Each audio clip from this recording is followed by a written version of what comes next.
Hello. Sorry I'm late. Stuff happened. I had some things to attend to, but now we are here and we will play yeah, we're gonna continue this. You guys remember that I streamed this once? We finished the okay, so what we finished the last time was just the first chapter. Like there's like 2 parts of the game. And we're gonna play the second part of this game. Yep. Yeah, because there are 2 parts. So this part is probably gonna cover some other things. And if you guys haven't seen the first part, well, I hope you don't mind spoilers. I haven't been here for the first chapter. What happened in the first one? So our protagonist, Ryunosuke, like suddenly he became a lawyer. He had to defend himself because he was accused of murder. And then he had his best friend to help him out. But then his best friend ends up dying. Dying on the boat to England where he's supposed to go and get like professional lawyer experience. And so he has to go so Ryunosuke has to go in his friend's place. He has an assistant that helps him. And then he goes through a bunch of cases. Like the first day, his first case is defending a guy who totally did it 100%, but then he has to, you know, it's his job as a lawyer to defend his client. And then you get more of that, and then basically the first chapter is about Ryunosuke proving himself as a lawyer in England. There is one part that takes place in Japan. But that's only the first part. And then the second part is more so introducing some, you know, extra mechanics. There's also like Herlock Sholmes. Yeah, who is a side character that kind of takes an active role in solving the cases. We'll meet the characters later. Wait, maybe special contents will let me. Okay, gallery will allow me to no, this is. Okay, this will allow me to wait. What the heck? Phoenix. Oh, this is like extra stuff.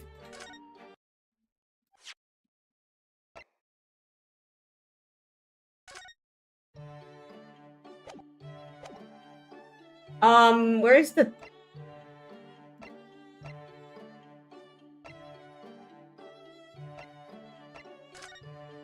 Best part about Ace Attorney's Arm's voice acting, I do, bad British accent sometimes.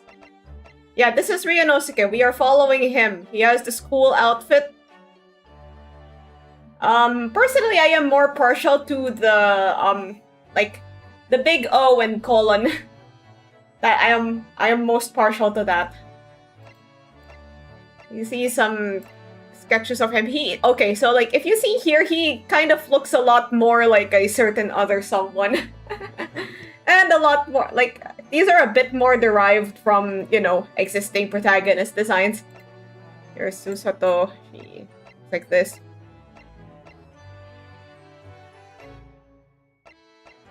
He is our assistant. So basically for Ryunosuke, my voice is like just my regular voice. And then for Susato, my voice is my voice, but like higher. I'm trying to look for somewhere where I can get like... where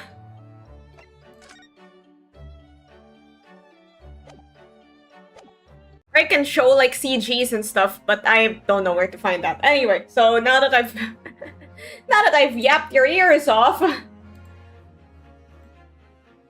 we can... we'll start playing soon. But yeah, this is... Wait, let me drink some water.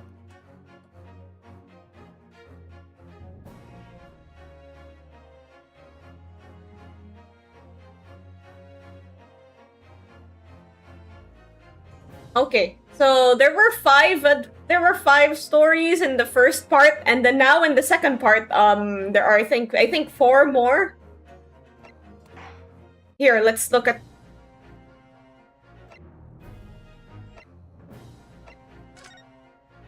Okay, here we have chapter 1 where Ryunosuke has to prove himself. Chapter 2 where they're on the way to England and then his best friend dies and he has to find out who did it.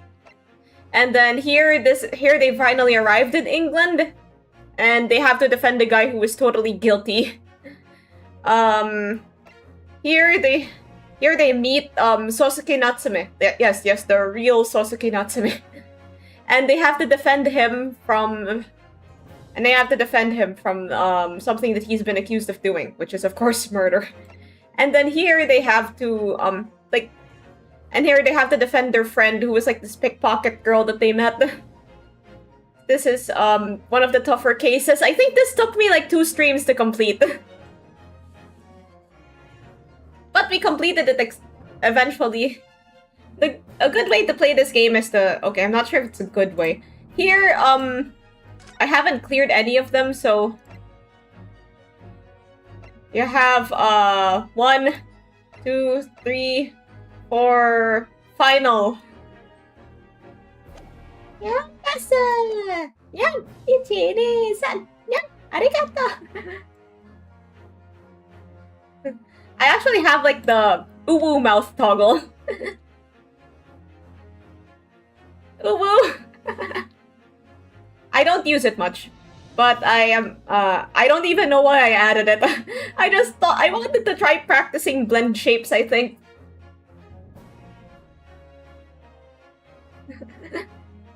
Anyway, let's start. I'll turn this off now. Back to regular mouth.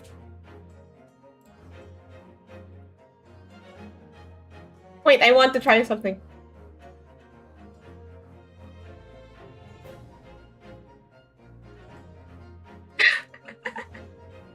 Yeah, it's actually kind of cool. Anyway, back to my regular mouth. Let's start.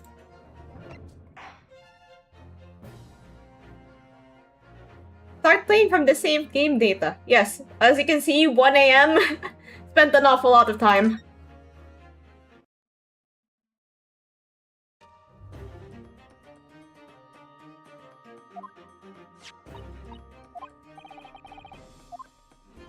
Wait, I already finished this.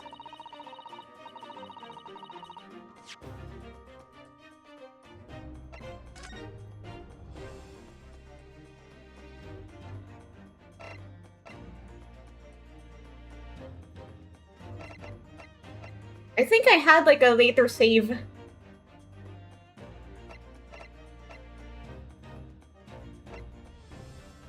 Weird, why didn't that save?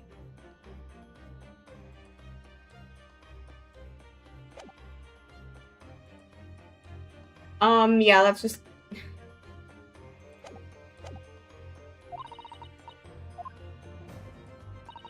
I won't be reading anything just yet. Let me just change my category on Twitch.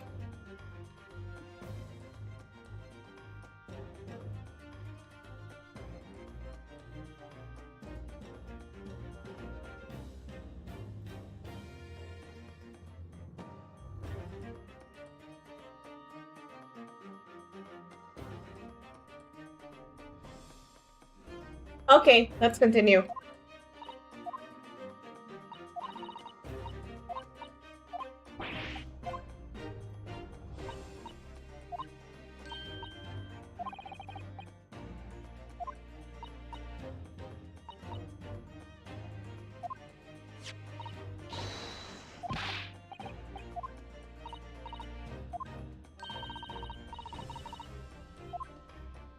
Morse code will become ever more important for international communications. I actually don't know Morse code. I only know like the really common ones like SOS, which is I think 3 long, 3 short, and then 3 long again.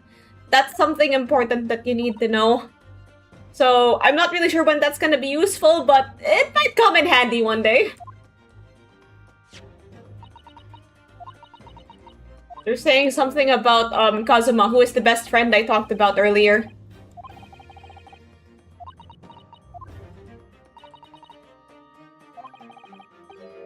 So the British Empire has been using Japanese for its secret communications? Just the 4 people's names. The first is K. Yeah, Kazuma, who unfortunately passed away on the ship, is Asian. T. Gregson.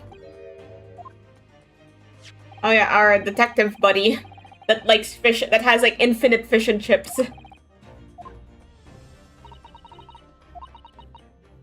We already read all this. Oh. Susato's being secretive.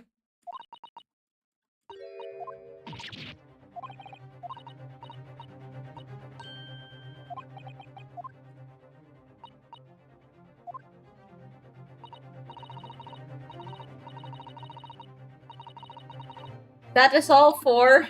And that's the...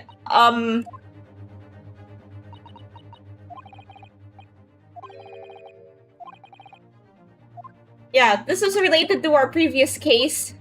We've already read this. I'm trying to skip. You know, I'll just hit autoplay.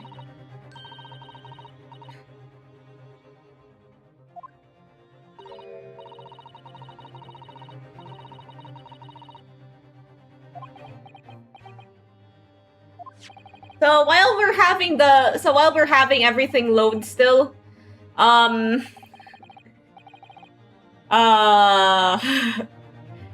how is everybody doing? You guys eat yet? You have dinner? I mean, you should probably have dinner if you haven't had dinner yet.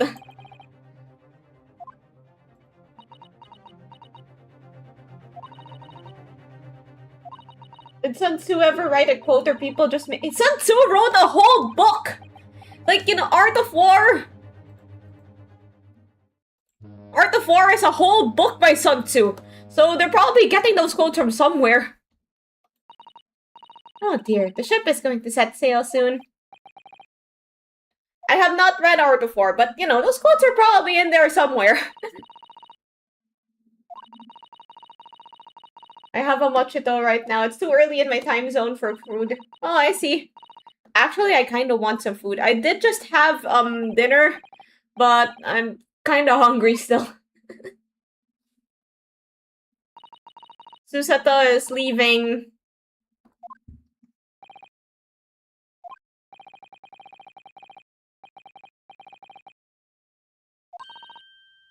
So, yeah, like, I was... Maybe I'll go get some snacks, like a cereal or something. Books are great for clogging toilets. I'm not sure if he said that. I've never had any reason to read Art of War. Like, I think I might have come across a copy, but I never read it. But probably because when I came across that copy, I was, like, too young to make any sense of it. Like, I was just learning how to read. Novels were on, well, novel concept.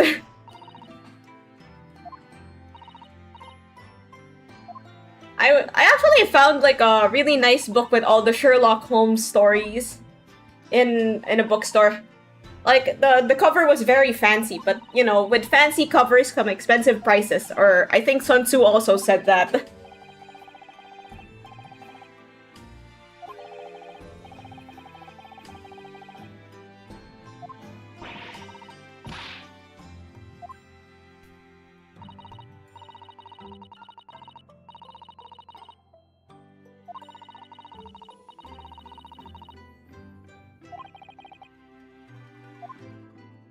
Everything is a Sun Tzu quote.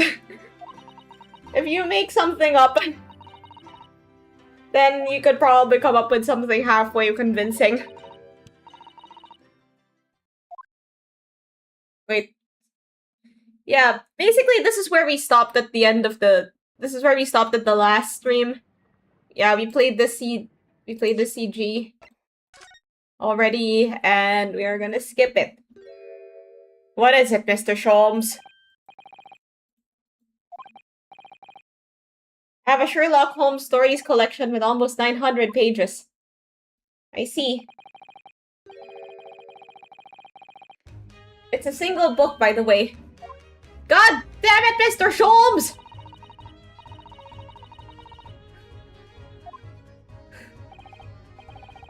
What's your favorite Sherlock Holmes story? Also, are you supposed to read them in order, or can you read them, like, separately? What the fuck, Mr. Sholmes?!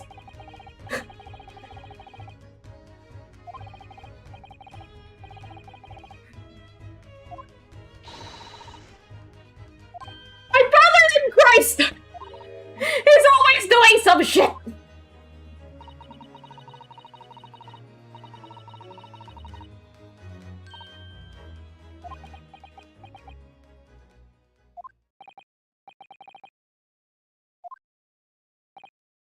Mr. Sholmes? Word if you don't mind. Any word you like. Fuck! You can't say fuck in this game. I think I've already used my F word, count.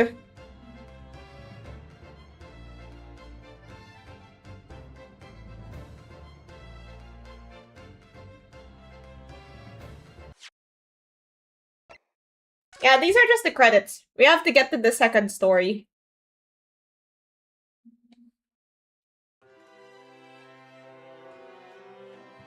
Oh hey, Kazuma, haven't seen you in a while. Yeah, Kazuma also carries this sword. And then he ended up giving it to Ryunosuke when he,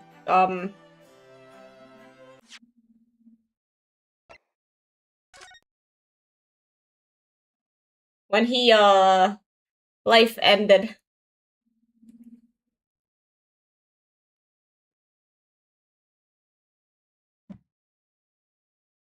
Anyway, let's get on to the second story. Like, there is no, there's, for some reason, Ace Attorney games aren't fully voiced.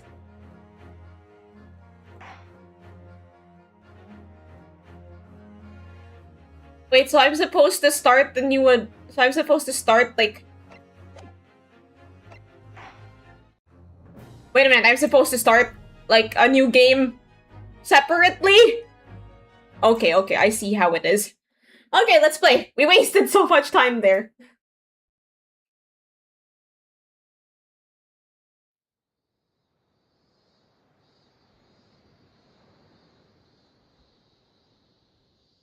We have some trees. I'm guessing these are like continuations of the previous story, or somewhat related.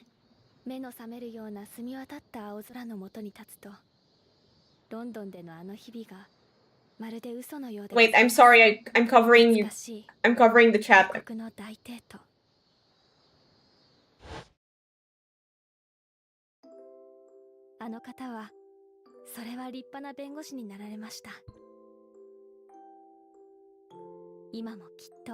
Yeah, he's gotten real good at pointing his finger and yelling. That's what lawyers do, right?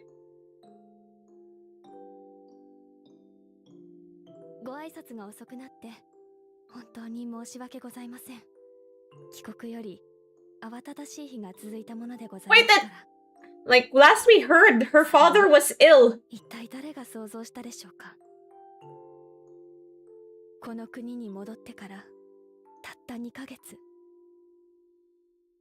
Wait, let me just be gone the bot.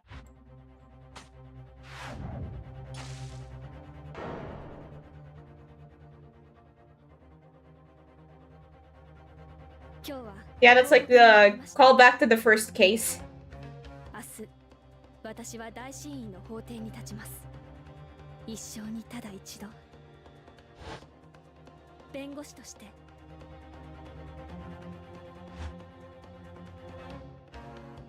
She's gonna be doing the lawyering herself too.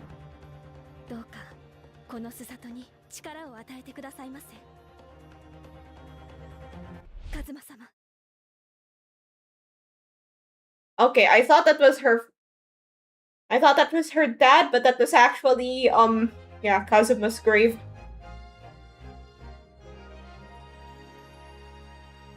So, it looks like we'll be playing this part as Susato. 13th August, 8:26 a.m. Man, they sure do get up early.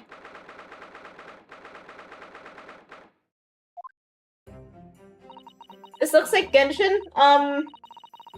Because it's a 3D anime. Nah, I mean like, nah, I think Genshin's style is a bit different. Like the 3D models are rendered a bit differently. Wait, I have to read Susato's lines. Here I am again after 9 months, the Supreme Court of Judicature of Japan. I feel so nervous, but I must steel my nerves and find a way to compose myself. Oh, there's Dad. He's fine. Oh, good, you're here. It doesn't do for a lawyer to be late. Oh, yes, good morning, sir. I hardly recognize you. You cut a fine figure, Counsel. But you look as white as a sheet. And those wide eyes aren't doing you any favors either. Oh, dear. The truth is, I'm so incredibly nervous, I feel utterly nauseated. I almost wish I'd never been born. Goodness, not the sort of thing a father hopes to hear from his daughter, I must say.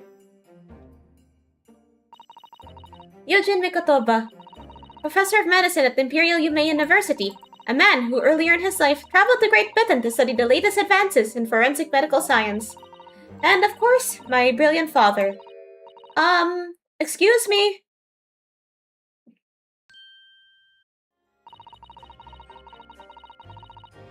Oh, Jackson inflates. Wait.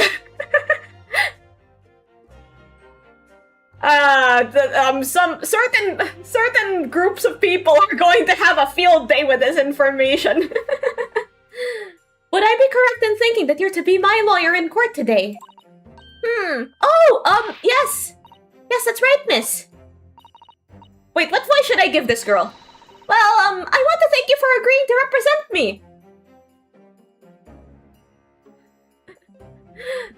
Yeah, like, so do you guys have a voice in mind for her? Just like going off vibes?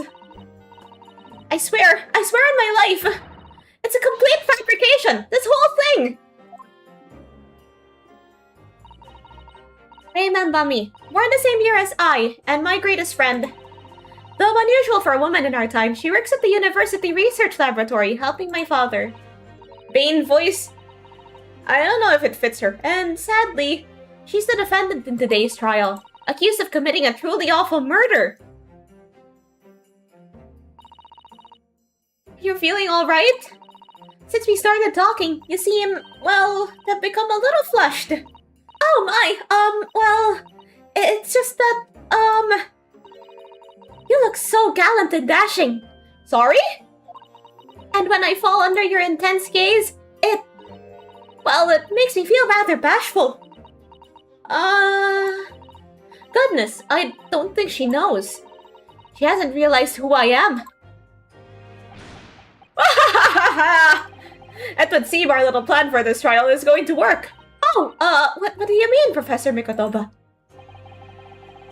It's always murder. Never anything too mundane, like jaywalking. Well, I don't really think you go to court for jaywalking. They just put you in jail for a while and then like, okay, you're free. Like they give you time like they do in SpongeBob. I don't know, I've never been in jail before, but I'm pretty sure that's what they do for like, you know, milder cases like that. If even your best friend can see through your disguise, I think we can relax. Hello! Yeah, everybody is like, just like me. Disguise? Yes, I've never tried dressing this way before, of course, so I wasn't sure how convincing it would be. But this does make me feel a little relieved, as you say, Father. Father? What? Is that you, Susato? I'm so sorry I didn't say anything sooner, Ray. It's just that... No! What are you doing? What's going on? What? That varsity uniform, that varsity cap, that varsity cape, that varsity badge! Speaking of varsity, like, when I was in grade school, varsity jackets were like a very trendy item. I remember this because I really, really wanted one, but I didn't get to have one. Like, I still think about that today. Maybe I'll make, like, a varsity jacket look for my character. Like, okay, wait, let me just kind of briefly show off my model. The parts, like, the sleeve cuff parts. Here are like sort of varsity jacket inspired. The straps though are more like the straps though are just yeah, something else. Like I wanted this jacket to look a bit more interesting. I'm actually like thinking of adding pockets to this jacket because jackets need pockets. For now, I guess my explanation for pockets would be like the pockets are inside. Yeah, I'll probably add like pockets so that it looks more complete. Look at you! You look for all the world as like a student at an Imperial Yume University! A male student! I'm so glad you think so. It means all my preparations have been worthwhile. I woke at 4 this morning to make a start. But I don't understand. Why are you dressed like that? Well, you see... It was the only way. The only way she would be permitted into the Supreme Court to take on your defense in this trial. My defense?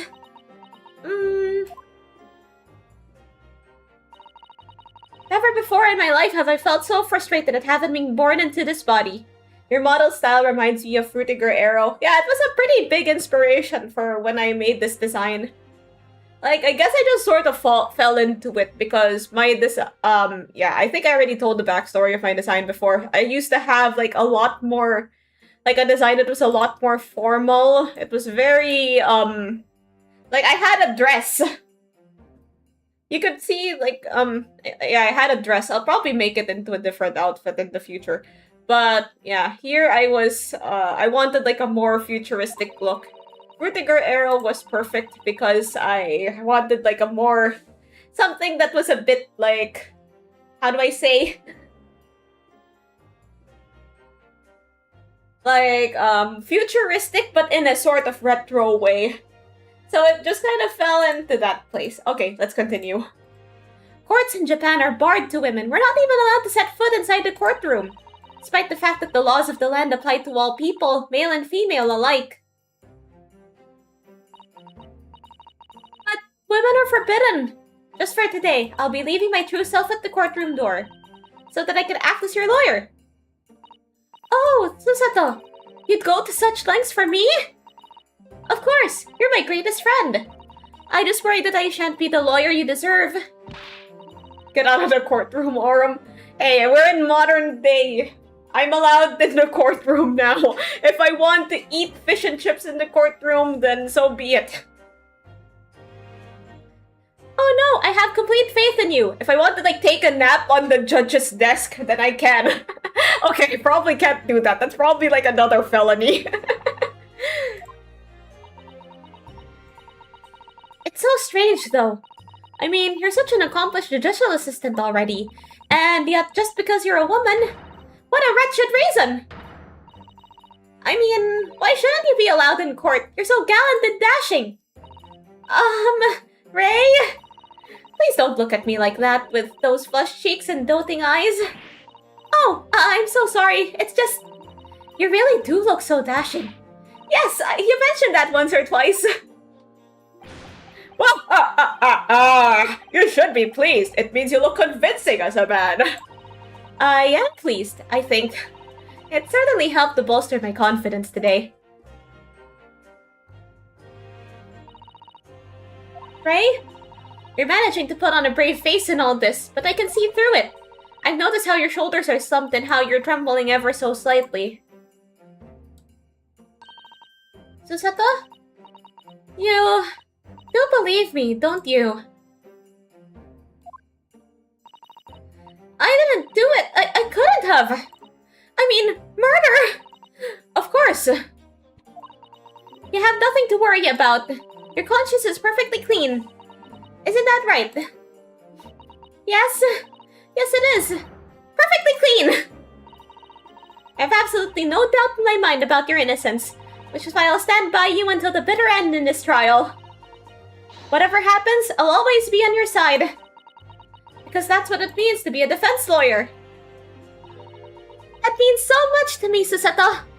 I'm just kind of changing the pitch of my voice. Defendant, counsel, court is about to begin. Proceed to the courtroom at once. I hope that the mic is working okay.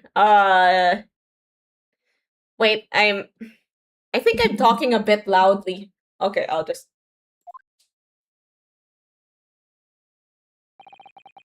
You should go in at once, Ray. If you're late, the judge won't hesitate to pronounce you guilty. Oh! Stand aside! I don't think I've ever seen her run so fast. Well, Susato, you've certainly surprised your father. Going to such lengths to be admitted into the courtroom and with no prior experience of being a lawyer?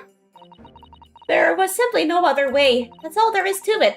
But father, you haven't told her, have you?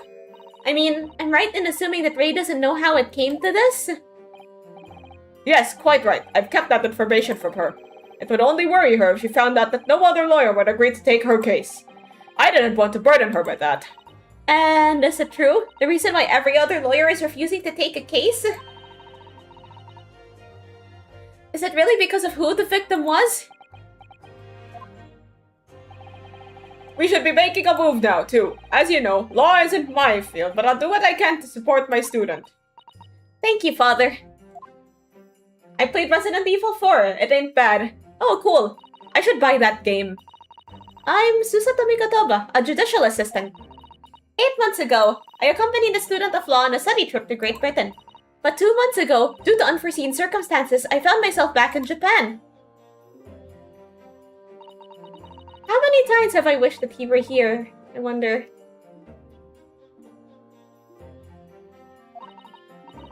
Still, I have no choice now but to steel myself for the trial ahead. Wish me luck, Naruhodo-san. Does it really matter if playing the Resident Evil games, like, in order? Like, it probably, like, okay, it probably doesn't for some titles. The remake, I played 2005 back then. How does it, measure up? How does the remake measure up to the original, I wonder? Apparently, people were, you know, falling in love with Leon even when he had, like, even when he had, like, you know, limited polygons. I mean, like, he's just got that riz.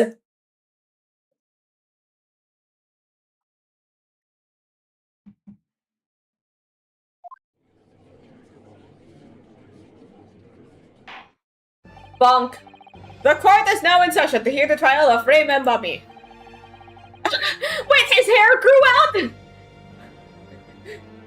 Bro, cut your hair! The prosecution is finally... what's the voice that I gave this guy? It's been quite some time. I think, like, it's also been 8 months since I played the first chapter. The prosecution is fully ready to proceed, Your Excellency. I'm having internet issues.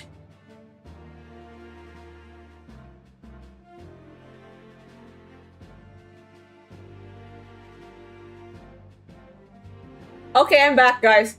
It's alright, but my frames are killing me. What brought Leon to much wider audiences? Like, there were already a pretty good chunk of people that were, like, absolutely thirsty for him before Resident Evil 9. Before he was even announced for Resident Evil 9. Like, I saw him being announced for Resident Evil 9, and I wasn't able to think like a regular human being for a week, I think. I was just like...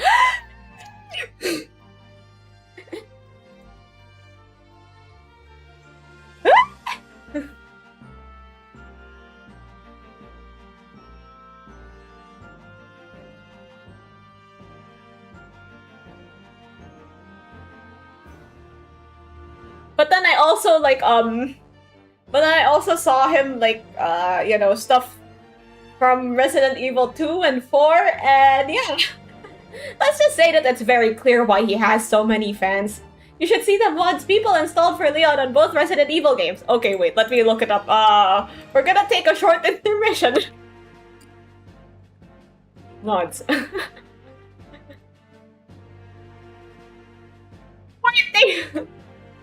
Wait, they have one where they took his shirt off? I guess fair enough. They have one for all of the games.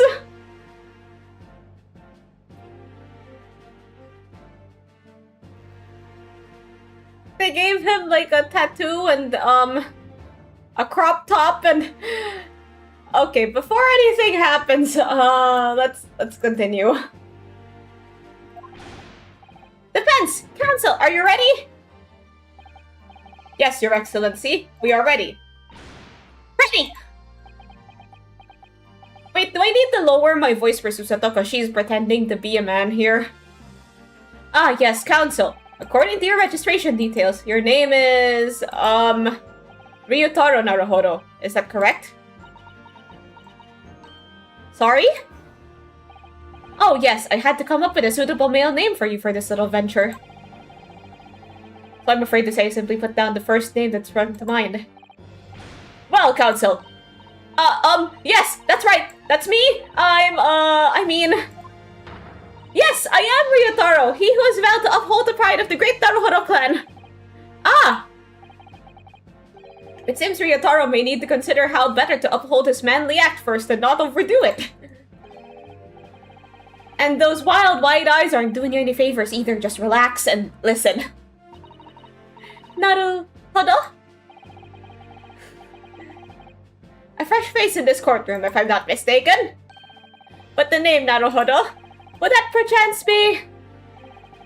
You may be thinking of Ryunosuke Naruhodo, currently in Britain as part of a study program. This is, his cousin! That's right. Ryutaro here has been studying in the provinces, but was called to the capital for this trial. I assure you, in matters of law, his knowledge rivals that of any of Tokyo's preeminent lawyers. Any of them! Tut, tut, tut. What a pitiful situation. Having been rejected by every lawyer in the capital, accused us to call in a country boy. How dare you! Susato is every bit as gallant and dashing as any of your Tokyo attorneys. I won't have you making fun of her. Her? Oh, Please be careful, Ray. Oh my god, Ray, stop! Ray, you're blowing her cover!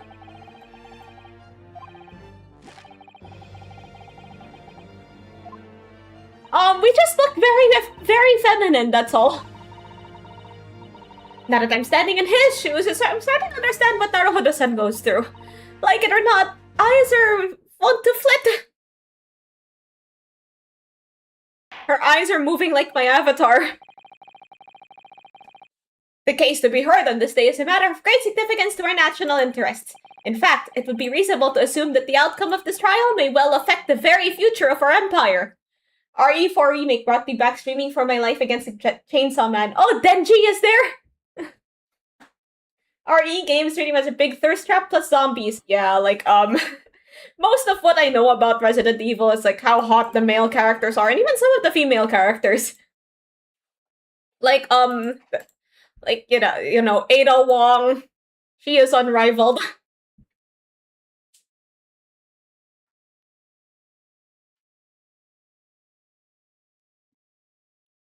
Just like the trial 9 months ago. And yet for proceedings of such importance, we have this. Unknown yokel by the dock. Dear me. Perhaps this would be an appropriate moment for me to assess the defense. To determine whether you are sufficiently competent to practice in this courtroom. 9 months ago, when a certain other Naruhodo stood where you're standing now, this same judge tested him as well. And even though he was just a student at the time, not even of law, he passed the test with flying colors. For a trained and experienced judicial assistant like you, this will be easy. So, Council, do you consent to answering some simple questions? Alright, it's time to prove myself.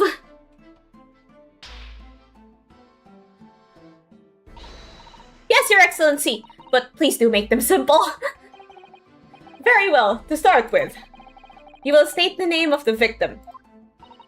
Oh, that is simple. I couldn't forget that if I tried. What's the matter? Now that I'm standing in his shoes, I'm starting to understand something else Naruhodo-san goes through.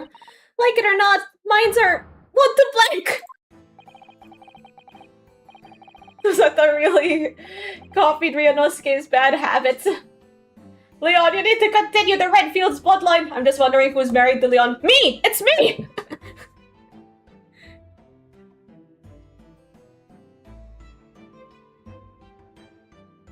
It's me, confirmed! Ask Capcom, they'll tell you! It's not surprising, really. It's your first time in this position and in that guise. Even a bright spark like you is bound to flicker and falter a little under the circumstances. Oh dear, this is a dismal failure. Don't fret. You need only use the knowledge you've gained as a judicial assistant to overcome the Oh, dang it! Internet issues again.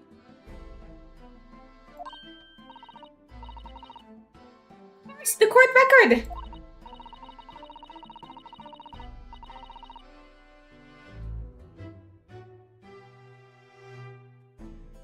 I'm just waiting for the internet to come back, guys.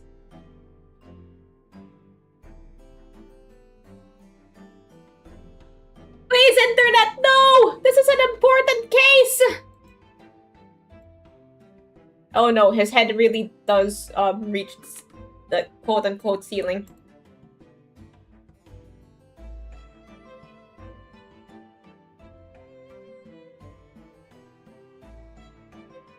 I'm just stuck here, staring stupidly.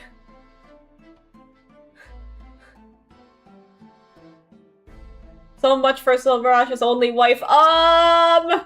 Mirror Worlds!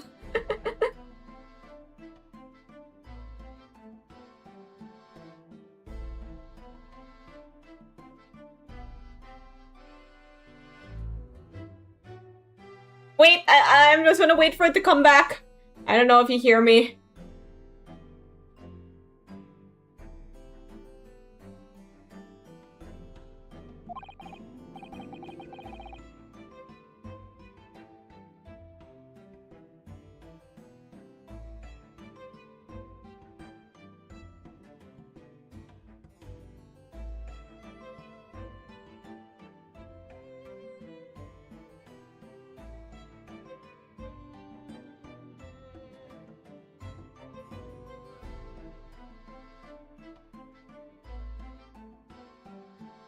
Okay, it's back now. I was gonna go get some food, but then I, decided not to.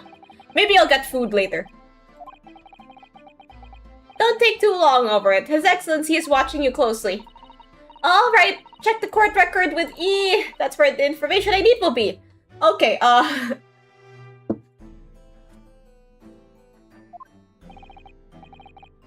waiting, Counsel. What's the name of the victim in this case?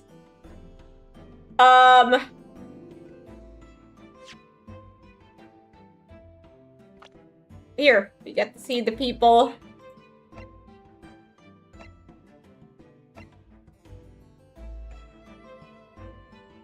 Yeah, she,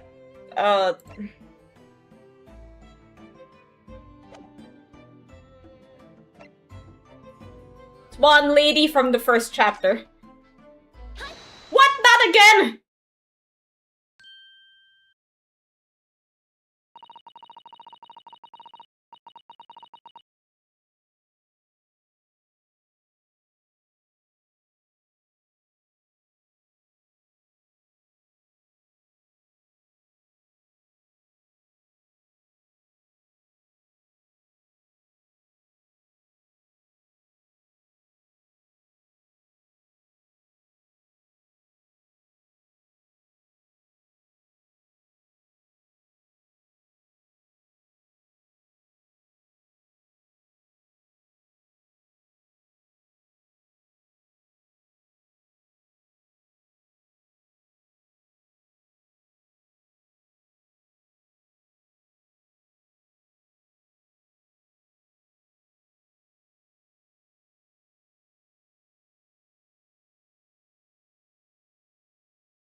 Okay, I'm back.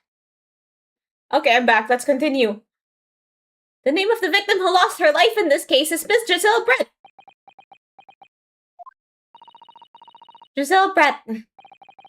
A name that will never be forgotten in the courtrooms of our country, I'm sure. Correct. And being a member of our empire's judiciary, you will be well aware of the significance of that name. So, let me pose another simple question. When we handled the case, with the with Swan Lady in the first chapter, Susato was not yet present. She was just kind of, I don't think she entered the courtroom. I think she and her dad just waited outside. Anyway, yeah, basically Ryunosuke and Kazuma handled that one, and Kazuma is not here. As you know, Miss Brett was a visiting student from the Empire of Great Britain. Why then, is her name indelibly associated with our own empire's judicial history? Obviously, you won't have forgotten that case from 9 months ago. But if it's proving hard to recall the finer points, everything you need is included in the court record. Here.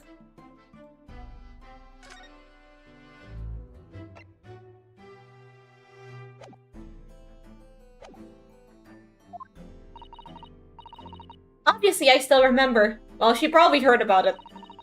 That was the start of everything. Giselle Brett.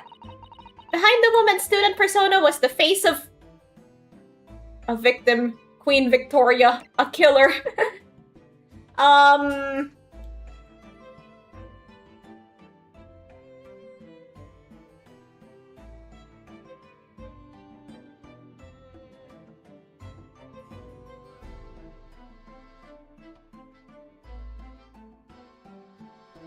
I just took a bite from my snack.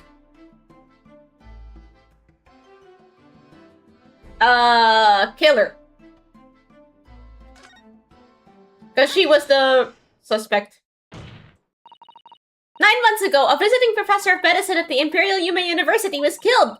And the culprit was Giselle Brett. Yes, she was a killer. At the time, our country had just signed a new treaty with the Empire of Great Britain, and it was in the midst of this delicate diplomatic situation that the incident occurred. An Englishman, Dr. John H. Wilson, was shot dead. I believe he was an associate of yours, Professor Mikotoba. Yes, I was indebted to the man. He'd been my mentor when I went to London to study forensic medicine. Indeed, it was I who invited him here to Japan as a visiting professor to the university. Naturally, the murder of an Englishman on our soil was a matter the government wished to resolve rapidly. They had Ryunosuke dealing with international emergencies on his first case, and did they ever explain what he was studying that wasn't law?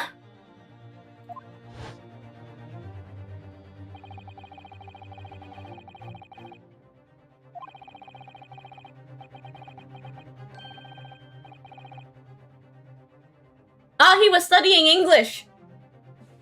Okay, that explains why he knew how to speak English when he went to England.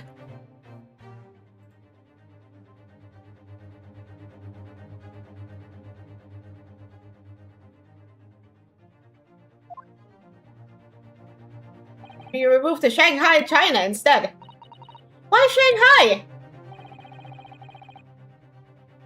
There's a British consular court there. I've been to Shanghai. It was pretty cool. Like, it's a very fancy city.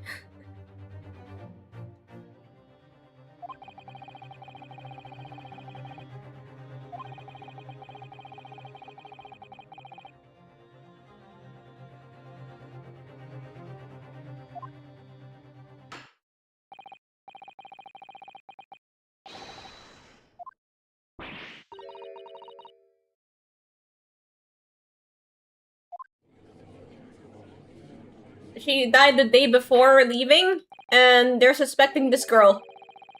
Our friend Ray, I'm not sure why they thought she would have committed the murder, but I guess we'll find out later. Thank you, Your Excellency! Over the first hurdle! Now, a summary of the incident, if you please. Prosecutor Alchi. As is your wish, Your Excellency. The repugnant crime took place on the 11th August in broad daylight. On the outskirts of the imperial capital, under the bright blue sky, a secluded bathing spot by the sea. The incident occurred— oh, someone made a sandcastle here.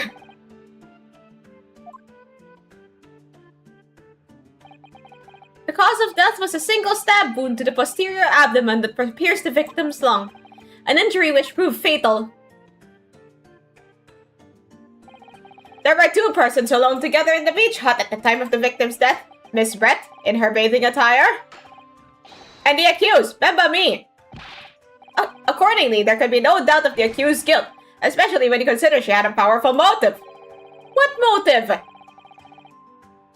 The police arrived rapidly at the scene and promptly arrested the young lady.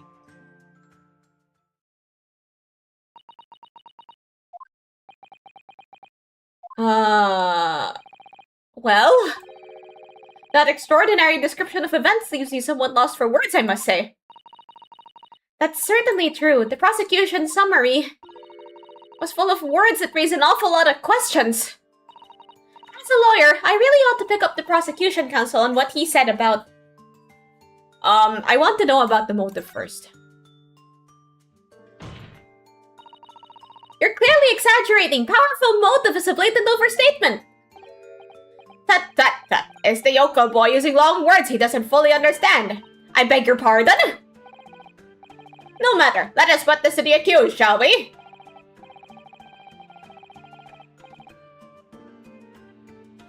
Nembami-san, you are a research assistant at the Imperial Yume University, I believe.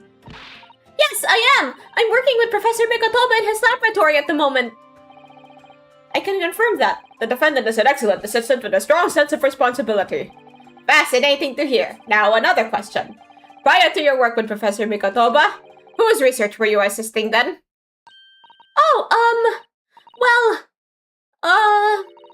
I was studying under John H. Wilson. Dr. Wilson? The visiting English professor who was murdered by Miss Brett 9 months ago?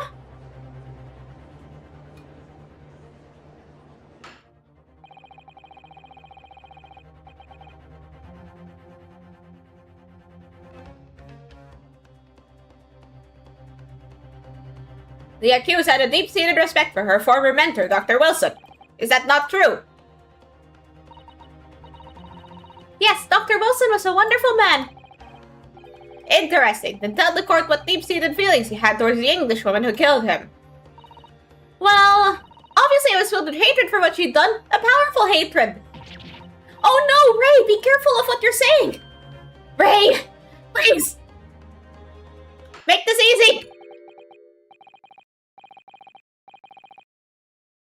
The motive was revenge, plain and simple, Your Excellency. Well, it was clearly a trap all along. How wicked of him to use Ray's undying respect for her former mentor against her like that. I must find out more details and something we can use to bolster our defense. As a lawyer, I really ought to pick up the prosecution counsel on what he said about the bathing spot.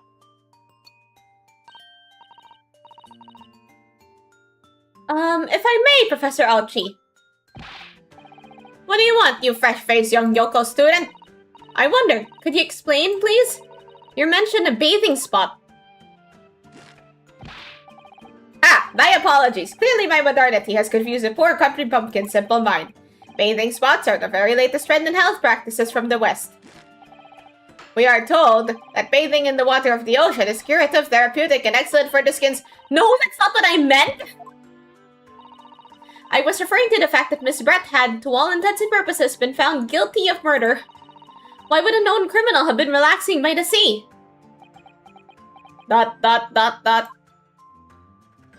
Explain, buddy. For old type's sake, I believe. Sorry? Oh yeah, it's like kind of like how you're, like how criminals have like their last meal, and then they can eat like whatever they like, and then you can just kind of... You have to accept the I don't know what the rules of that are. I mean, if they ask for human flesh, they probably can't eat that. But if, yeah, they, wait, what's the, how much delay do I have on the stream? Okay, as soon as you hear me say pickle, can you type pickle in the chat? Pickle.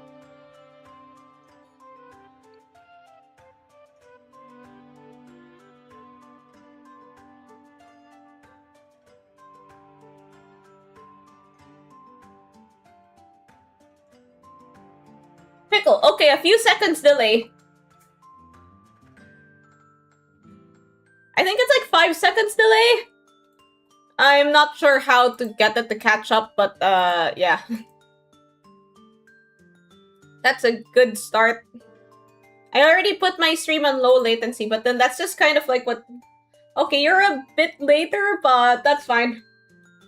Yeah, that's okay. It's okay. If you guys want like a faster, I guess like less latency on the stream, go on Twitch. That's where that's what you use Twitch for. Her final wish, as it were, was to enjoy a day at our country's wonderful coast. And the British Embassy put extreme pressure on our government to comply.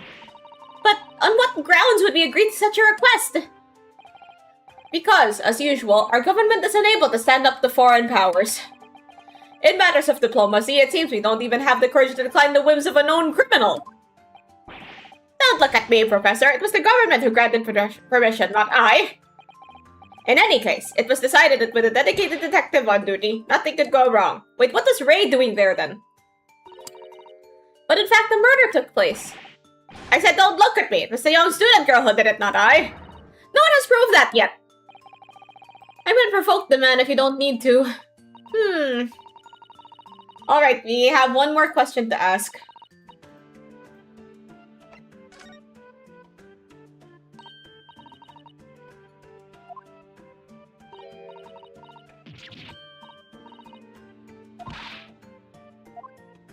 Ray!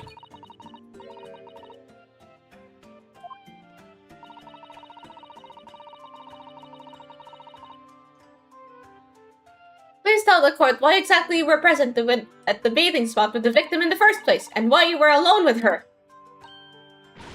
Oh, well, no, that's not true! It wasn't like that at all! There were other people present, a detective who was guarding Miss Brett for starters. I was just asked to accompany Miss Brett as a companion, that's all.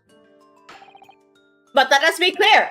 At the moment of her death, you were alone together with the victim in her hut, you and no one else. The truth is, there is only one reason why this young woman accompanied Miss Brett on her bathing sojourn. It was the accused's last chance to take the victim's life. No! Because, as we know, the following day would see Miss Brett extradited to the British authorities in Shanghai. And the accused would never have an opportunity to dispatch her again. Wait, when did this happen? I'm guessing that this happened while we were gone. Okay, this happened a couple days ago. So they took that long to even get, like, her boat to Shanghai? Wouldn't they send her away, like, as soon as it ended? Why did it take so... I have some questions about the organization here.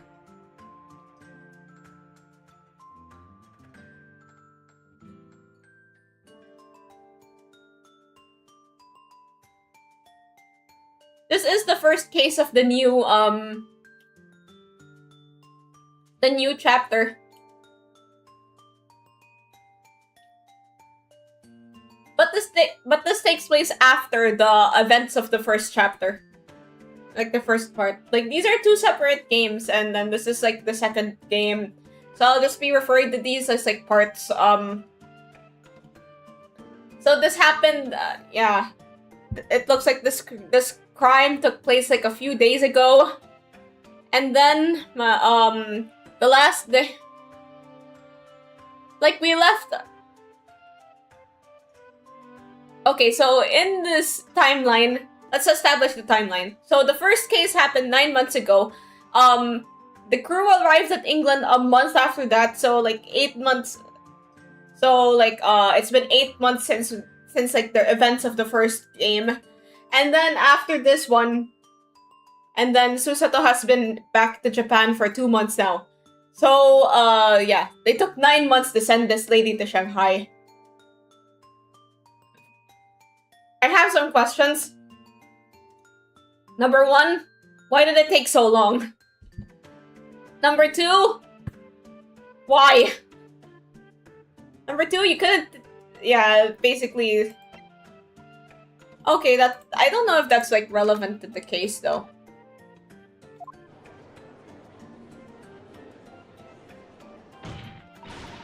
Kindly refrain from conjecture, Counsel. Ha ha ha. I believe you'll have a clear picture of the incident now. Despite her guilt being determined 9 months ago, Miss Brett managed to avoid incarceration, instead continuing her research work at the university. What? They took 9 months to arrest... They took 9 months to arrest her? She and Ray would have encountered each other on a number of occasions. Seeing the murder of the mentor who she had such great respect enjoying such undeserved liberty? Yes, even if it was only temporary until Miss Brett's extradition to Shanghai. You can hardly blame Ray for her feelings of anger and resentment. We're not really helping her case here. Poor Ray. So, Your Excellency, if you'd be as kind as peruse this exhibit. A photographic print that shows the scene of the crime immediately following the grim incident. There she is. Yes, thank you, Counsel. A tragic image. As you can clearly see, there is nowhere within the hut that anyone else could have hidden. She just went face first in the sand. Yay, evidence. Okay, the first cases tend to not really take so long, so we'll probably be able to finish it this stream.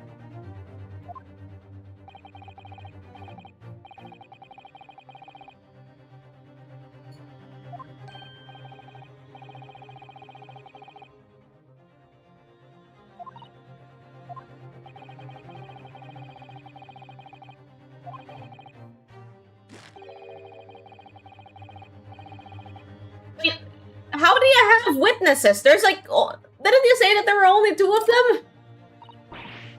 Witnesses? Yeah, exactly my thoughts, Susato. One of whom, I might add, is a highly respected police detective. I assure you, the testimony of these witnesses will leave no room for doubt. Ah!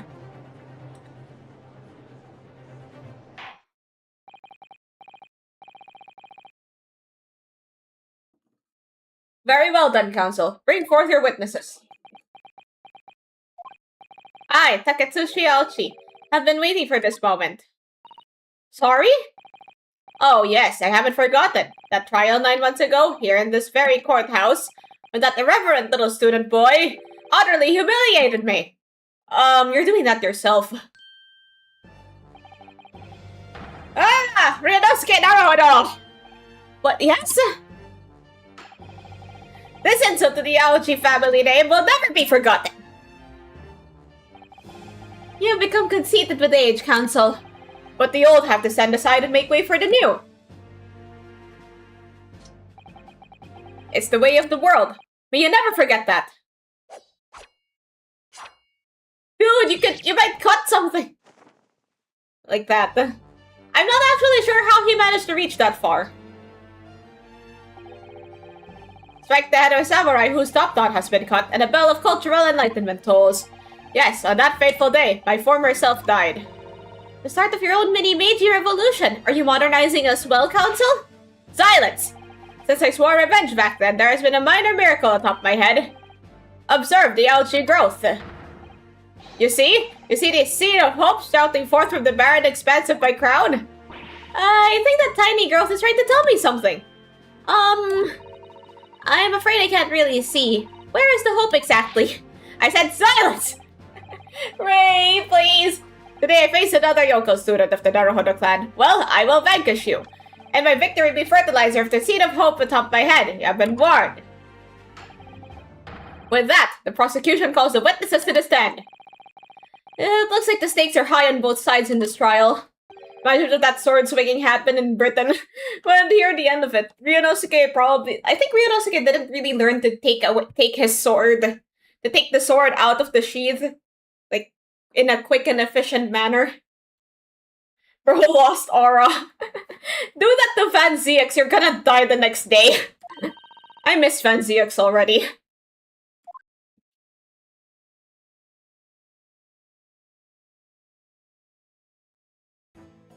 Oh hey, Mr. Hosoda! Mr. Natsume! Oh, Mr. Hosonaga. That's the same. Bro has a turtle on his head. That's adorable. Like, what's Sasuke Natsume doing there? Oh, he's becoming famous. Cool. Soon to be sold out. The satirical I'm a Cat. A sensational success. My Sasuke Natsume. Wait, who's this guy? How'd he get here? Oh my goodness. Is that his stand? Struggling student from the province says, please, you needn't be in awe of me. I needn't? It's only natural that you'd feel nervous in my presence, but all of you, please relax. Call me Sasuke, even. Yes. What on earth is Sasuke-san doing here? Tread carefully, Susato. That author fellow knows you from your time in London, doesn't he? If he exposes you for who you really are, this will be over before it's begun. Yes, of course. I know. I mean, you already kind of got exposed by Ray earlier.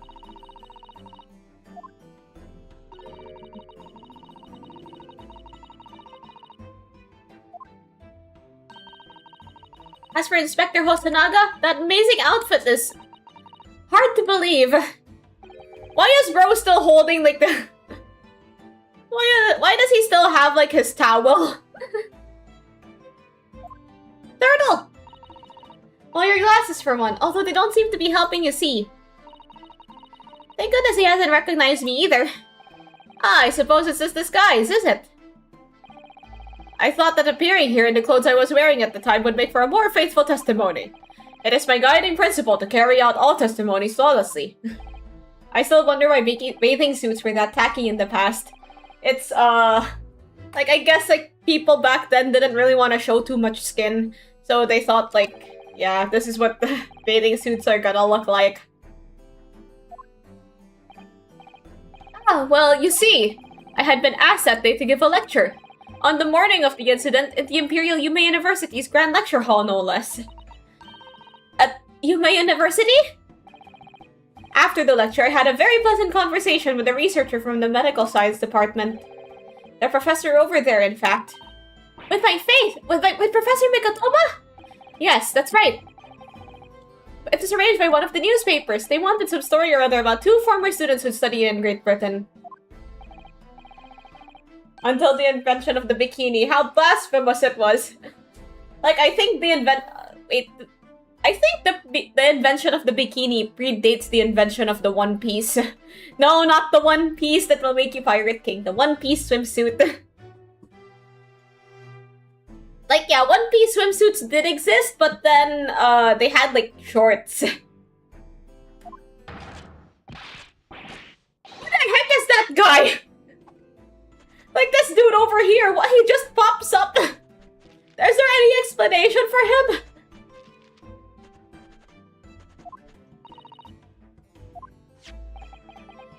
Why is nobody else acknowledging him?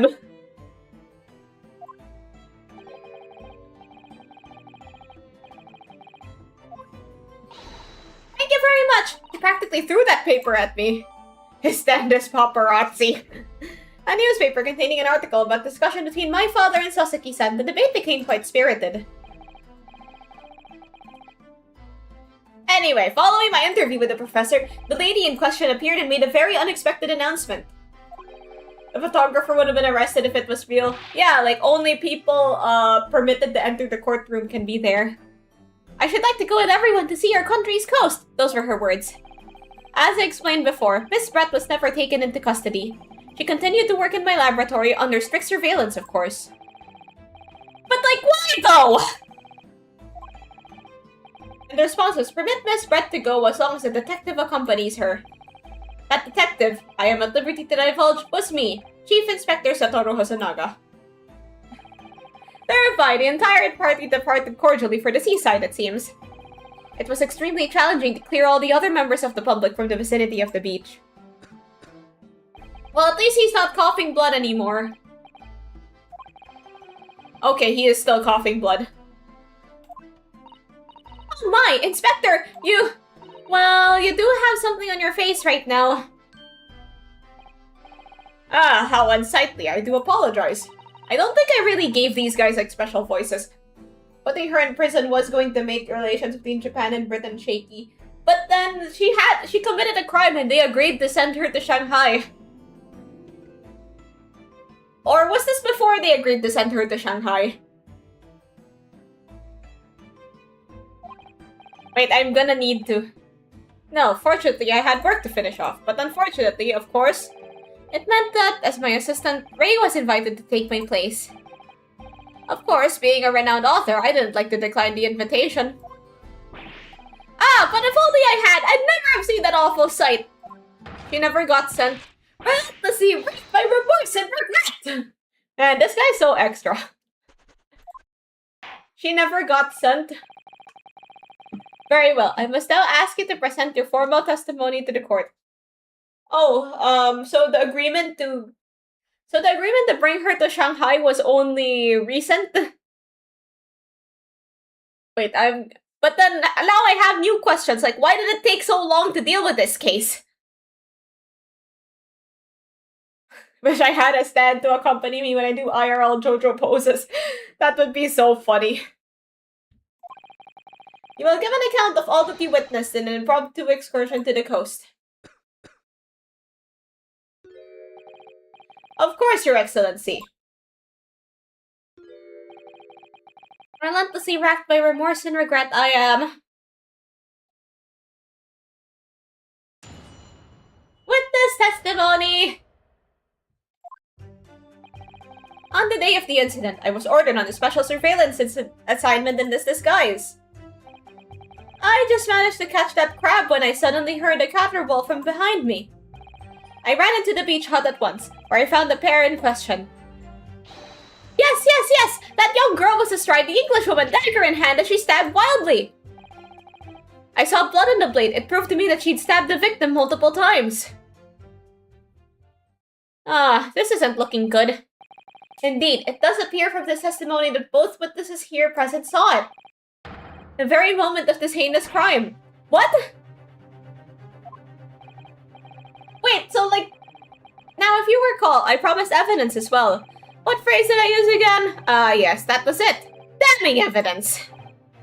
What have you there, Counsel? A so-called fountain pen, is it? Correct, Your Excellency. I found it at the scene whilst examining the body. It appears that in her dying moments, with her final ounce of strength, the victim clutched a piece of evidence that would possibly identify her killer. What? Your Excellency, if you would cast your eyes over the photographic print of the crime scene once more.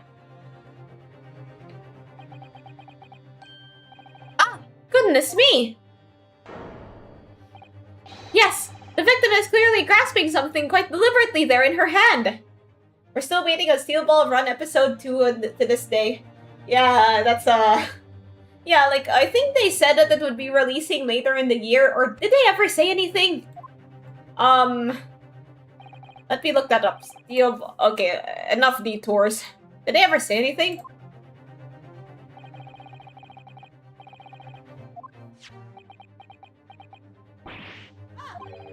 The owner's initials have been engraved in the ebonite barrel. RM. Remember me? The initials of the defendant. Ah! No!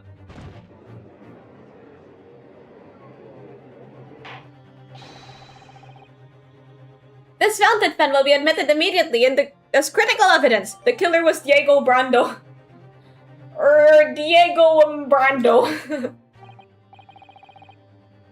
So, have I omitted anything? Decisive testimony and damning evidence. I don't think they said anything. I heard from somewhere that it was like late 2012. Not 2012. They're gonna release an anime in the past. I think they said late 2026, but I'm not really sure of my sources there.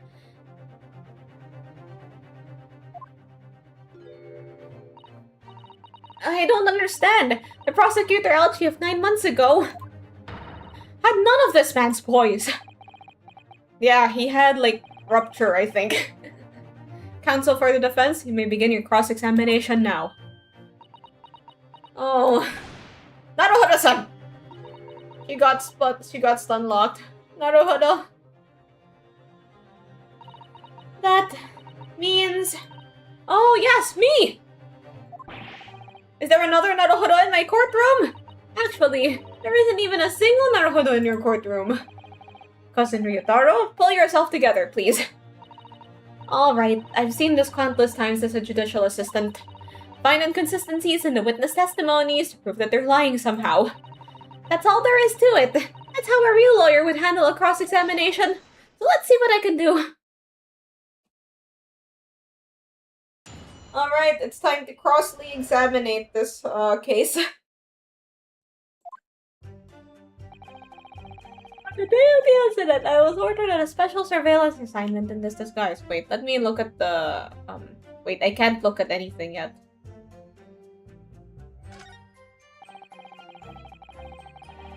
I just managed to catch that crab, but I suddenly heard a caterwaul from behind me. Let's ask him about this.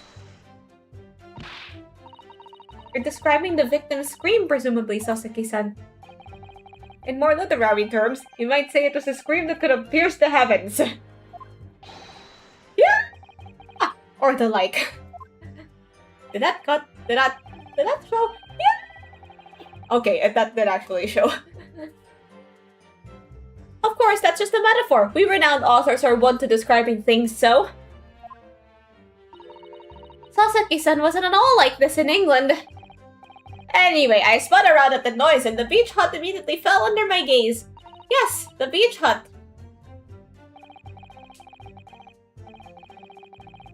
The area is popular with government ministers. Many have seaside retreats there for rest and recuperation. Ooh, that's pretty. Locals are prohibited from entering the area, so it's always very quiet. The beach hut is a simple structure, erected as a place for people to change or take refuge from the sun. Although, the Englishwoman commandeered the hut for herself. Which meant that I was forced to change into my swimwear on the sand. Ah, I imagine that was rather embarrassing for you. Well, anyway, I tossed the crab aside and headed to the beach hut at a run.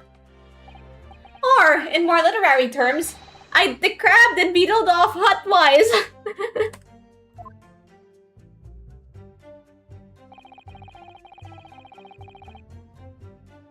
I ran into the beach hut at once, where I found the pair in question. Wait, by pair, you don't mean to say... But how could that be? No, you misunderstand. Obviously, I mean the victim and the defendant, remember Misan. Oh, it would have been helpful if you could have just said that from the outset. If you jump to conclusions, you have to expect to fall flat at your face sometimes. Dear me, pitting your hopes on such an outside chance. Foolish. Very foolish. It really was an outside chance. I just wish I'd realized that before I said something silly. So, Inspector, why don't you tell the court how exactly you found the aforementioned pair in the hut? Well, it was a sorry sight. A really grisly scene. I parted the Norran curtain hanging in the doorway and stepped inside only to see the defendant leaning menacingly over the lifeless body of the victim sprawled in the sand.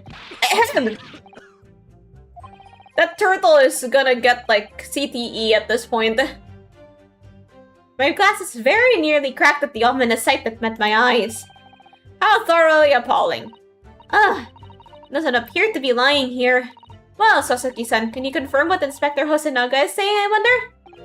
Ah, you'd like a literary man's opinion. Yes, that young girl was astride the Englishwoman, dagger in hand as she stabbed wildly.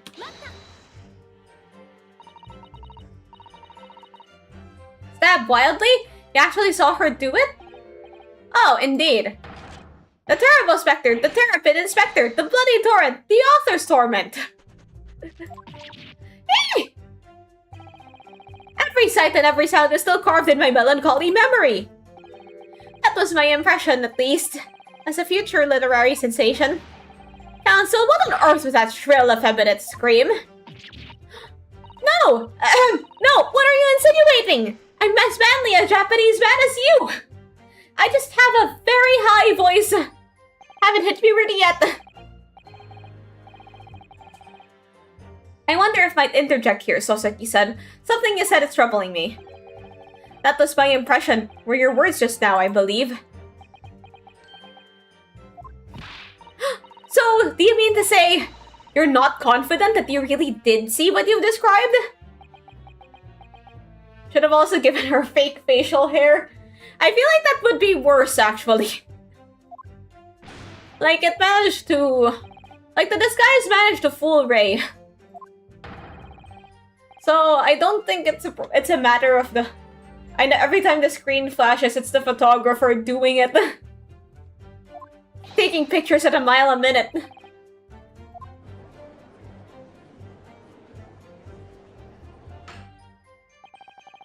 It sounds as though the next installment of I Am a Cat may take a macabre turn. I think this is a fool's errand. The more we press your author friend on what he saw, the more entrenched he's going to become. Oh dear. How awkward.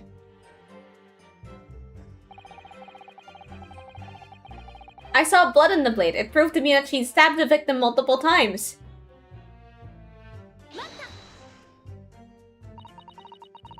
She was stabbed multiple times? How could you be sure of that?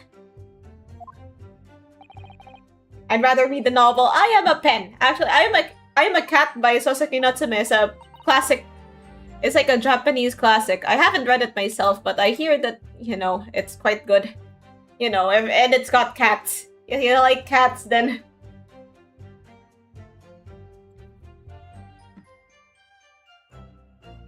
The blood?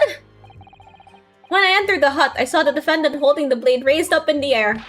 Yes, that's right! I saw it too! Oh! And I know that there was blood on the blade already at that point. Wait, I need to check the court records.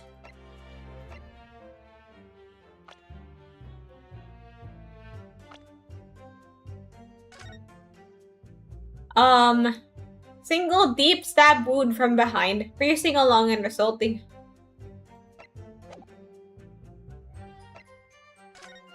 The stab wound on her back is clearly visible. A newspaper containing an article about the discussion between my father and Soseki-san. The debate became quite spirited. Kitty!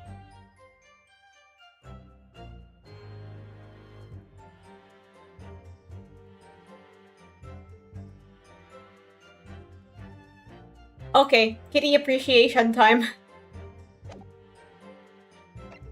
Fountain pen. Okay, I can't examine this. So it says here that there was only a single wound.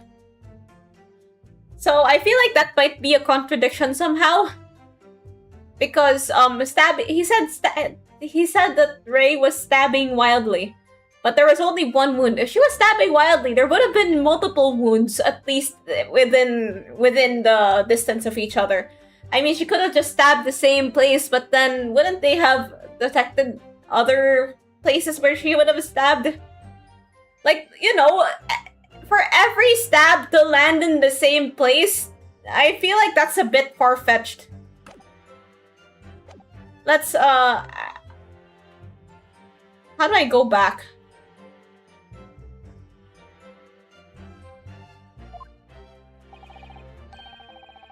In other words, the victim had already been stabbed at least once by the time I arrived in the scene. Yes, that's right! I saw it too! And the victim was already holding the defendant's fountain pen in her hand too. All of which means I can be sure... The victim did not die instantly. 28 stab wounds! Yes, right! Saw it too! Maybe a year in London was too much for him. He sounds like he's forgotten how to speak Japanese. The logic of your argument is sound, at least. Well, as I said, it's my guiding principle to carry out all testimonies flawlessly. Perhaps it should have been your guiding principle to protect the victim flawlessly? That's just my personal opinion, of course. ... Ooh! Roasted! We roasted him into sickness. Counsel, you will refrain from mocking the witness. Nah, we just delivered a sick burn.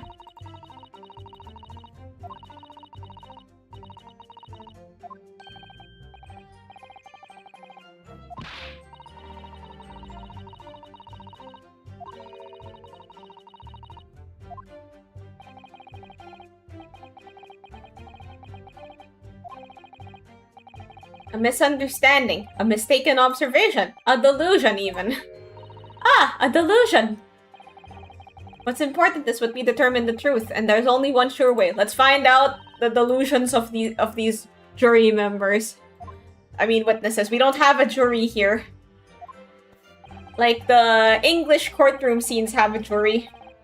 Like, they should add the... Okay, like... I'm not sure if they're ever going to make, like, Ace Attorney games, like, other Ace Attorney games. But they should add a jury.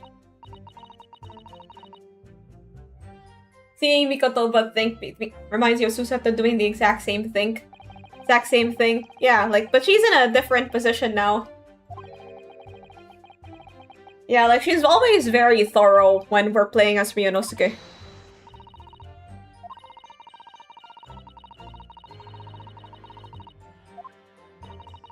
I hope I'm up to the task. Don't forget that you can have the witnesses repeat their statements as many times as you'd like. Everyone has to start at the beginning, remember? So those wide eyes are quite forgivable. And besides, there's no one else to defend the poor girl. You're right. I need to listen to the testimony again from the start.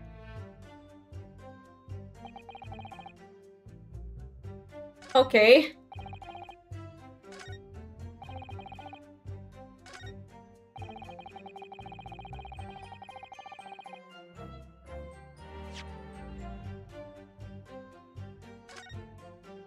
Yeah. It says that she had a single stab wound. So...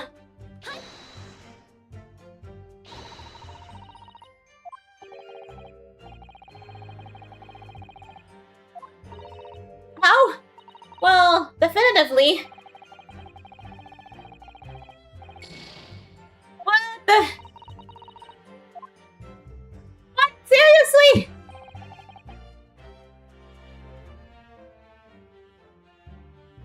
Wait, so when you saw her... stab the victim multiple times... Wait. Maybe we should present it here. Actually, let's save first.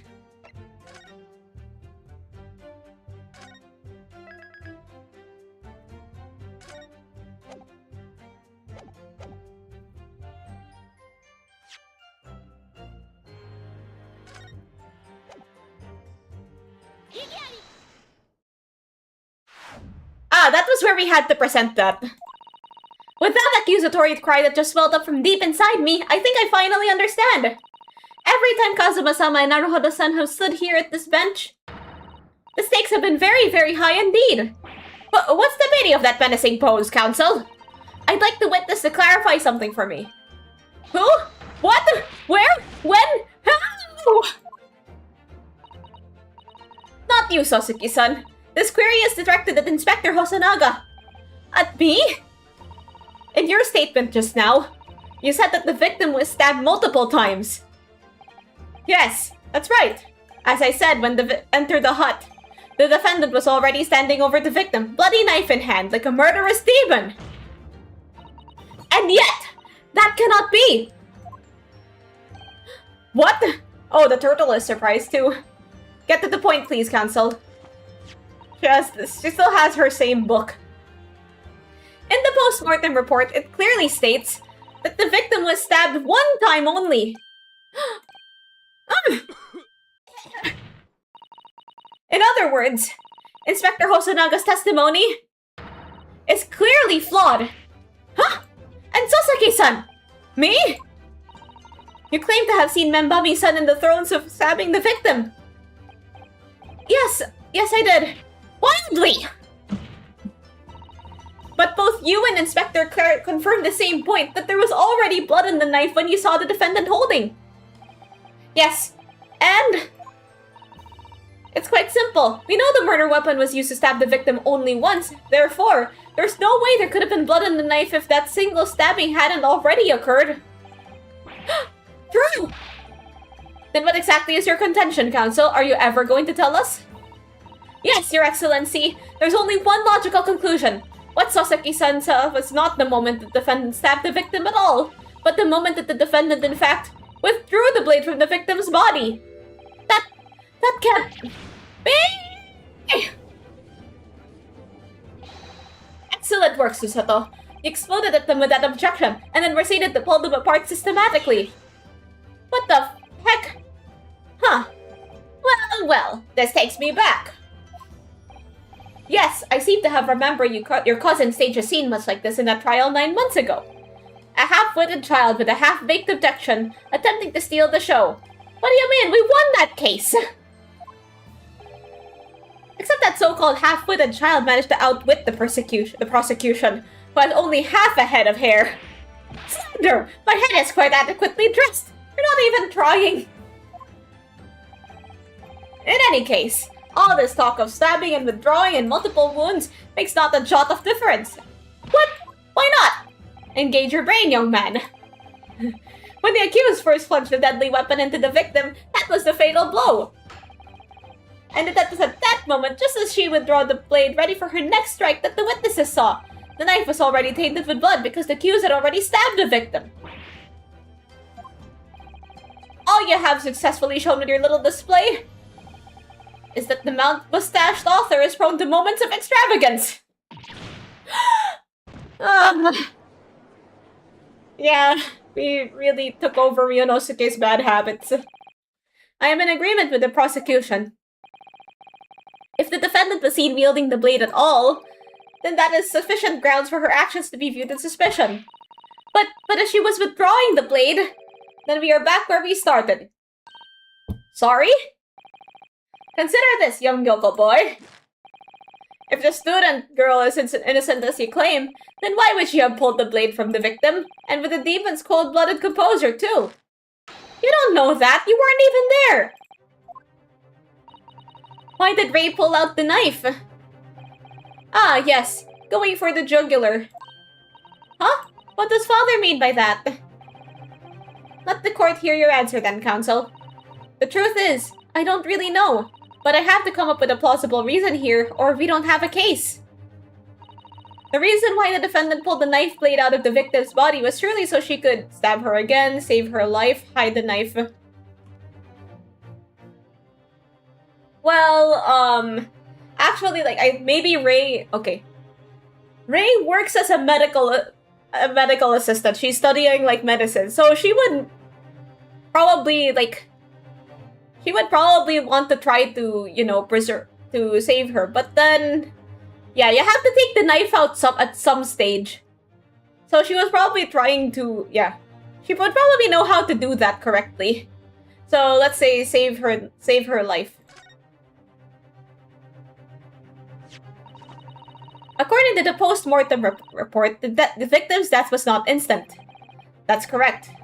It thought that she would have remained conscious for a short while after sustaining the injury. Indeed, giving her the time to take hold of this piece of evidence, it clearly indicates her killer. The point is, being a medical research assistant, Bembami-san was compelled to act when faced with the wounded victim. Instinctively, she pulled the blade out in an attempt to save Miss Brett's life. Absolutely flawless. Did you hear that, Your Excellency? It would seem that this is the best we can expect of this young yokel. Indeed. Is it just me, or does it suddenly feel much colder in here? Your Excellency, if I may? Speak, witness. I would like another opportunity to testify. In respect to the slipshod assertion just put forward by the Yokel Defense Council, I mean. Slipshod? Huh. An excellent idea, Inspector. Our young yokel hopefully has a modicum of knowledge when it comes to the law, it seems.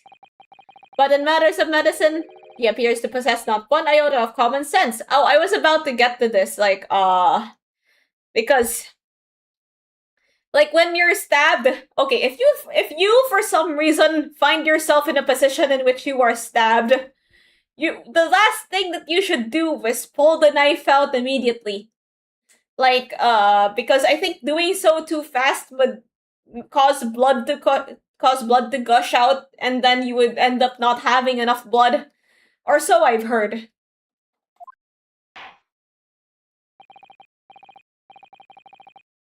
But then, Ray would probably know the correct way to do it, because she's a medical assistant.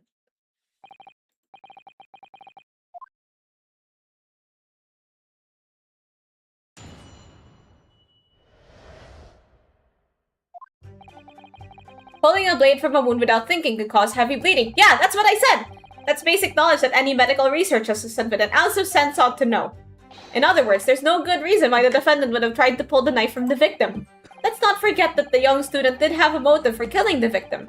The man the victim murdered 9 months ago, Dr. Wilson, was the defendant's highly respected mentor. Yeah, I think we've already been familiarized with that.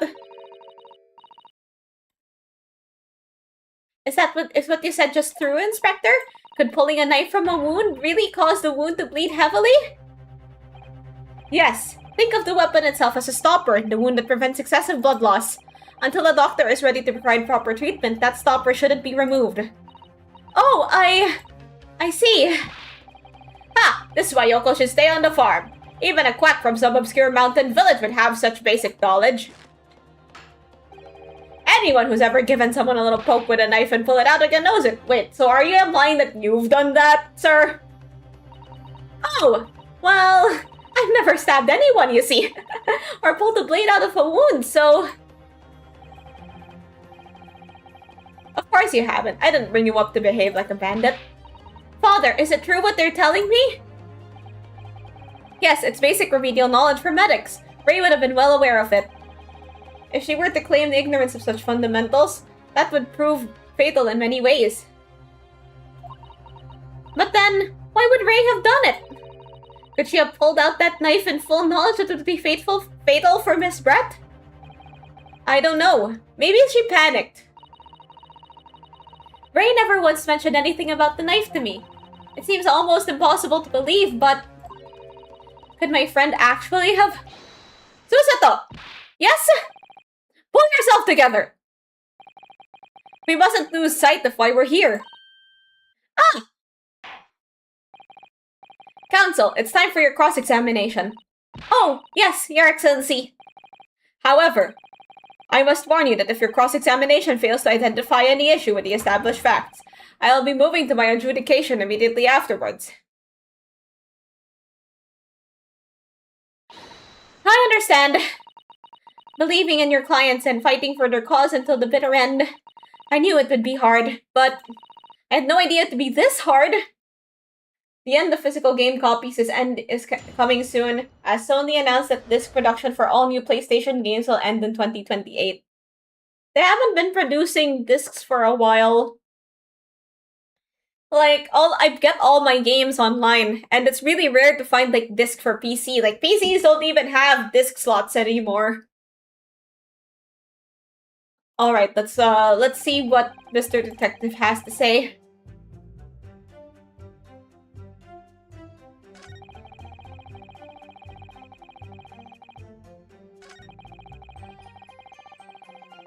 Wait, let's save first.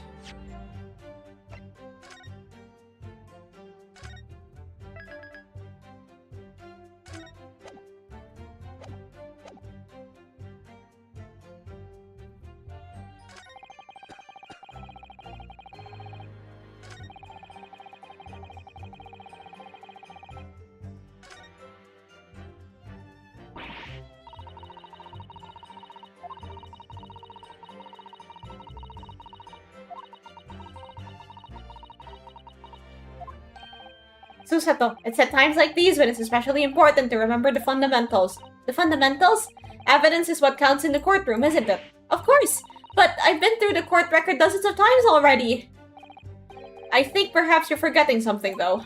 You needn't take the evidence at face value. You can and must examine it in greater detail, too. Ah!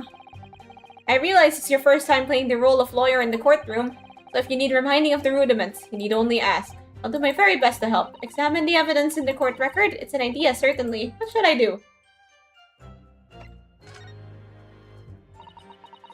Not to think of it. Kazuma-sama and Naruhodo-san were always turning evidence over and over in their hands. Yes, I need to examine things in greater detail. Yeah, like, I think at this point they're still treating you like a new player.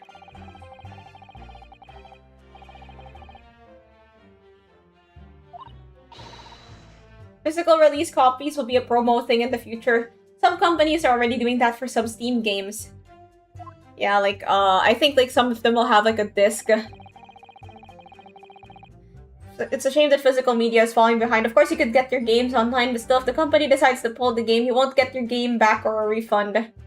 Like, at the very least, if you remove the game, I should have a refund for it.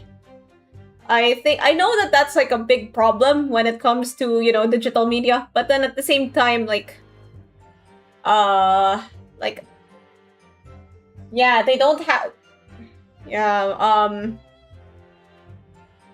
to be fair, I haven't had that happen to me yet. Like, all of my old games are still here. And, or at least they should give me, like, let's say that a game is being, upgraded or something like that. They should at least give it to me for free.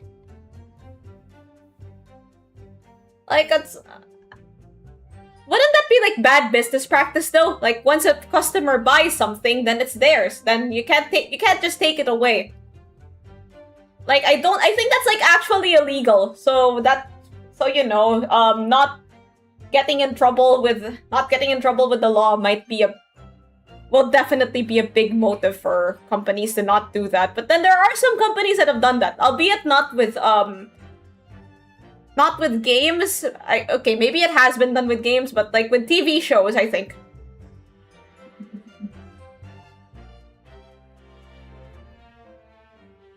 Yeah, you're buying a license, not a product, is the reasoning, so it's technically legal. Somehow that doesn't sit correct with me, but I'm debating a different case here.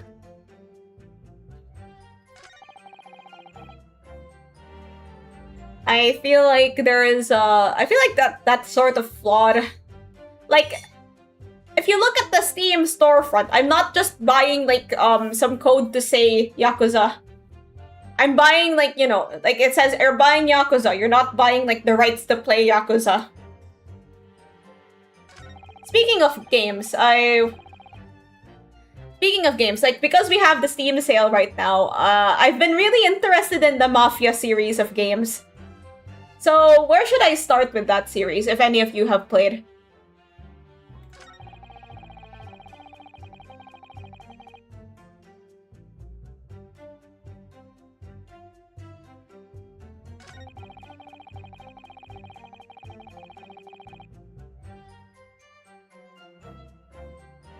Mafia Definitive Edition? Sure. Everything's on sale. Like, it's... Like, I think you could buy multiple Mafia games for a pretty low price. Give me a minute. In other words, there's no good reason why the defendant would have tried to pull the knife from the victim. Like, okay, my problem here is you'd have to pull the knife out at some point. But the defendant had suddenly encountered somebody she knew lying on the ground, bleeding to death. The sight could have shocked her delicate sensibilities, causing her to remove the blade inadvertently. I really don't think inadvertent actions can explain this. The one's a medical research assistant. I can't imagine she would behave so irrationally. Oh, but irrational behavior is a woman's prerogative, isn't it? Oh dear. You have a lot to learn about women. Only a small-minded man could have such bigoted views. Oh dear. Perhaps I'm letting my male persona take hold a little too much. Well, have I managed to convey the basic now? That should cover the medical side of the argument. It's a story-rich game that I really recommend. It's also made in my native country, so I personally have a national pride on it. Okay. Okay, I see. I'm very interested. I'm really interested in, like, fiction pertaining to, you know, crime syndicates and gangs and all that. I don't know, it's just... I just find it kind of appealing.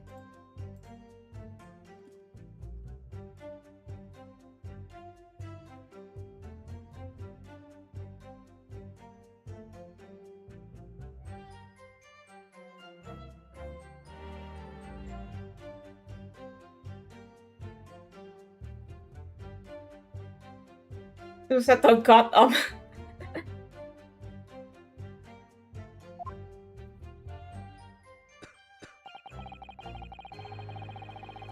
Let's not forget that the young student did have a motive to kill.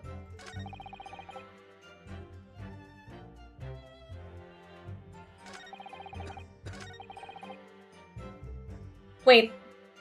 14 14GB update for Uma Musume? Oh yeah, isn't there like a anniversary event happening? Or when was the last time you opened Uma Musume?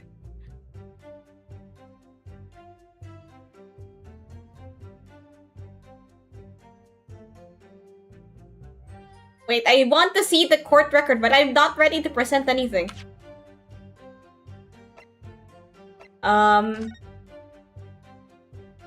Okay, I think I can observe the... This is the newspaper from Soseki-san. There seems to be an important article on the back page as well. Exclusive! Deadly poison stolen from Yume Medical Research Laboratory. From Yume's Medical Research. Father, isn't that your lab? What the? Let me see that! The poison's been stolen! It's this morning's paper that Soseki-san gave us. Are you saying you didn't know? As embarrassing as it is for the head of the laboratory, I didn't. I've not heard any such thing. Honestly, every day just to do daily gacha. I haven't opened Uma Musume in a while. I should probably open it now because of the monthly refresh. Where on earth could the reporter have gleaned this information? Come to think of it. There was no article mentioning the story in our paper this morning, was there? It's a highly toxic poison we've been working on in the strictest confidence. I'd put Ray in charge of the project. Ray! She was managing it? If what's written here is true, it means that she tried to hide the theft from me. And moreover, the details were leaked somehow. I don't believe it! You need to read this article very carefully. The article about the poison has been entered into the court record.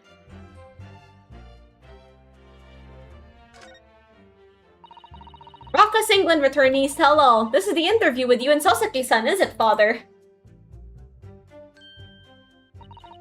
It looks as though it was quite an exchange. Yes, he became a little over-animated when he was talking about his time in England. The photograph here managed to capture the moment his hand karate chopped me on the neck.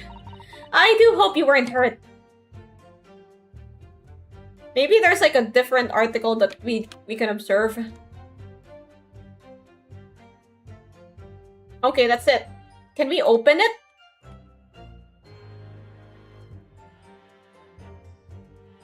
Dude, I want to open the paper.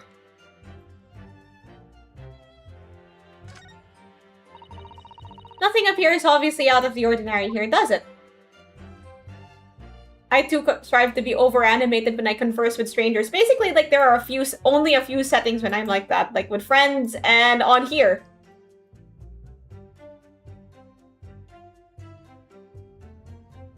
I feel like it would be better if I could open the paper. Yume by Soseki Natsu on the 11th of August. A deadly poison has been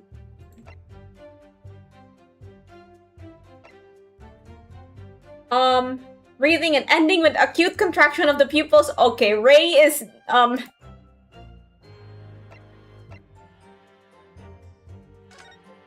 okay, we can, the fountain pen. If we take off the pen's lid...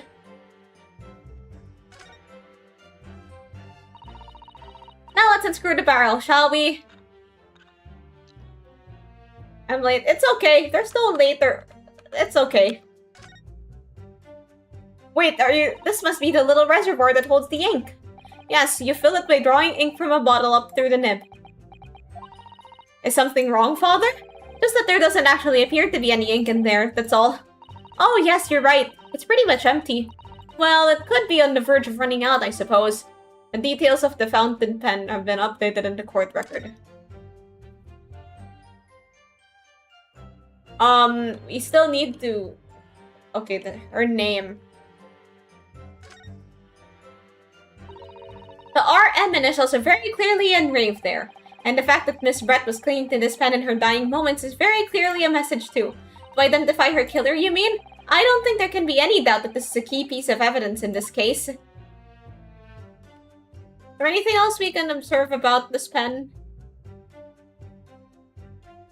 There's something at the bottom. There's some sort of emblem here, look! But it isn't the Yume University one. It must belong to some other organization, I suppose. A business of some kind. But that would seem to imply that the pen doesn't in fact belong to Ray. The details of the fountain pen have been updated in the court record. Okay, so pen doesn't actually belong to Ray. Let's take a picture. I mean, let's look at the picture. This is just like a bunch of stuff. Wait, so if she's dead, then is the swan also dead?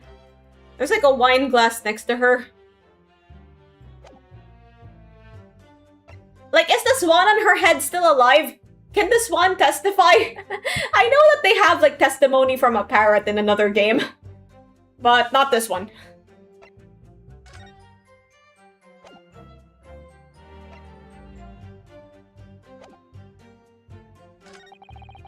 In other words, there's no good reason why the defendant would have tried to pull the knife from the victim. Let's not forget that the young student did have a motive for killing the victim. Wait, I feel like, pulling a blade from a wound without thinking could cause heavy bleeding.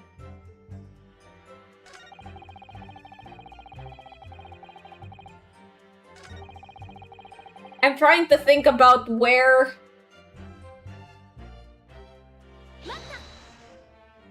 Okay, let's continue to press it. Doing it without thinking could be a problem. Does that mean that if you use due care and attention, it would be alright? I wouldn't have thought this needed spelling out, really. But the blade is like a stopper in the wound. Remove it and a serious hemorrhage will occur. In other words, a medic would need to be present before any attempt was made to withdraw the blade. Doing it without thinking would be madness. You just can't do it. Oh, well, thank you for such a thorough explanation. You already gave one the last time. When you act without thinking, the result's a bloodbath. Oh. Back to the witness testimony, please.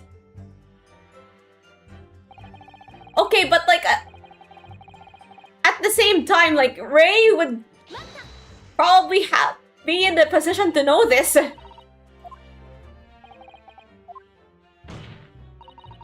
Clearly, the defendant, Raymond Bami-san, does not possess an ounce's... Susata, no! That's not what I'm trying to go for here!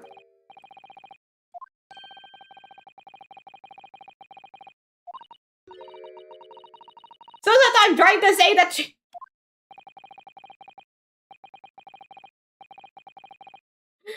Well, I guess it's karma for all the time she threw us under... Like, she nearly unmasked us earlier.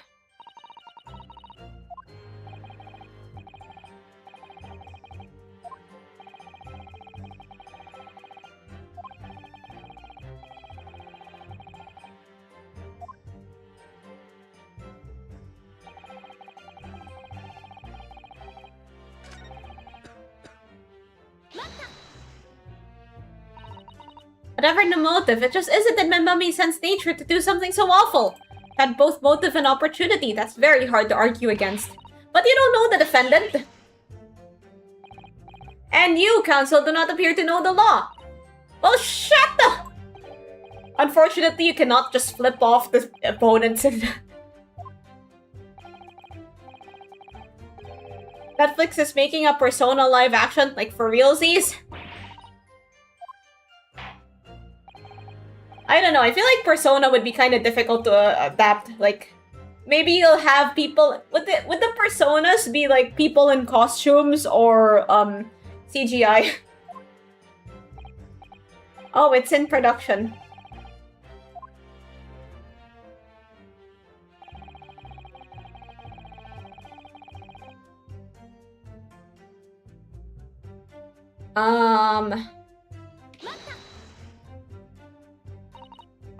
Well, yes, that's true. Dr. Wilson recognized Membami-san's talent and offered her the position of assistant. She was extremely grateful to him. Dr. Wilson had no time for outdated traditions.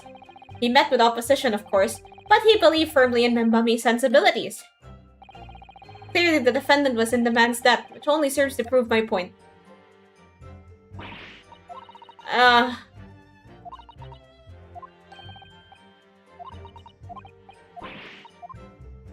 Yeah, like, I've...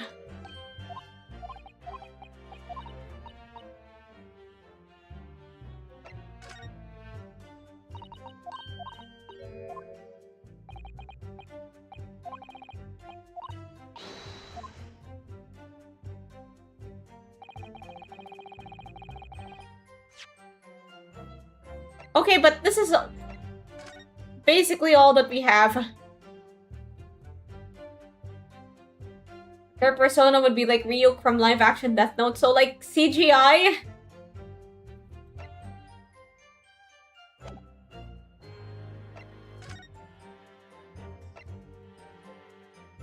Single deep stab wound from behind, piercing a lung and resulting in a fatal hemorrhage. Death would have occurred within. Maybe we can present the photograph. I'm trying to. I'm stumped here, honestly. I'm still wondering about the bird. I just hope they beat their enemies with fish. Yeah, they should do that.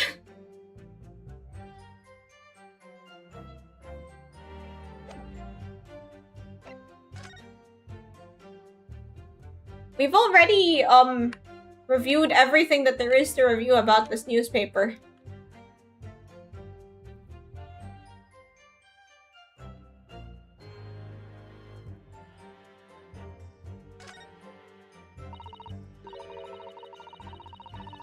Yeah, I'm trying to open the paper, but I don't think you can do that.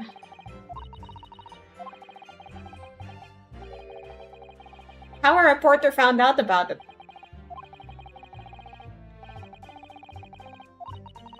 Oh, father. We've already examined everything there is about the pen. Wait.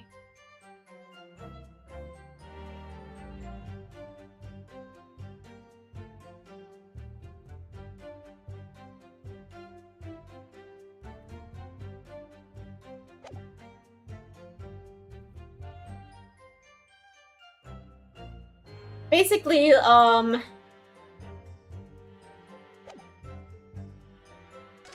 okay, so I can't really, approach that maybe Ray would have known how to do it.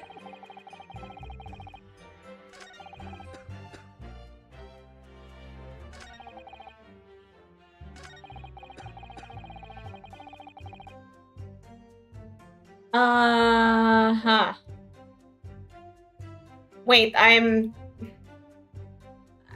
stumped here. Guys, what do you think?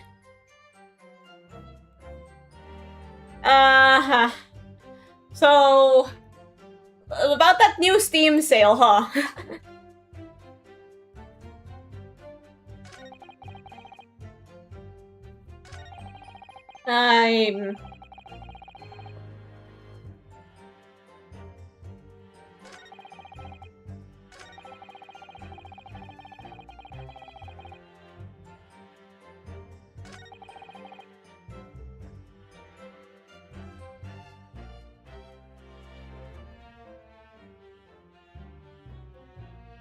Wait,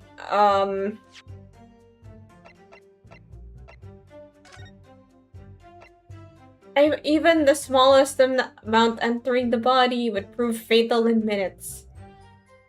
Maybe it's something about the poison? I don't know. Rumored to have been commissioned by the military. Like it says here, either via the mouth or the wound with a poison-laced blade would prove fatal in minutes. So maybe like a reason for Ray to remove it would be, you know, because she might have gotten poisoned otherwise. But at the same time, like, yeah, Ray would know this because she was in charge of the poison.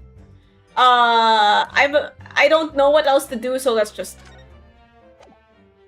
present this one.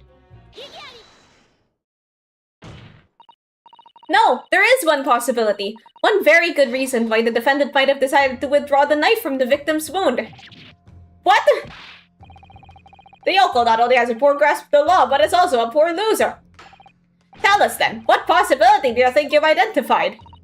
It's here, in this newspaper article. An article about a deadly poison having been stolen from a laboratory. The victim perished from a stab wound. Poison has no relevance in this case. But, Professor Aochi, you will let the defense speak. But a newspaper article, the court cannot rely on this kind of hearsay those wretched publications carry. Counsel for the defense? I am going to need some tangible basis for your claim. You will indicate to the court precisely what part of the newspaper article mentioned affirms your assertion. Your Excellency!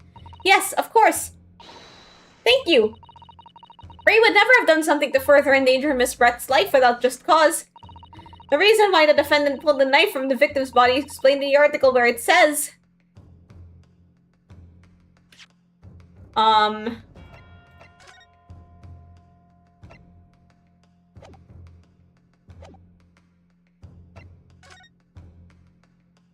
Here. The article reveals that the following property about the poison in question. When the toxin enters the body on a knife laced with the poison, it's rapidly absorbed and causes death in minutes. Are you suggesting? If the knife used to attack Miss Brett was laced with this very poison, it would explain why the defendant, Membami-san, would have withdrawn the blade as soon as possible. Yes, the truth is... it was an attempt to stop the poison from entering the victim's body. What? Yeah, like Ray would have known about the poison. The poison for Cusco. The poison made specifically to kill Cusco. Cusco's poison. Not at all! The defendant withdrew the knife blade from the victim's body not to accelerate the woman's demise, but to save her life, and the prosecution did not deny the possibility. Have you not read the post-mortem report? The cause of death was hemorrhage. The word poison appears nowhere in the document. Well, that's because by acting quickly to remove the blade, the defendant prevented the poison from taking hold. Oh, please, that's clearly desperation. The weasel's last breaking of wind. Poison has nothing whatsoever to do with this case, as I believe the defense is well aware. We have no proof that the information in this wretched newspaper article is at all reliable anyway. Yeah, there was a live-action JoJo. There was also, like, a live-action TV series for the Smoky Shiba Rohan spin-off.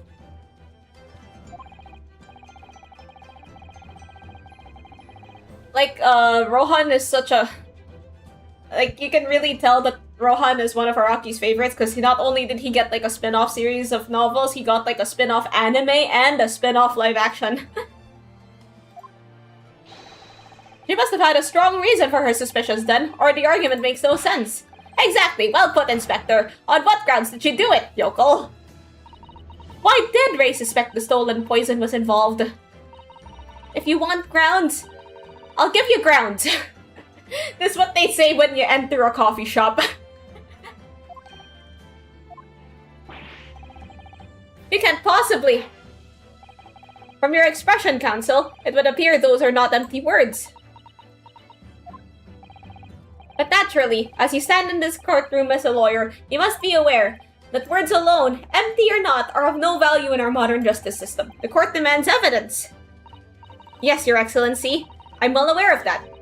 I've seen it many times, from my place at his side in the Old Bailey. In your case, Counsel, you will present the proof. What evidence demonstrates a clear link between this case and the poison in the newspaper article?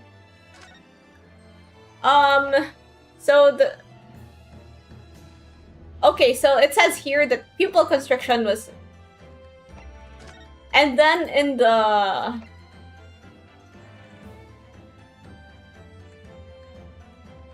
acute contraction of the pupils. But then I'm not... okay, I know the answer. Like, these... okay, these two are connected to each other, but I don't know which one to present. So, I guess, like, they're already referring to the newspaper article, so I have to refer to the post-mortem report, I believe. If this turns out to be wrong, I'll take the... wait, no. Well, we don't know what the poison looked like. If this turns out to be wrong, I'll take the L. Refer to the notes section of the post-mortem report, which reads, extreme meiosis, pupil constriction, was observed in the victim. Ah! Clearly, being a yokel with no knowledge of forensic science, I have no idea, so please, do tell me. Presumably, the fact that this condition of the victim was noted in the post-mortem report means that it's an unusual symptom of death? Well, under normal circumstances, the pupils dilate when someone dies. If there was extreme constriction instead, that's most certainly unusual, yes. What are you doing, you yokel detective? In the newspaper article, there's the following information about the stolen poison. Onset of symptoms occurs in minutes, ending with acute contraction of the pupils prior to death. What? If the defendant, upon seeing the victim stabbed in the back, happened to notice that the pupils of Miss Brett's eyes had constricted severely? Yes, as a medical research assistant, she would have suspected poison immediately, without doubt. Prosecutor Elchi, I think you'll agree. This is very compelling evidence. You! Yoko student and Yoko professor! I believe the defense has expertly demonstrated a credible reason for the defendant's actions. No. Yujin Mikotoba. Yes, Your Excellency? I believe you are best placed here to confirm or deny the veracity of the defense counsel's argument.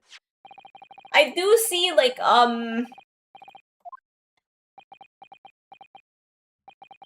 it pains me to have to admit it, but I'm afraid I don't know.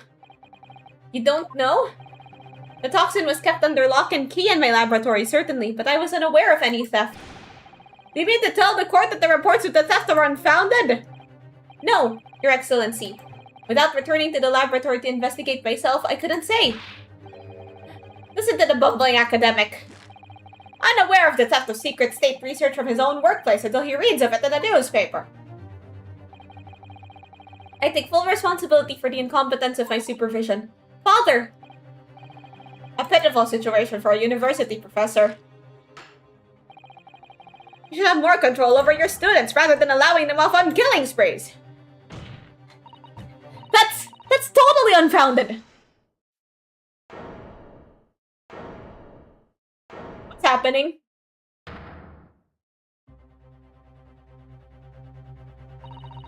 None of this is Professor Mikotoba's fault. It's all my fault. Ray?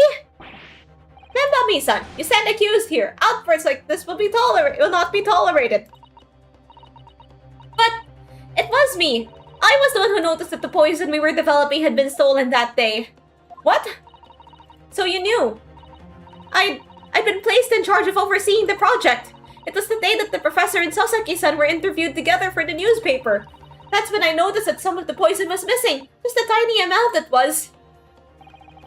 Why didn't you let me know immediately? I was scared. The whole project was supposed to be confidential, but some of the toxin had somehow been taken. So I decided I tried to get it back before anyone else found out. Because I had a very good idea who the thief was. The thief? You don't mean... Actually, yeah. Yes, of course, it was that dainty English woman. Miss Giselle Brett? That's why I decided to join the little group of people going to the seaside. Inside that beach hut, I confronted Miss Brett. But she just sat on a stool at the back of the hut, smiling sweetly at me as if she knew she was untouchable. I know it was you who stole the poison! Well now, whatever do you mean? And then, she suddenly got to her feet, before falling to her knees in front of me and then collapsing on the floor. That's when I saw the knife in her back. I couldn't understand what had just happened.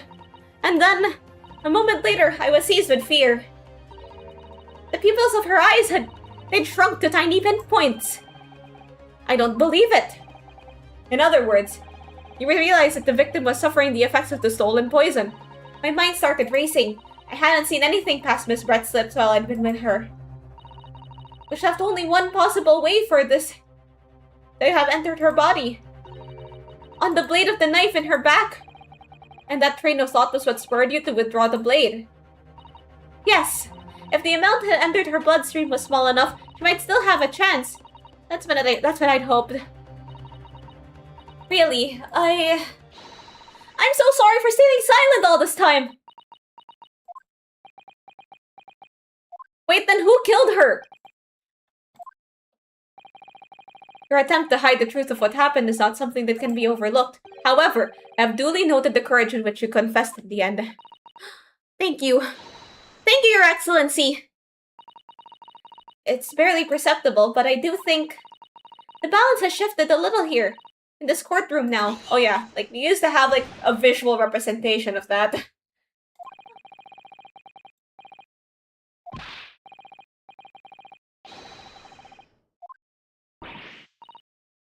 Well, you have no answer because the simple truth is that you stabbed the victim.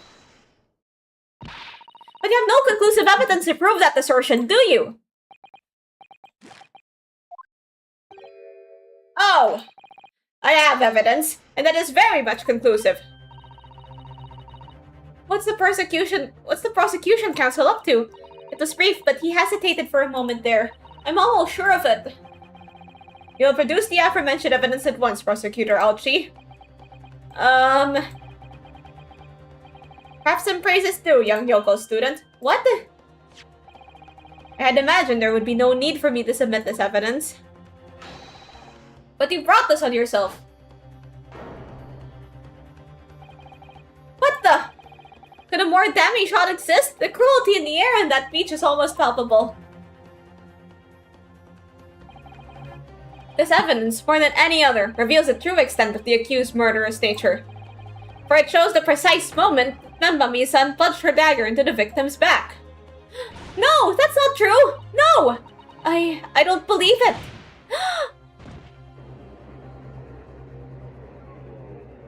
Oh no. Order! Order! Counsel for the defense, was it you who was responsible for that shrill scream that has pierced my courtroom? Perhaps his voice is yet to break. These yokels are slow to mind and slow to mature.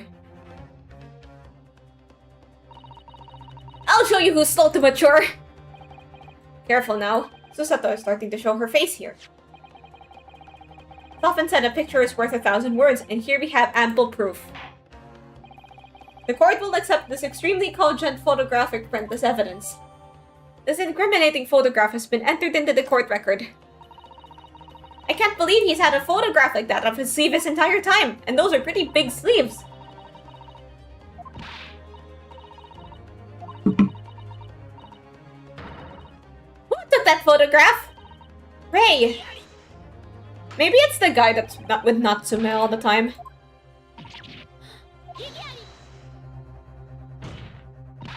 That's an absurd thing to say. It's crucially important. Whoever took this photograph was a witness to Miss Brett's death. The court must be allowed to hear from this person's testimony. I will uphold the defense's demand. The prosecution will reveal the identity of the person responsible for taking this photograph at once. Well, I'm afraid I can't do that. Pardon? You see, this print arrived at the Imperial Police Bureau headquarters by express post yesterday, but there was nothing to indicate the sender's name or address. The provenance of this print is unknown. Goodness! Are we to understand then, Counsel, that in full knowledge of the fact that this photograph has the murkiest of origins, you nevertheless believe it to be fit for submission as evidence in the Supreme Court? When you first produced that print before, I noticed that you hesitated for a brief moment. Because you knew that it wasn't completely reliable evidence, didn't you? But, like, they didn't have Photoshop back then. The way that they did Photoshop was they did literally paint over the picture.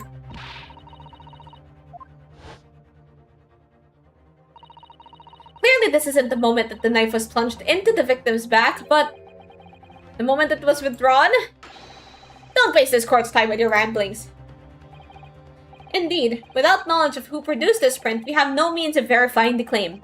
And the scene it captures is without a doubt the most compelling evidence presented to the court. If the defense is unable to shed any further light on the matter, I believe the conclusion is clear. Oh no! Susato, this is the time for you to fight. If what you've established so far is true, then there could be no doubt. This photograph shows the moment that Ray withdrew the blade from the victim. Yes! We just need to prove that somehow... You have plenty of time to rue your defeat on the slow train back to the provinces. And to rue the day you came up against Takatsuchi Alchi in a court of law. If I can't determine who took this photograph, then the trail is gonna come to an end. There must be a clue somewhere. There must be some way of working out who took it. Well, Counsel? Your Excellency, the burning question is who took that photograph. And the truth is... Well, I can't just say I don't know.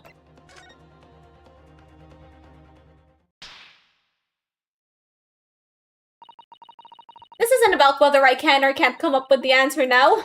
I simply have to. The identity of the person who took this dramatic photographic print is, I assure you, something the defense can and will reveal. You can't possibly, but as you so boldly claim that you can, please do enlighten us. Unfortunately, I'm unable to present a name. How utterly underwhelming. Do you really believe you could... However, I am able to present evidence. Okay, so we look at the picture here, and it appears to be taken, like...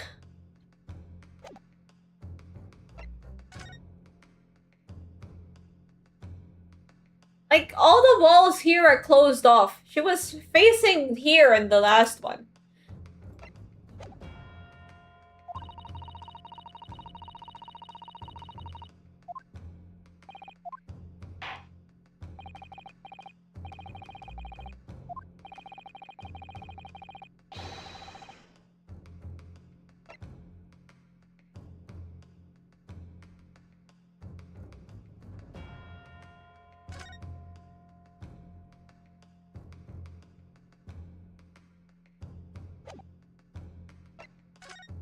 Okay, so here... it looks like it was taken from this angle. Well, we can't really see that part of the shack. But if we look here, light isn't coming from anywhere else. So... I'm just gonna save here.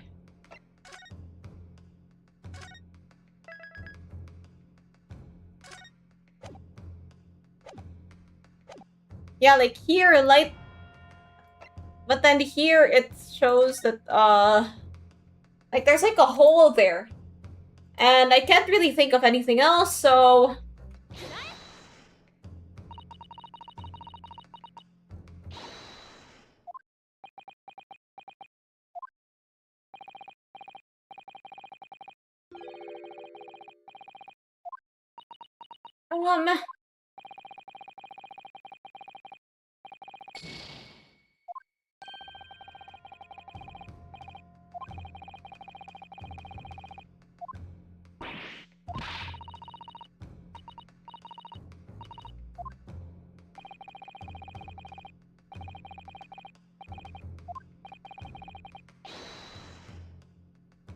Okay, let's keep looking. Maybe it's here?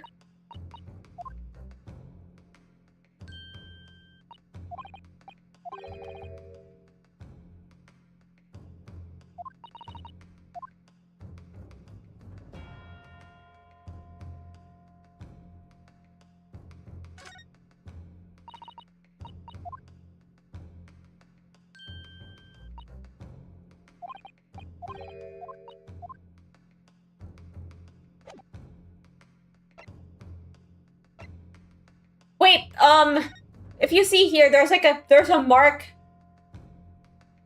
Yeah. And then there's a picture in the newspaper. Yeah, we found it, guys! We found it!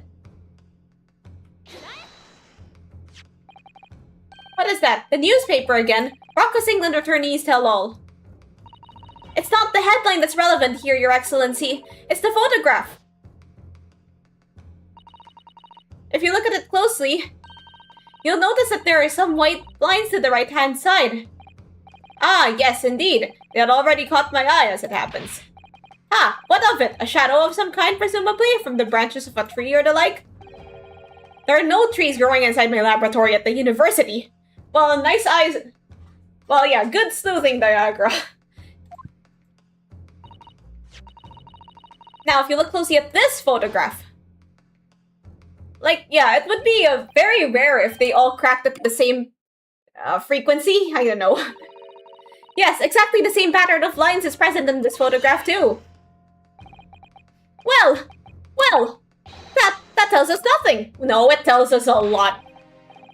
Cope and seethe. Cope and seethe, Mr. Judge Man.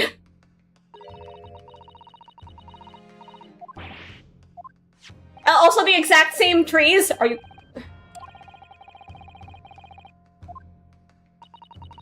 The curious matching pattern that appears in both photographic prints is a result of the photographer's technique, a camera, and the fact some tree branches. Thank you. I do aim to be a Herlock Sholmes. Pretty low bar, but yes. Yes. We can confidently say that the camera's lens must be scratched, and that the scratched lens causes unwanted lines to appear at every print taken with the device.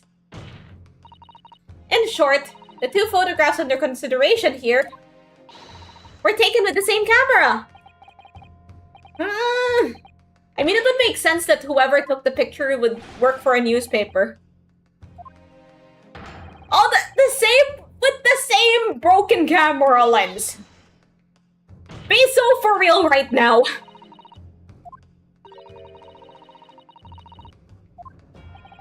A newspaper.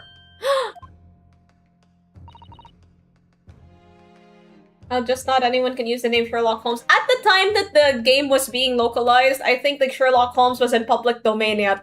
But now it's public domain, so if they just waited a couple years, then they would have been able to call him Sherlock Holmes. And not, Herlock Sholmes. But I kind of like Herlock Sholmes, it's funny. The author of that article is the mystery witness to this crime. What? Ah! Wow, we are so good at this. We're killing it right now.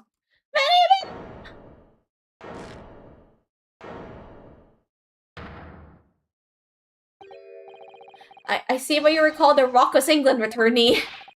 What are you yelling about? You've already testified. It's Many Meno. I tell you. Many Memo! Mo! Why does bro feel the need to JoJo pose?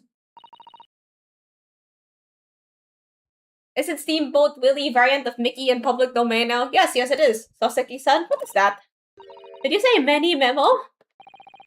Ever since I returned to Japan, our reporter from the Shoyu News has been hounding me for following my every move. Is that the guy that we saw earlier? A reporter by the name of Raiten Many Memo. Yes, hounding me from dawn till dusk. Ah, now that he mentions it. That guy! Could that same reporter be? Camera to the left of him, a notebook to the right. There I am, stuck in the middle with Raiten Many Memo. I thought Many Memo was his stan's name. It probably is. So you're guessing that this picture was taken by Many Memo! Yes, my lord, your excellency, Esquire! Officer, find this newspaper reporter at once and bring him to my courtroom. We'll adjourn for a short recess in the meantime. Oh, yes, your excellency. As you say, your excellency. And one more thing. I want this knife, the murder weapon, examined for traces of poison. You will solicit the assistance of the Imperial University's medical department for the task. Understood. Meh! Many.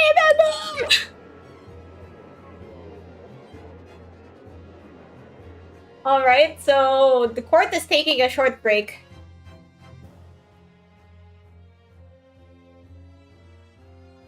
And I think now is a good time to take a break as well.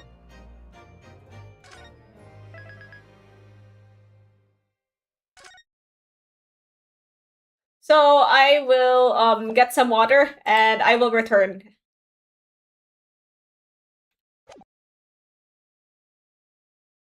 Wait, let's just let this ticker happen.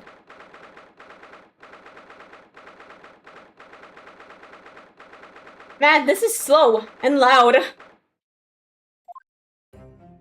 I'll leave you guys with some background music at least.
Hello, I have returned.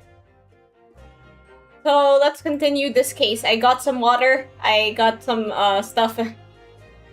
Alright, let's continue. I'm so sorry, Susato. I should have told you about the toxin. Wait, I'm having internet issues again.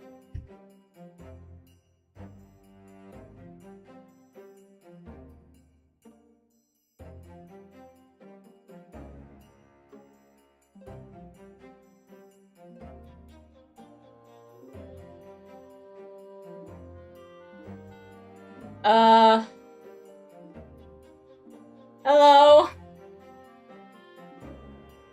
Yeah, the internet is doing its thing again, so I'm just gonna wait a bit.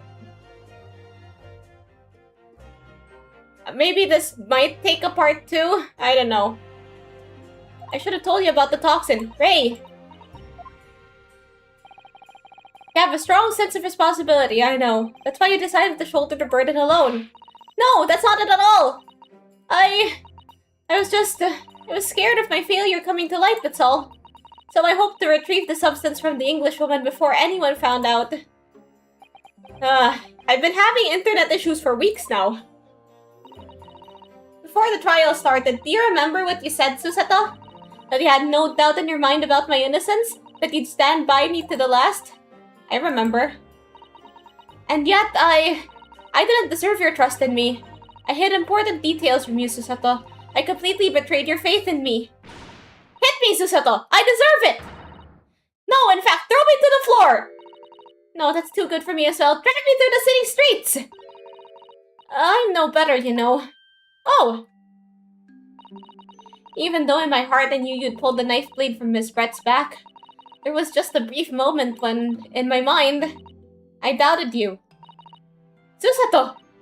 I'm sorry. After I stood there and promised you I'd stand by you and always be on your side, I betrayed your faith in me too. And as such, I failed you as a lawyer. Oh no, no! I think the situation has taught both of you a valuable lesson. Placing your unbridled faith in another is no easy task. Yes, Father. That fact has certainly struck home. I can never tell if it's your internet that's bad or mine. Yeah, I mean, like, to be fair, it's not always, that's not always the case that my internet is having internet moments, but yeah, it's... Like, I'll make sure to, I'll make sure to say something if anything is not working. Can you find it in your heart to forgive me?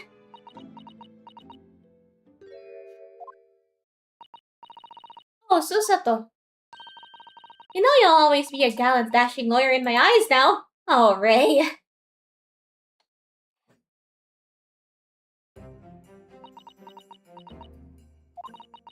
I was so scared, you know, when it happened.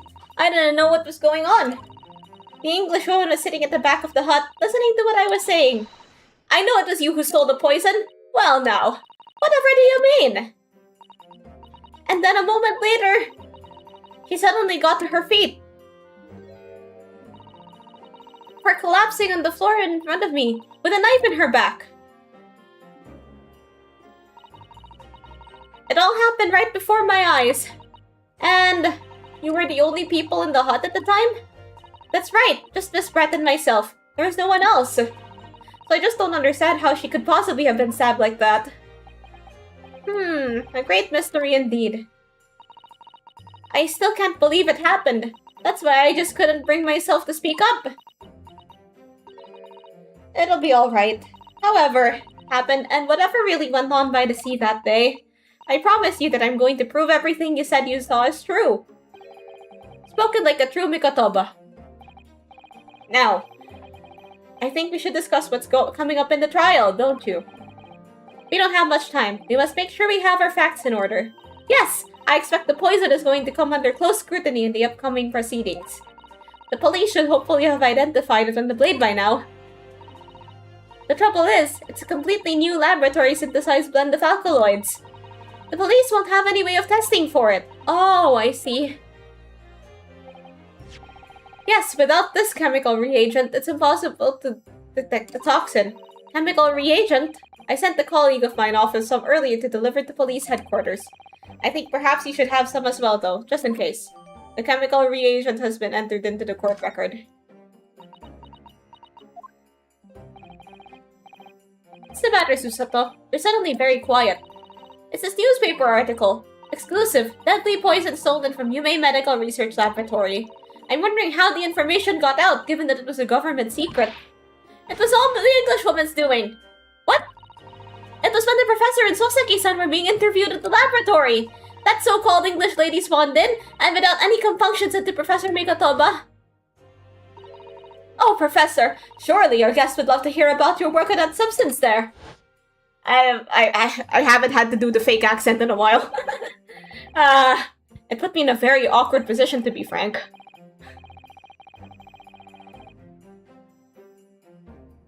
But Soseki-san's curiosity had been piqued, so I had no choice but to give him a cursory introduction. So then, Soseki-san knew about the poison. Yes, and it's highly likely that the reporter who was writing up the story about us would have caught a glimpse of the toxin too. This many memos, son. By the way, did that reporter join you all when you went to the beach? Oh! No, I don't remember the reporter being there. Indeed, he shouldn't have been. I very much doubt anyone would have wanted him there. Oh! A known criminal had been given permission by the authorities to bathe by the seaside. Soseki-san pointed out that inviting a reporter might be problematic, so the man was sent back to his office. Yet he obviously didn't go back. He secretly followed the party to the beach and took this very candid photograph. And then presumably he posted it anonymously to the police. I got kind of confused with the user posted it. I was like, wait, they got like posted it to Facebook or something. But they, yeah, you posted it in this case means like he mailed it.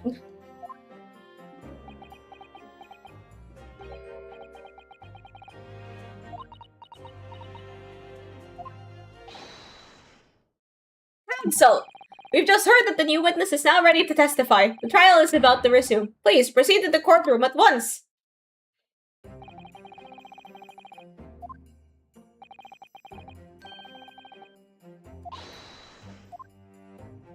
Alright, it's time to get to work. Ray has put her faith in me now and told me everything. So I can't let her down. I have to prove that what she's telling the court is true. I have to prove what's really happened that day.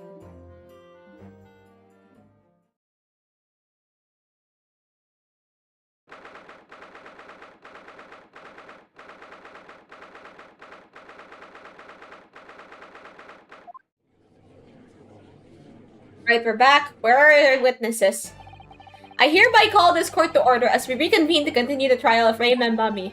Prosecutor Alchi, have you summoned a new witness? Before I address that question, Your Excellency, I have some very important news to share. Oh? What news? And why does he look so happy about it?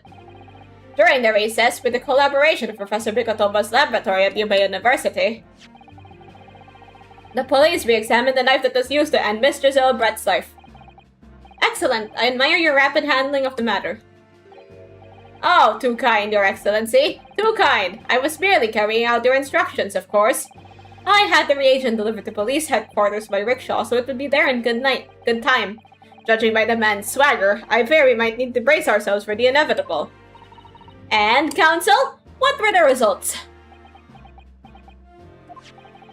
This dagger, which was so cruelly used to end the life of the victim, has no trace of poison anywhere on its blade. What? Are you sure about that? I mean, we could just test it ourselves, right? I would stake the reputation of the police on it. Armed with the reagent, the test is extremely simple. They couldn't have made the mistake. The murder weapon has been entered into the court record. In short, the accused's feeble excuse earlier has been utterly destroyed. But like, we could just test it ourselves. We have the thing, and supervision from Bikotoba. Ah, the newspaper reporter. Very well, officer. Bring in the witness. No trace of poison on the knife. But if that's really the case, how could the toxin have entered the victim's body? I actually have an idea about that. I thought about it earlier. Bro, why are you licking your pencil? My guy. Right, then many memo of the Shoyu News. I'm what people like to call a journo. Journo? What's a journal, father? Do you know? It's simply a contraction of journalist. I'm there when the news breaks, putting pen to paper to catch those scoops or in print the next morning. They don't call me the hero of the Herald for nothing. The nice guy of news. Oh, so, it was you who took this photograph, was it?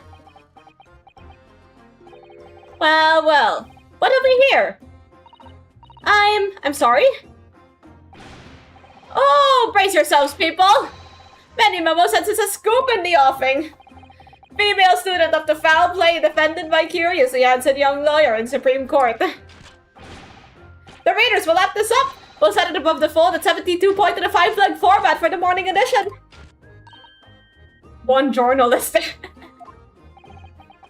Right then, let's start with your name. Oh, it's Ryotaro Naruhodo. Next, what made you want to become a lawyer? Well, I wanted to reform our country's legal system, I suppose. Ryotaro has suddenly become very ambitious, I see. I just borrowed Kazuma-sama's dream for a while.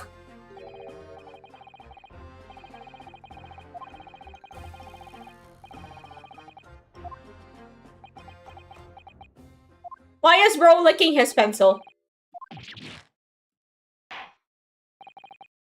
Witness? Yes? What this court demands to know is whether or not you were responsible for the taking of this picture. More like the bald horse of the Supreme Court. Burn. So, did you take the picture, buddy?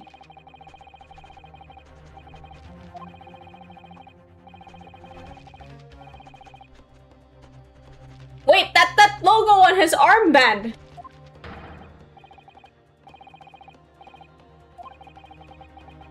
That's what I call my many-memoism!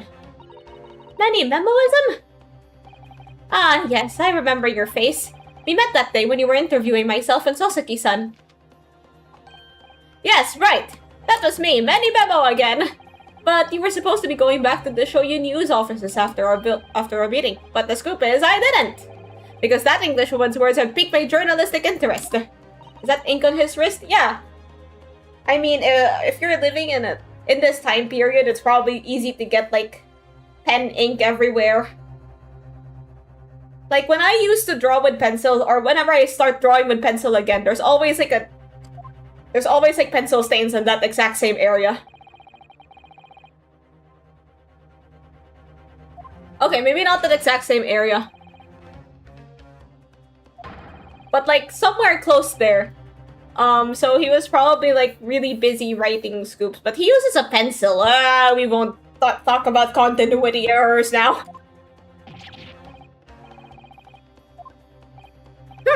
Well, anyway. I quickly jotted down those words she said in my memo pad. This guy's gonna give us so many tongue twisters. Are you ready? I'll read it out. It's all here. Right, here goes. I should like to go with everyone to see your country's coast. Serious criminal. What? To get the woman's story so I could hammer her in the press. Do you mean to say that you did indeed witness it firsthand? The grim scene portrayed in this photograph? Oh yes, I saw it with my very own journal eyes. From start to finish, through the viewfinder of my trusty camera. Infinite ear pencil.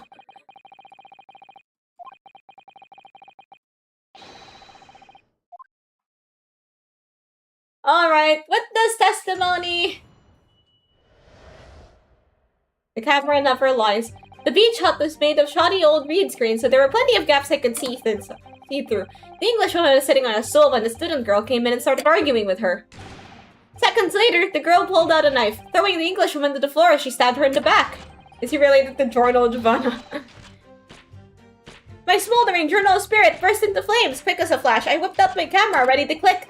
I pulled apart the rough weave of one of the screens and poked the lens through for the perfect shot. Reed screens, you say? Right, you can see them clearly enough in that great shot I snapped. The hut walls were just screens made of coarsely woven reeds. Yes, it allows the breeze to pass through and bring some relief from the summer heat. And it's a breeze for me to poke my camera through and see the whole thing hotting up. You mean heating up? Did you witness everything that happened from the moment the defendant entered the hut? Oh, yes, I saw it. I saw the whole thing from start to finish. And you say that you took the photograph through a gap in one of the screens. Luckily for me, they were pretty shoddily woven. I pulled the reeds apart and thrust the lens of my camera through the gap. Wait, how the heck did you do that? That thing is a brick.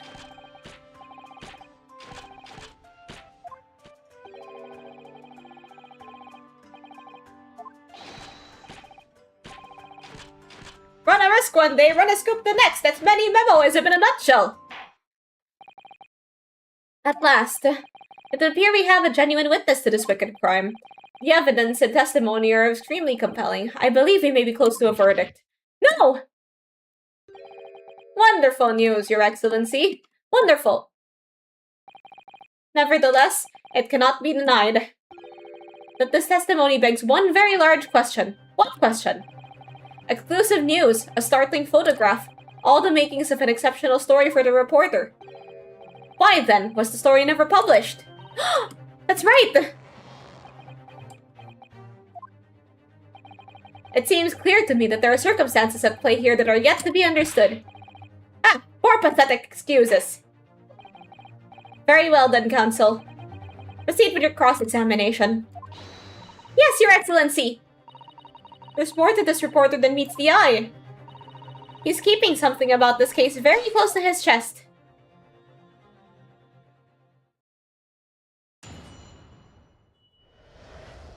The camera never lies.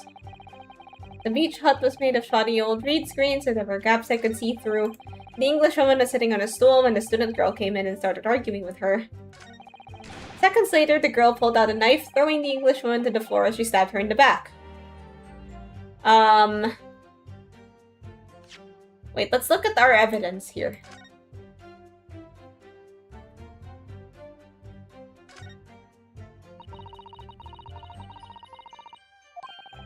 It's German, so your knowledge of English is going to be of little help here, I'm afraid.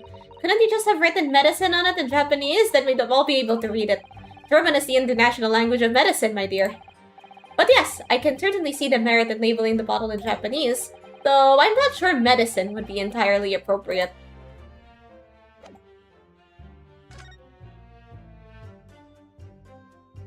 Doesn't it hurt? I guess he's used to it at this point. Can I open it? So apparently they use German for medical, not for medical language.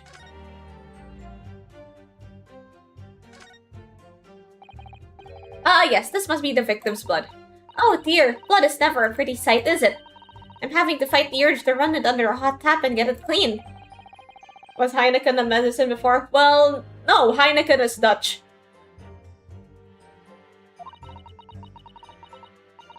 I think this is something else, Father.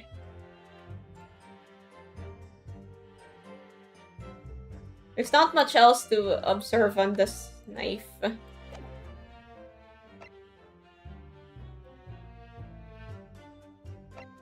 Well, we could present the knife. Wait, all our lives refreshed. My smoldering journal spirit burst into flames. I pulled apart the rough weave of one of the screens and poked the lens through for the perfect shot.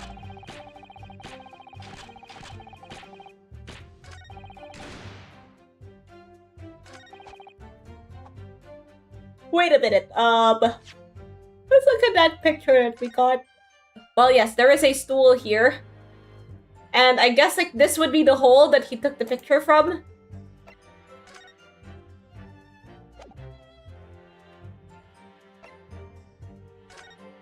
Wait, we need to ask him about this. Like, that's the logo. Okay, the logo at the end of the fountain pen is the same as the one on his sleeve. So, this is probably relevant somehow. And I just remembered his name is... What if this means... What if these are his initials instead? But then I can't just, spring that on him right now.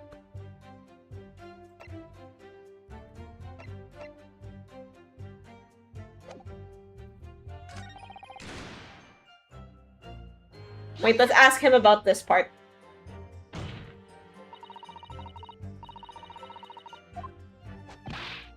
Ha! The precise moment? I didn't see just that.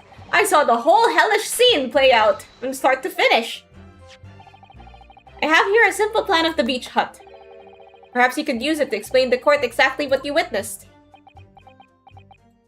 Right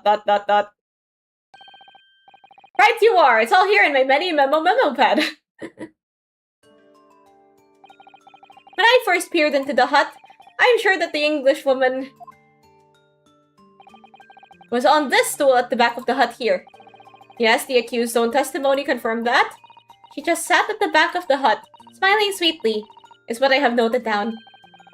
It's my turn to testify now. Try not to interrupt. Then, the next moment, as I was watching,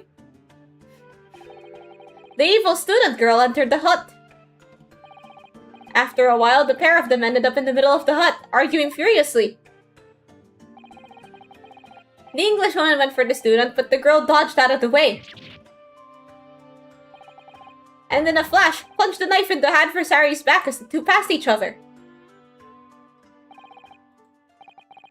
What do you describe as a grim crime indeed? Never sugarcoat the truth. That's what many memoism says.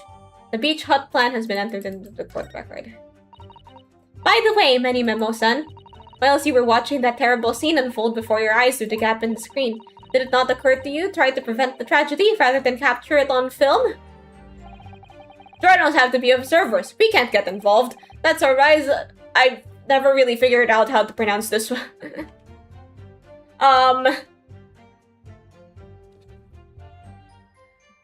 That's our... Wait, let me just look up a pronunciation guide right quick.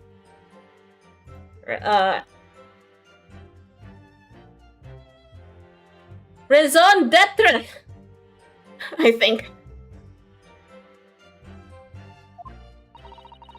So you didn't converse with Miss Brett at all? Obviously not.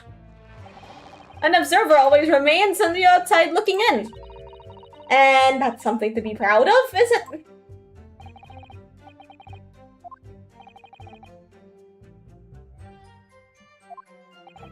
I think the witness's last expertly phrased statement should perhaps be added to his formal testimony.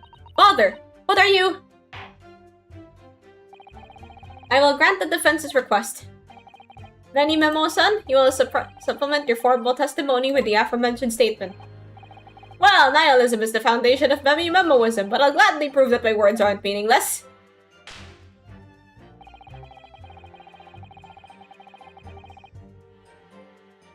Okay, I think we need to, press him on this.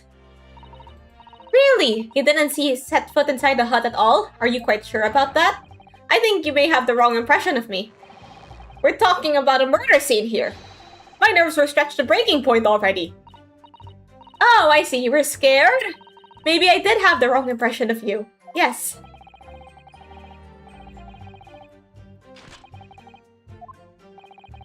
You really should have summoned help before thinking of your camera. Many Memoism and humanism don't always agree. And most of the time in those instances, many Memoism comes out on top. As a sculptor of stories, sometimes I have to be cruel for my art. Yes, that's spot on. Surely he's making all this up.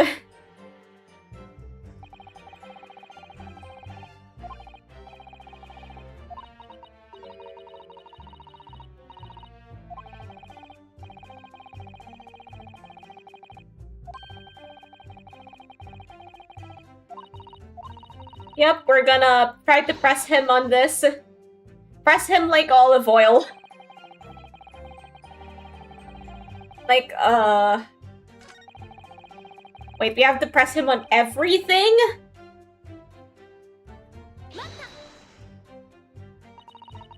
I actually summoned Mami-san entering the hut. Yep, and she was raging. Raging like my journal spirit. And the argument that you mentioned. What was that about exactly? You stole it! I didn't steal it! That kind of thing. Talking about the poison, I suppose. The student girl walked right up to the Englishwoman and really started laying into her. I mean, if she'd laid into her anymore, there would have been eggs! Ah, I see he's like... He has the same penchant for wordplay as I do. His descriptive talents are press him like a pimple. Would you press the olives and not the oil? I was thinking about like the olive oil that you press out of the... like the olive oil that you press out of the olives, but yeah, I could have worded that better. Press him like some olives. Like some extra virgin olives. What are virgin olives anyway? He really ought to work on his similes first though, to be honest.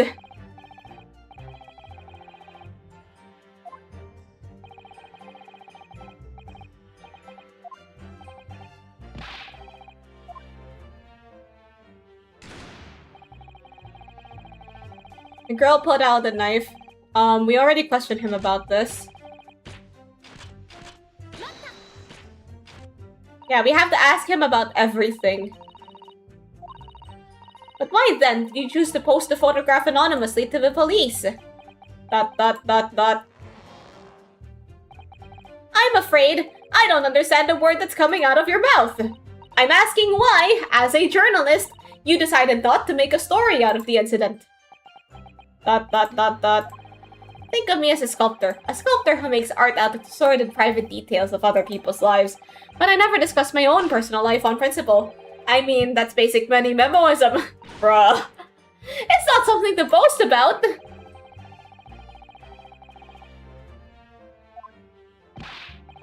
That's it! That's brilliant! My burning desire to see something or other exposed. There has to be a good reason why he didn't think to write an article about what he saw, though. By your own admission, you were outside the hut. How, then, did you manage to take the photograph? Ah, yes, that. I'm glad you asked. I pulled apart the rough weave of one of the screens and poked the lens through for the perfect shot. Let's ask him. But the two women inside didn't notice? Huh, obviously not. If they had, where would I be right now? In jail, that's where. which you'd think would make you reflect on what you were doing. No, a journal's job is to collect little snippets of life as unobtrusively as possible. Leave nothing but footprints. Take nothing but photos. Yes, that's spot on. Did he just make that up? The point is, the witness risked life and limb to obtain this photograph. And in this photograph reveals the whole truth. There's nothing more to be said. ...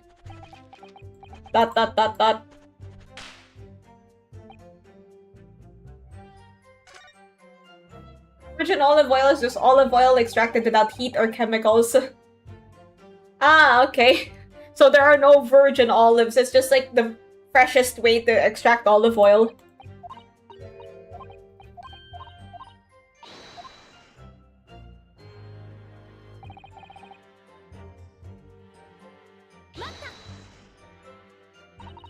What made you want to see what was happening inside the beach hut in the first place?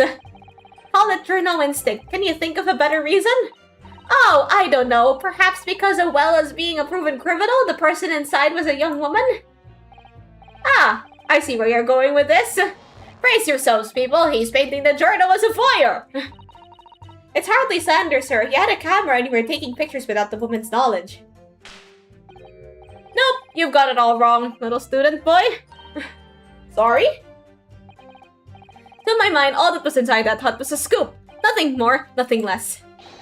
Scoops know no gender. Man or woman, it's all news. That's not even many memo, is it? It's basic journalism. So how in the world is there extra virgin olive oil? Well, like, I guess that would be, like, super pure olive... Like the super purest version of olive oil? I don't know, maybe that's where the virgin olives come from.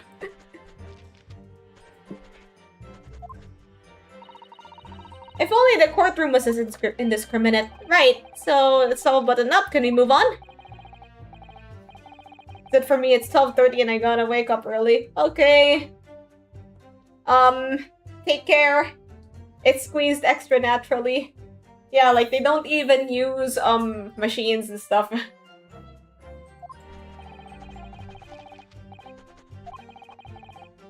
When I pulled back the reeds, I could see it all clear as day.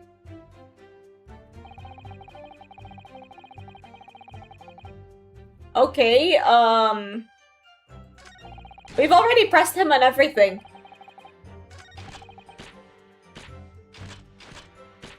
I think we already asked him about this bit.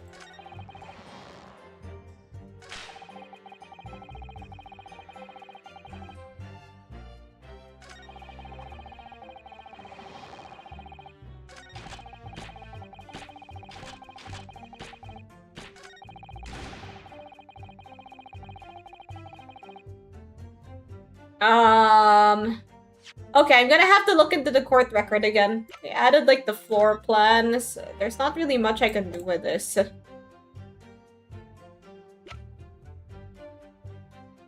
Okay, here's a picture of Ray. Here's the...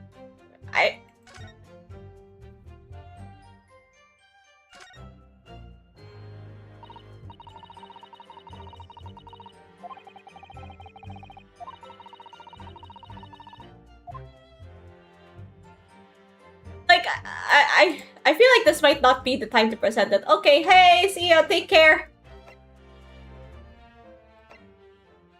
The stab wound. Okay, here, like, this hole in the back is likely where he saw things.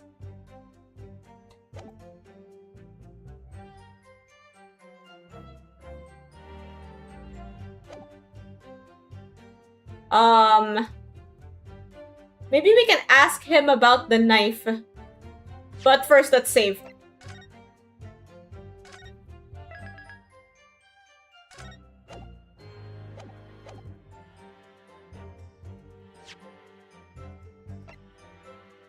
Wait, no, we're supposed to present contradictions.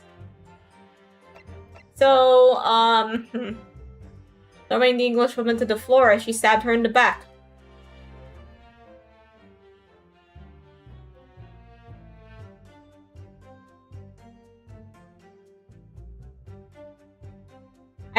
I'm kind of stumped.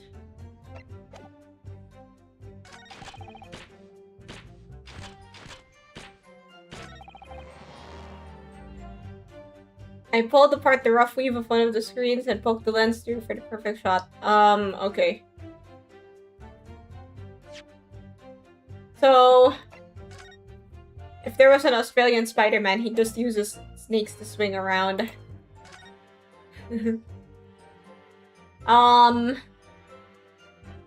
So here is like the hole. It's clearly like at the back of the the place. Like this is where it happened, but then it looks like, I don't know, it looks like his picture is like from an angle.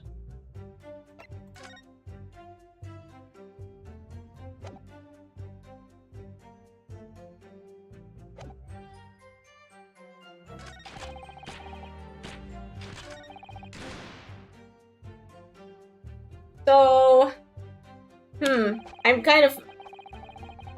She was sitting on a stool. Was he hiding in the dress? No.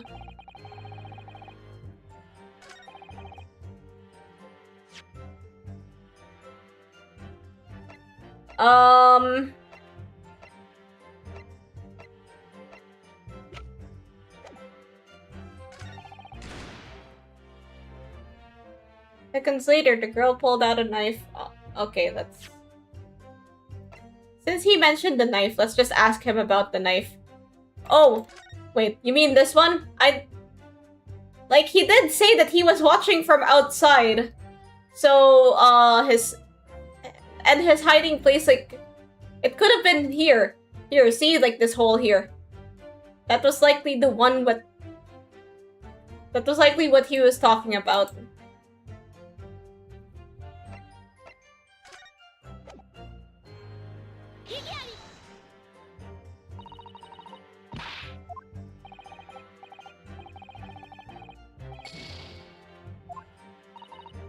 I'm gonna eat lunch, but I subbed, so maybe I'll come back. Okay, enjoy your lunch. Thanks for subscribing.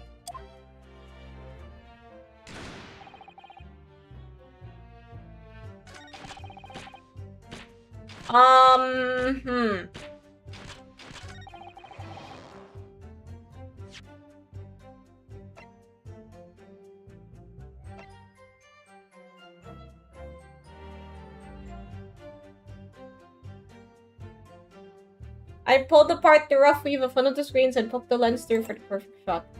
I'm not really sure if... I never once set foot in the hut nor spoke with the Englishman. I was there only as an observer. I feel like this is what we should press. So if he has to be believed, then...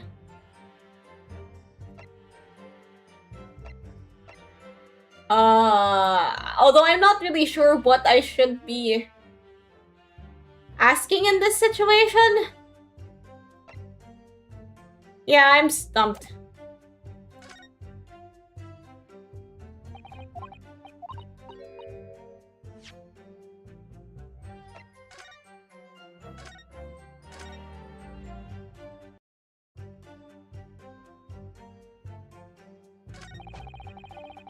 The English one, okay, so we've already pressed him on...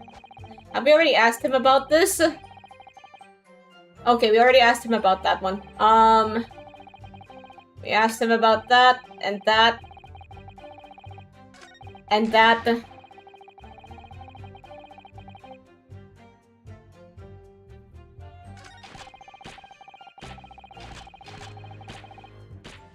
Wait, I think I need to review something.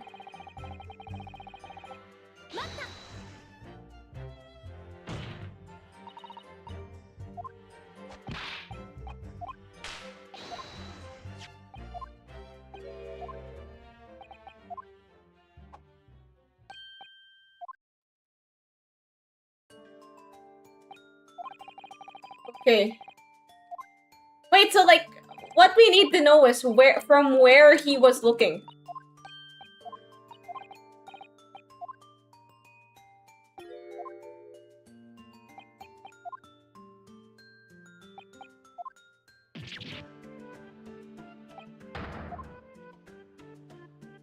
Like, I know that he's mad guilty. I just have to prove it.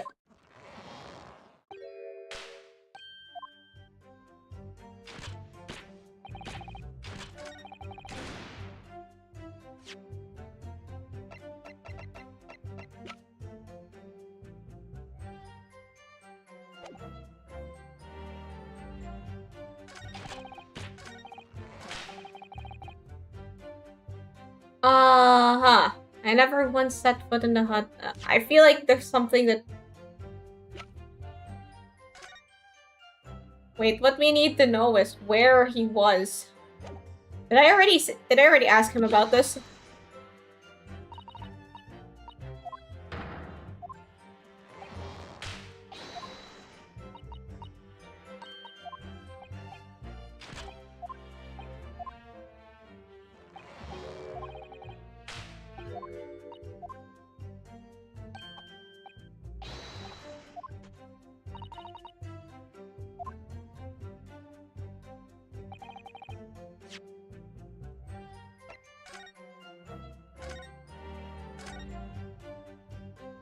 Okay, I think that,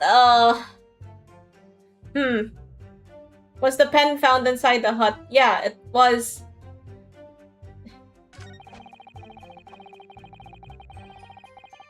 I'm not sure what I should be presenting.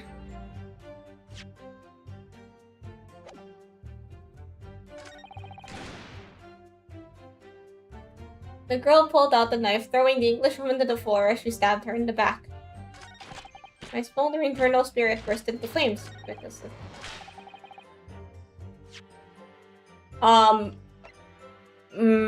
Wait. Maybe we could ask him about this one.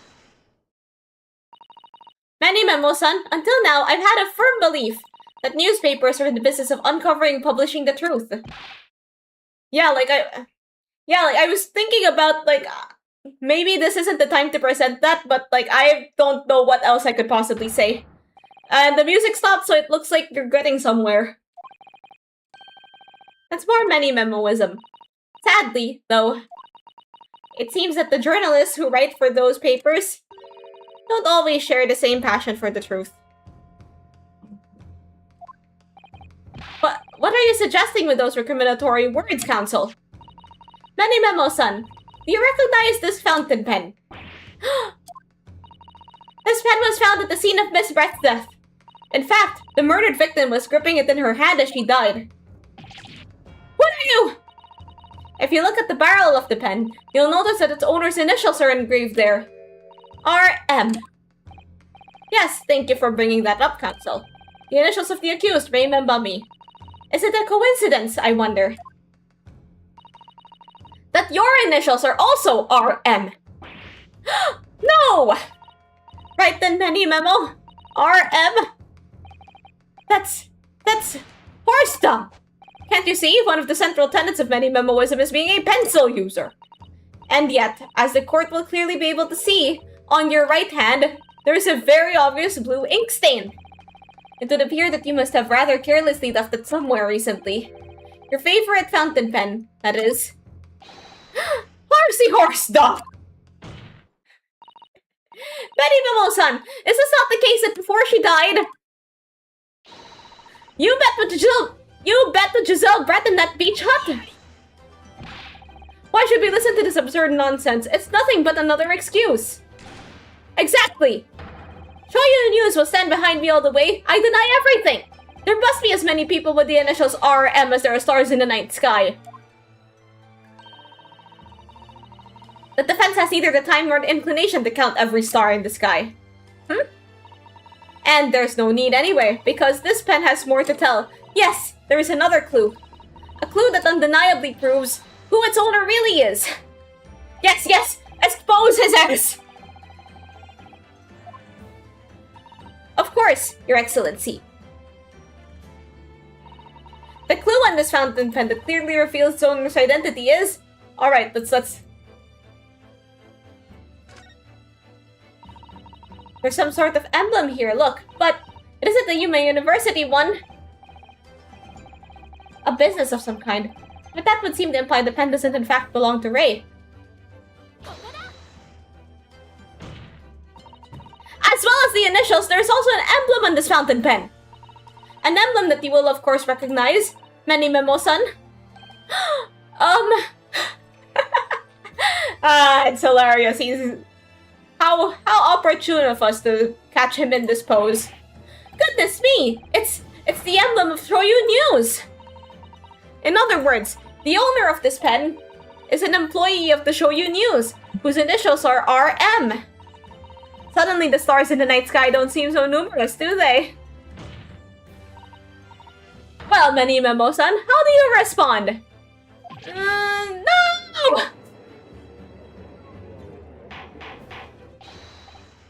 Order! Explain yourself, witness.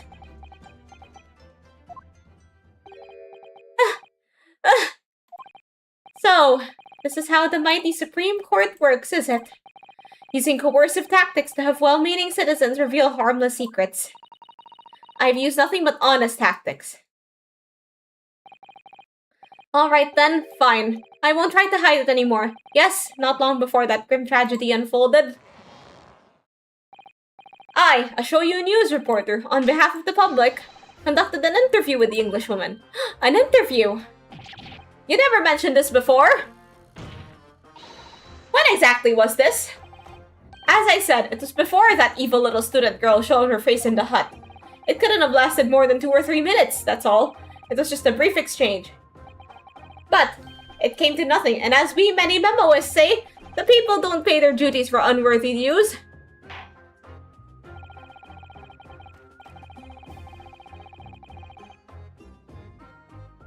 I just got some water.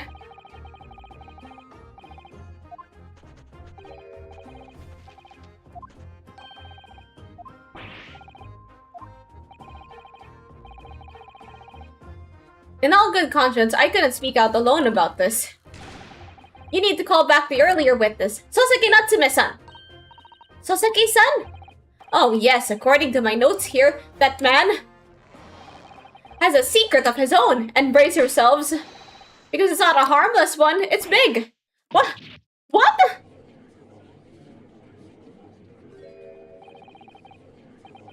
Many memoism states that one man's secret is worth every other man's front page story. Very well, I will grant the witness's request in this instance. Officer, summon the earlier witness back to the stand. Soseki-san, hiding something.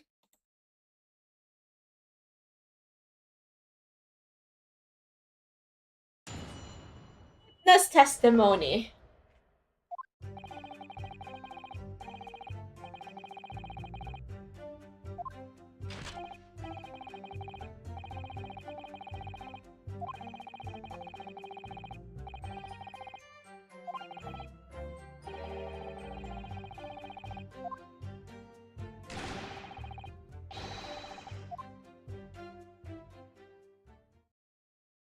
So he's saying that they converse with each other.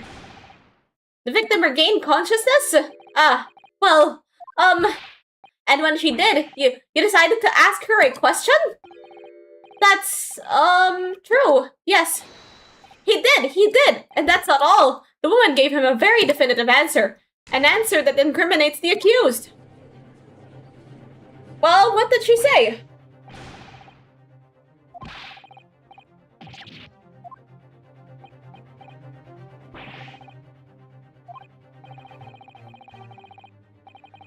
I don't deny it, but she could no longer speak. She was barely conscious even. Counsel for the defense, I expect a thorough cross-examination to be conducted here.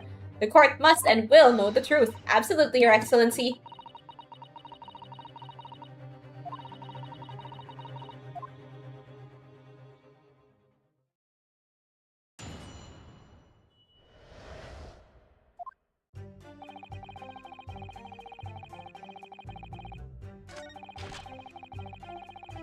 I saw the woman being stabbed and the other witnesses come running. The detective realized that the victim still had a pulse, so he ran off to fetch help. That's when this writer man here asked the woman a very significant question. Okay, I think we need to... What question? What exactly did he say? Well now, you should hear that from the horse's mouth, I think.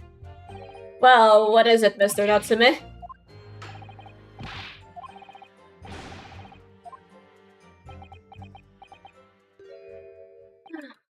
Well, in truth, I'd been catching crabs at the water's edge and building castles in the sand, you see.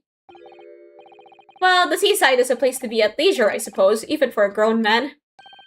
But then all of a sudden, from that little beach hut, a young girl's panic-stricken cries for help pierced the air. Pray!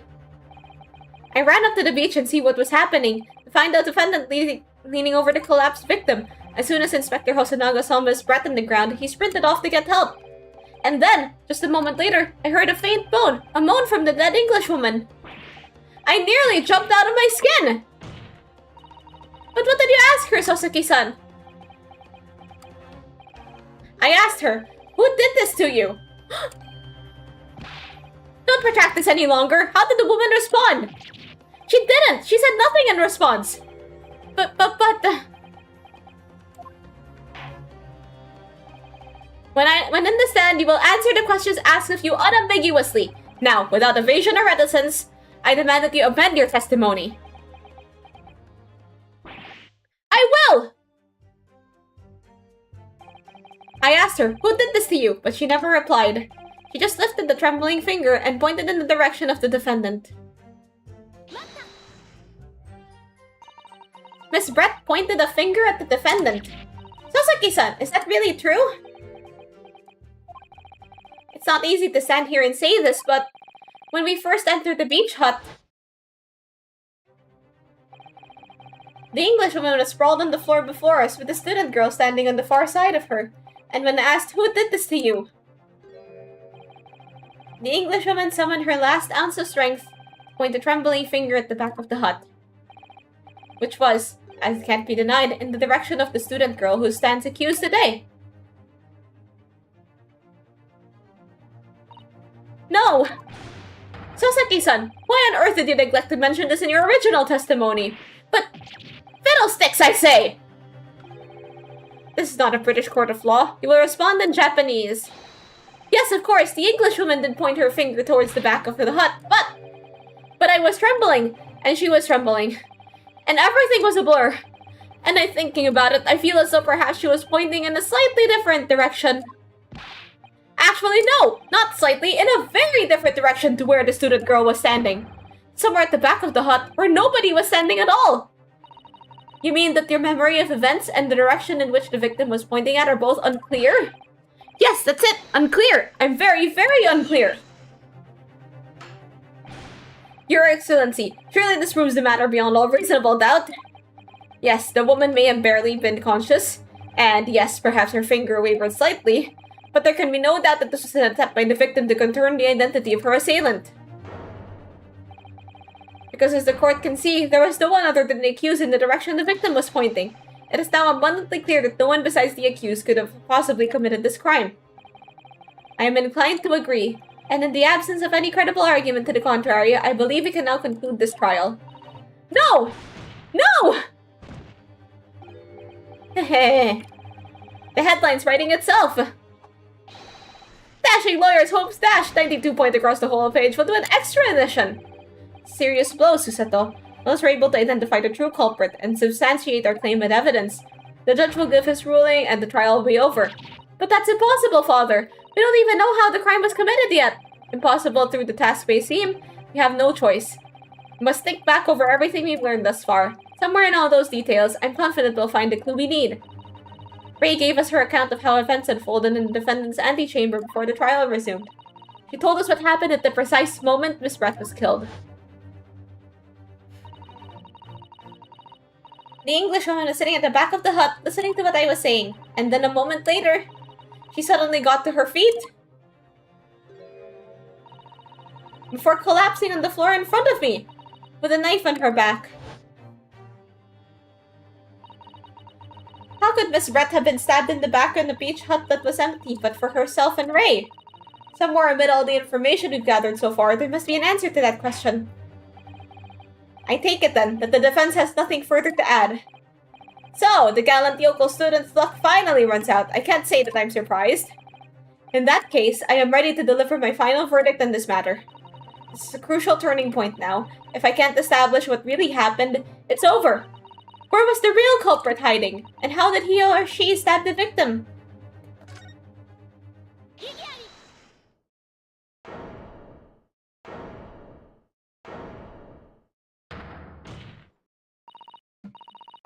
Your Excellency, I respectfully ask you to postpone your adjudication for the time being. Oh, to what end, counsel? The defense would like to present the court with an alternative theory. An alternative theory that can explain who the victim was actually trying to implicate with her dying gesture. An alternative theory? Huh, none exists. There was someone else present at the scene who could have committed this crime. What? And the victim, Miss Brett, tried to reveal who it was to those around her at the time by mustering all her remaining strength and pointing a trembling finger into the killer's direction. This is fiction! Fantasy! Very well, as you seem so sure of yourself, Counsel. So, young Ryotaro Naruhodo. Yes, Your Excellency. You'll present your latest theory to the court by means of this plan. At the moment the victim was stabbed, where exactly are you proposing that the culprit was concealed?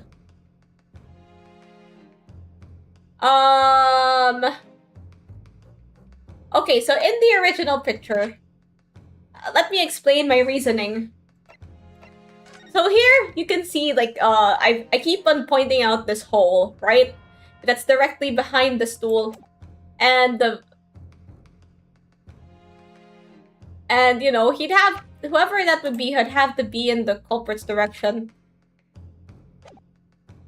So, let's point here. I think they're still really not, correct. Here. Naruhodo-san would never give up, and I'm a Naruhodo now. The true culprit who fatally stabbed Miss Brett is concealed in this location here. Can we see the picture taken by the reporter? Sure. We can pull up the court record at any time. Here. I guess she would sort of be in stabbing distance. Are you mad, Counsel? You're suggesting the culprit was outside the hut? Oh, guilty! He's so guilty. Order! Order! But student lawyer Naruhodo-san Esquire, that makes no sense at all! You've just pointed out the exact spot where I was hiding to get my scoop snapped. But I didn't see any suspicious individuals loitering about, I can swear to that. Obviously, if the culprit had been outside the hut, there is no way he or she would have stabbed the victim who was inside the hut. Actually, Prosecutor Alchi, there is a way. Huh. And in point of fact, the facts I provide evidence strongly suggesting that it's precisely the way Miss Brett was killed. You're bluffing! You're bluffing, you yokel! The defense's assertion is clearly too fantastical for the court to comprehend. You will need to give us more guidance, Counsel. What piece of evidence corroborates your theory that the victim was stabbed from outside the hut? Okay, so she was sitting on a stool, and you can clearly see the stool here. It's like flush to the door. It's like flush to the hole. So, we'll have to present this. The original photographic print of the crime scene! Yes, it's clearly visible in this print. The trace of the fatal thrust that was delivered from outside the beach hut. Do you take us for fools? There's no hint of any such thing. I'm not sure that everyone present would agree. Someone, at least, appears to have noticed what it is that I'm referring to. Guilty! He is so guilty. Where in this photograph is the trace of the stabbing, which you claim took place from outside the hut? Okay, we have the hole.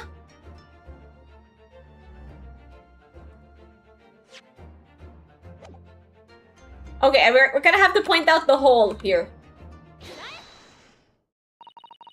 Look closely just here! How nice that they have different views of this.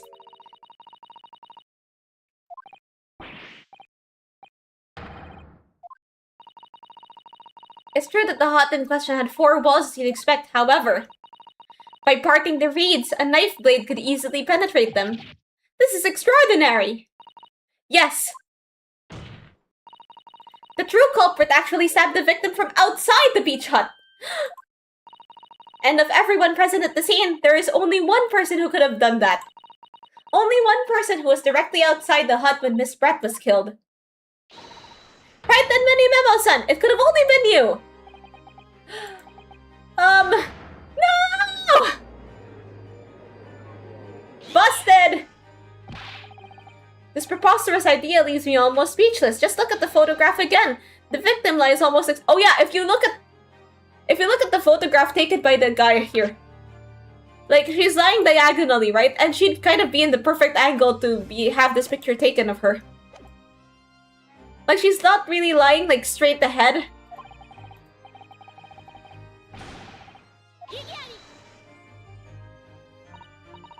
No, of course not. Or not. If you recall the testimony of the defendant about the events just before the victim's death. Inside the beach hut, I confronted Miss Brett.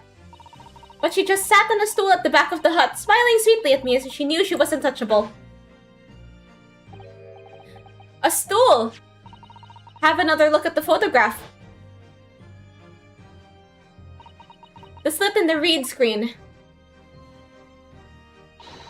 would align perfectly with the back of a person who was sitting on that stool. My word! So, in fact, the victim was killed while sitting on that stool by a stab wound to her back delivered through the read screen. Having been attacked, Miss Brett rose to her feet instinctively, but then, unable to speak, she collapsed on the floor in the middle of the hut before the defendant, Membami-san's appalled eyes. And that, Your Excellency, is the truth of what happened on the beach that day.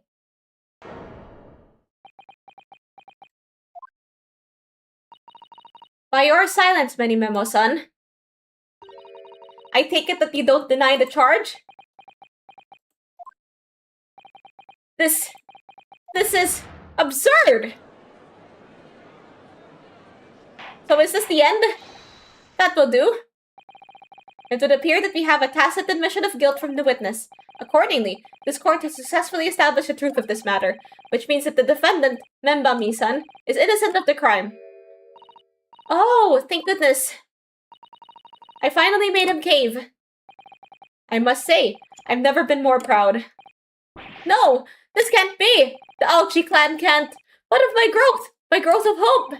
It wasn't all an apparition. I can't accept this. I won't. I see no reason for the continuance of this trial. I will therefore move to conclude proceedings by delivering my final verdict and hold it! Now what the heck? Well, this is all very convenient. This is how the highest court in our mighty empire delivers justice, is it? Suppressing well-meaning citizens' freedom to speak and branding them as criminals. But we've established that the victim was stabbed from outside the hut through the read screen walls. And no one but you was in place to have his hand on the hilt of the blade. It's a perfectly logical deduction. So, your argument hinges on the location of whoever stabbed the Englishwoman, does it? Well, it seems a little irrelevant now. Irrelevant? Where she was stabbed, how she was stabbed, it doesn't matter. I mean, whether she was stabbed at all makes no difference if you think about it. After all, the trial's already shown the whole thing hinges on something else. Okay, what you got for me, journalist boy? Brace yourself, little man. I'm talking about the fact that everything's changed. Because of the dirt you dug up. What? Enough obscurity. Explain yourself, witness. What's to explain? I'm talking about the poison, of course. Yes, the poison. Poison for Kuzco. Let's ask the professor for the comment on that situation, shall we?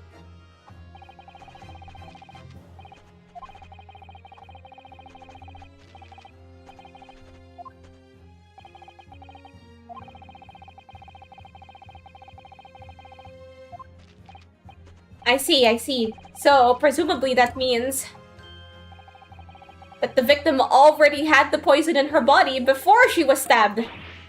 Huh? Given that her pupils were clearly constricted, it seems highly likely, yes. As she had been dead already, the poison could not have circulated in her blood.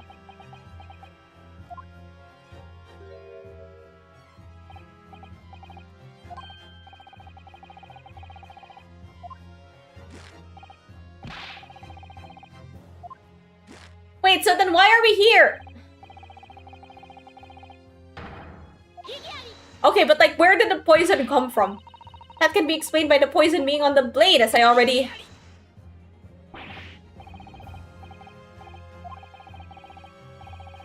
The laboratory that the professor at your side assisted in proving that the blade of the weapon that used to attack the victim had no trace of poison on it whatsoever. So let me get this down. The facts, as skillfully established by the defense in this trial, turned out to be a headline-making red herring. Is that about right? Oh, well... Wow, how many times has Susato fallen? About as many times as Ryunosuke fell on the previous trials. There is an undeniably obvious answer to that. The lady most likely imbibed it. You mean she drank it? Have another look at the photograph here. As you can see, a bottle of carbonated water and a glass had been knocked on the sandy floor of the beach hut. The poison could have been slipped into either. So somebody made Miss Brett drink it. Well, what do you know? Look at those dashing eyes. This will make a great front page shot.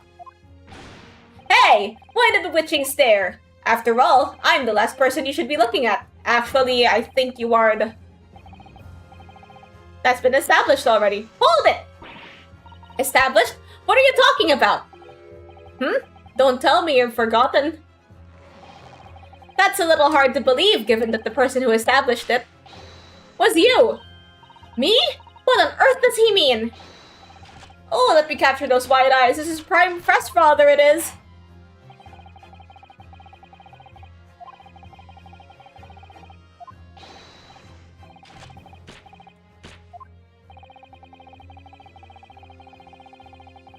Actually,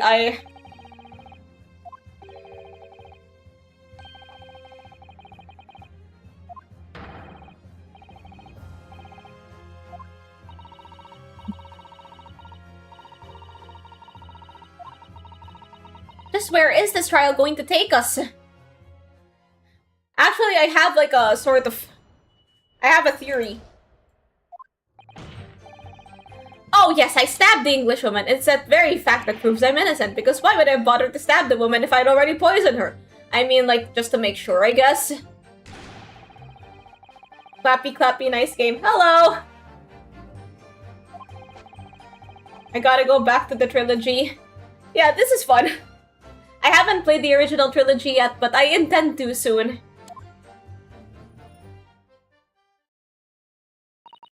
So, you admit it then?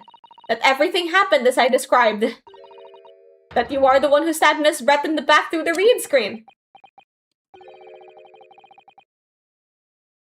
Yeah, do it. Yeah, I will do it sometime. A country that bows to the pressure of foreign powers and lets murderers walk free. What kind of future can a country like that have? That's why I did it. I did what our pathetic leaders didn't have the guts to do. Sat bang in the middle of that charming lady's back. I plunged the blade of sweet justice right in there.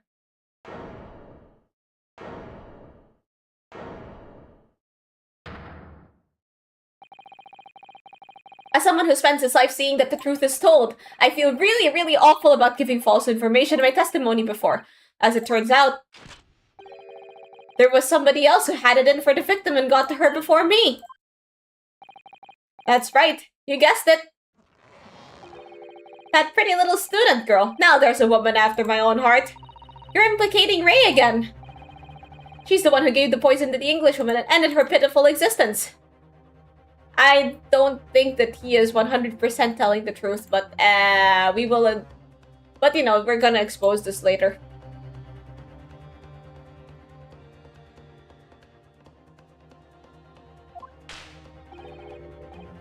And suddenly, snap! This journal here is off the hook. I'm not so sure about that. Because, I...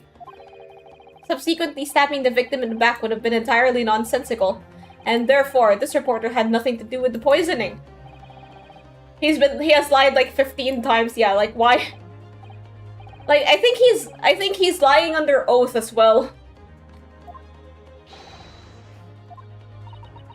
This is unbelievable. And after I'd made so much progress in proving his guilt, is he gonna get away with it now?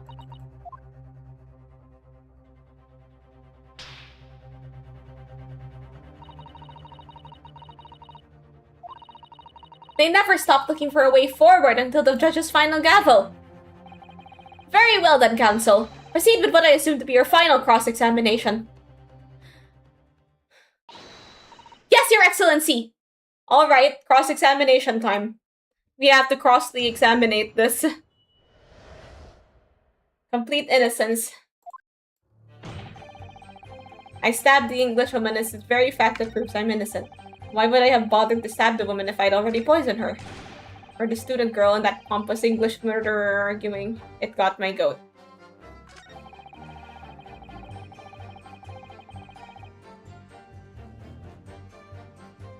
Wait. Hold on. First of all, I have internet issues again. So I'm gonna have to wait a bit until this resolves.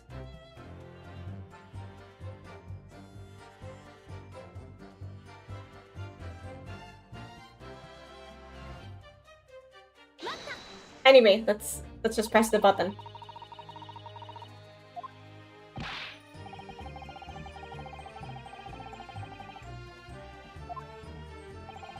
The accused administered the poison, following which the witness stabbed the victim. An unforgivable act, certainly, but not one of murder. That crime rests on the accused's shoulders. That is how the law works, you see, yokel. Who knows, you may even learn something here today.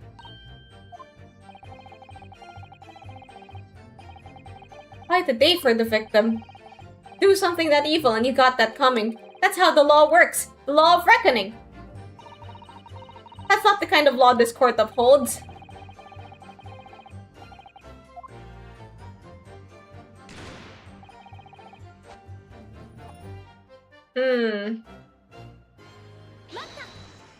Okay, maybe we can ask him about this. What exactly were they arguing about?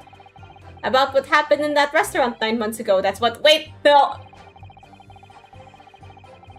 Hold on a second.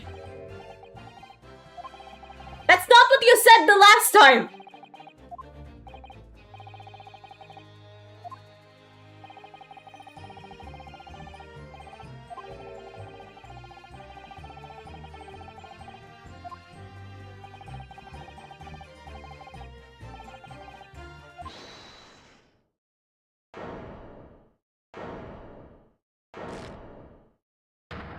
Oh hey, it's Ray. I can't stand here and listen to this tripe! Ray! Young girl, you stand accused here! No, you can't. Sorry, but I'm in the middle of some very important testimony here. Just keep quiet and listen. But this awful man is making all this up! Susato, please! You have to make them listen! Who's Susato? You're clearly hallucinating. Your Excellency, please, I implore you. That journalist is clearly not a trustworthy witness. Exactly! He's a filthy, rotten, black-hearted, bigoted, dirty, great peeping Tom! Whoa, take it easy there! Please, I really think the court should hear what the defendant has to say. Your Excellency, I see no need whatsoever to entertain the accused's remarks.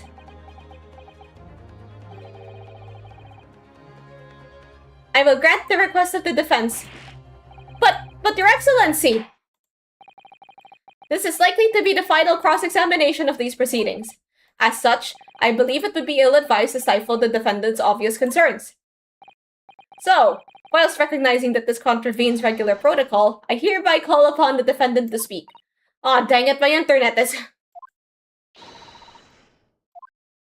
Okay, so while we're waiting for my internet to come back, Ray will give her testimony.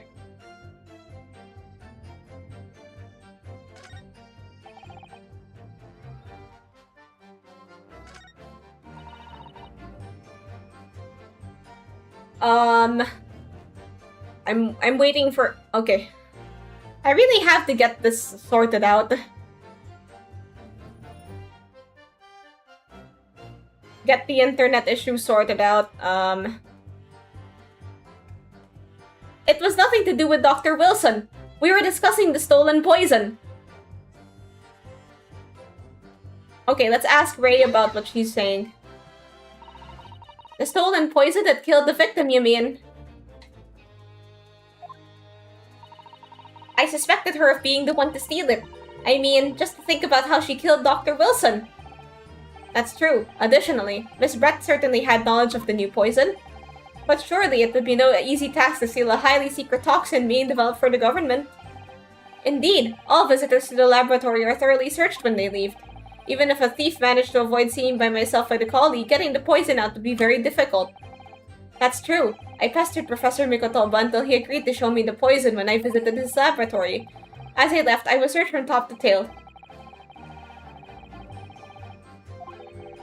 And since Soseki-san expressed such an interest in it, I felt unable to refuse. Obviously, I gave nothing away, other than the fact that it's an extremely potent substance. I'm very ashamed of myself. It's just that I've had a singularly terrible experience with a deadly poison. I wanted to look my old enemy in the eye. Surely you can understand that. Find out if my suspicions were true. I confronted Miss Brett about the poison. I told her that if there were to be an incident involving it somehow, it wouldn't just be the university. The military would be dragged into it. The whole government even. It would be a complete disaster. And how did Miss Brett respond to your concerns? She just curled those beautiful lips of hers and said she didn't know the first thing about it. In English, actually. Ah, yes. Many Memo-san, one small question if you don't mind. I do mind. Can't you see I'm busy? Clearly, you were outside the beach hut listening in whilst the defendant and Miss Brett were conversing. Presumably, then, it was you who wrote this article about what you'd heard. Exclusive. Deadly poison stolen from Yume Medical Research Laboratory. The story was published in this morning's edition of Shoyu News. The details are too accurate for it to have been written by anyone else. Sorry, don't know what you're talking about. Yes, look at this! The entire article! It's almost what I said to Miss Brett word for word. Well, Many Memo-san?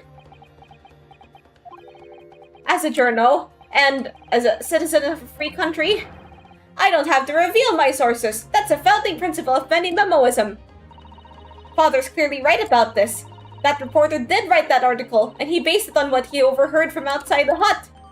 The details about the poison article have been updated in the court. So that's what it's all about. You were trying to cover up the fact that you were listening in. That's why you came up with that stinking story about me arguing with her. Shut up! My stories never stink. Look, whatever you say, little girl, it doesn't alter the facts. Your Excellency, there's something I want to say, and I want it to go on record. Very well, you may amend your formal testimony.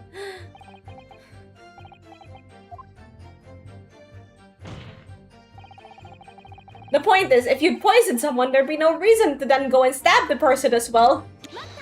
You already said that. Perhaps you doubted the efficacy of the poison and sought to make sure your victim would die. That's horse dung! What? That would be like pouring pepper on your Chinese ramen before you'd even tasted it. Completely reckless. Speaking of ramen, I could go for some ramen right now. Once the victim had taken the poison, she would have been only minutes away from death. And yet, this man then proceeded to stab her in the back as well. There has to be a good reason for that.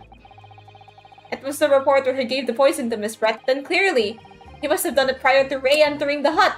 You mean ramen? Yeah, that's undeniable. There was one very crucial change in the situation. Sorry? What change? The reporter overheard the conversation between Ray and the Englishwoman. Yes, that's it! That's when Many Memo-san first found out about the exact nature of the poison he'd used. That could be the key here.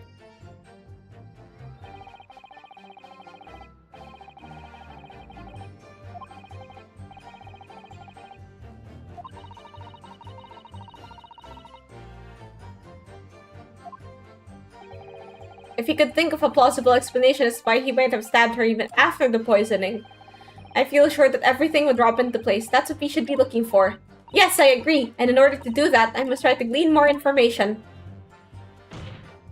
Okay.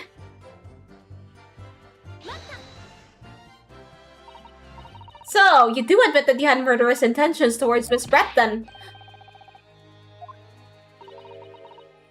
Your sense of He's claiming some sort of righteous indignation.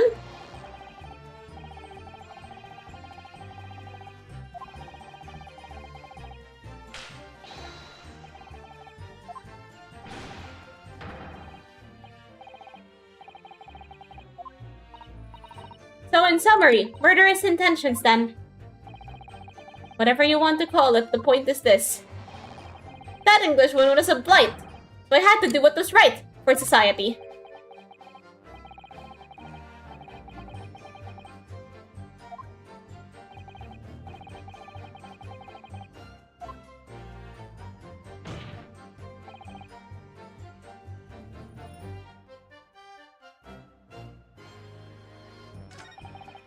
When I heard the student girl and that pompous...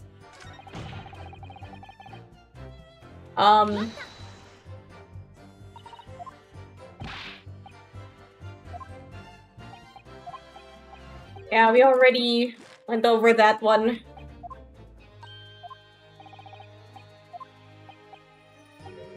Okay, there's probably something that I didn't ask about.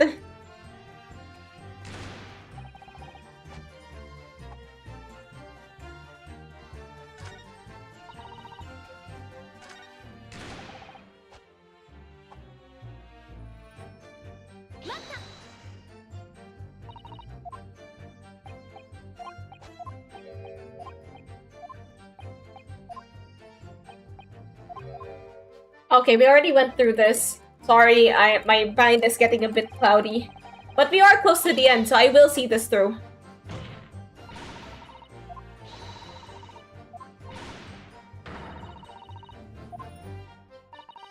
Oh, Ray, don't throw things like that out there.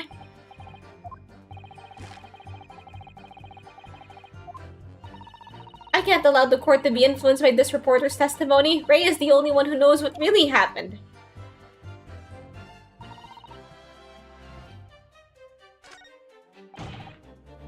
The point is, if you poison someone, there'd be no reason to go and stab the person as well. Okay, let's...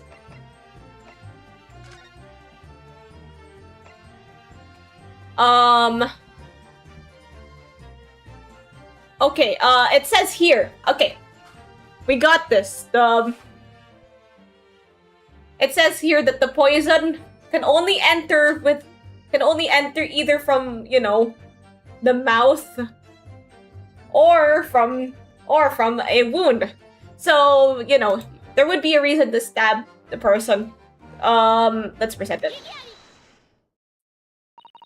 Well, I can think of one reason. What? But before I explain, I'd like to confirm something for the court. Did you glean all the information for this newspaper article from what you overheard outside the hut? Of course he did, there could be no question of that. After all, when we were all in the laboratory together, all we were told is it was a terrible toxin. And there is one more important fact to consider. According to the witness, Memba Misan's verbal attack against the victim began as soon as she entered the hut. In other words, it would have been impossible for her to have slipped the poison into Miss Brett's drink. Where are you going with this, counsel? Memo-san has made it quite clear that he observed every single thing that happened in the beach hut. If the defendant had somehow found an opportunity, this man would have seen it. Which means that Miss Brett couldn't have imbibed the poison whilst the defendant was present. In fact, it must have been administered to her before Memba Misan entered the hut. Yes, very articulately put. When I walked into the hut, I immediately started to press Miss Brett about the poison. At which point, Memo-san overheard some worrying information. Worrying information? What worrying information? The information with which he subsequently included in his newspaper article, namely, that the poison was being developed in strict secrecy and it couldn't be readily obtained. Absolutely. In fact, that's quite an understatement. The only possible place it could come from is my lab. And furthermore, anyone afflicted by the poison would exhibit telltale signs in death. The extreme constriction of the pupils. Yes, it's quite stark when you see it. There are other poisons that show similar symptoms, but not among new substances that are undetectable. In other words, it would be clear that the victim's life had been ended by the use of this particular poison, which would reduce the number of suspects to only a handful of people. Everyone in my laboratory is aware of the unique properties of the toxin we've been developing. None of them would be foolish enough to attempt to use it for some nefarious deed. Membami-san being no exception. Therefore, we can conclude that whoever administered this unique poison to the victim was a layperson unaware of its telltale properties. Actually, Actually, that wasn't really what I was thinking, but we seem to have gotten the right answer nonetheless. Like, my train of thought here was that, the reason to stab would have come from, yeah, like, basically, like, you need direct contact with the poison for it to take effect. So, you know, just...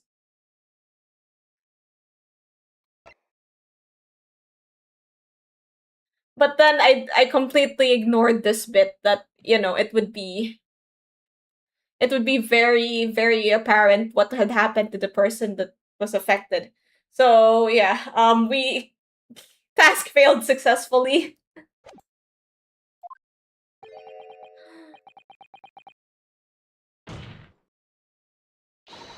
In other words, someone like you! Write the mini memo!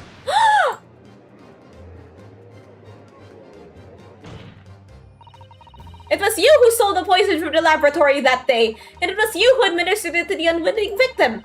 But you quickly realized that it was a terrible mistake, because the poison caused such unusual symptoms and was so traceable. As you listened in from the far side of the beach hut's thin walls, you learned of these facts, but you'd already given the victim the poison at that point. It was too late. So you hatched a plan to disguise your mistake. A plan that involved stabbing the victim in the back through the read screen. But what good could that possibly do? Isn't it obvious, Council? The plan was to kill Miss Brett before the poison could take effect. Yeah, I really task failed successfully that one.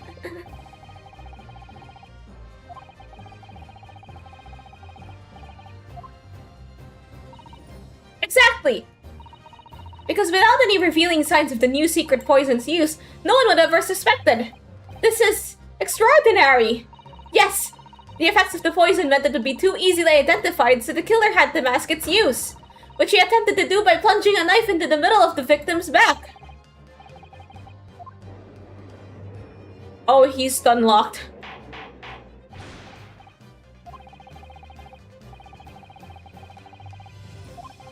Does the prosecution have a counter-argument it wishes to put forward? Well, there are a number of... yes! I counter completely! Objection! The prosecution's evasive response clearly shows that in much the same way as he nurtures the remnants of his top knot, he's clinging to lost hope! Lost... hope?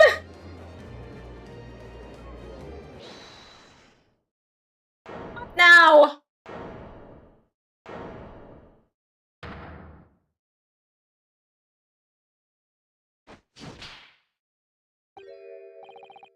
You pathetic, useless, fallen samurai! Fallen? Who are you calling fallen? My burgeoning growth is on the rise. I don't need a counter-argument.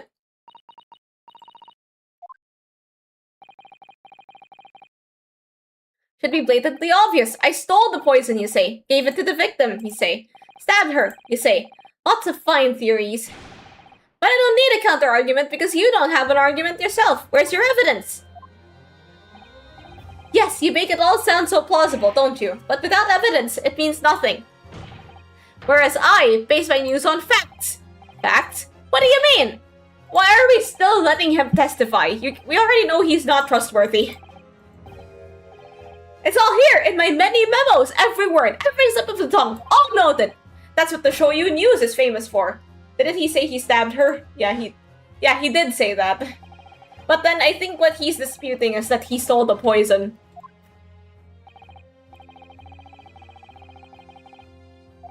Yeah. But I have a plan. I have a...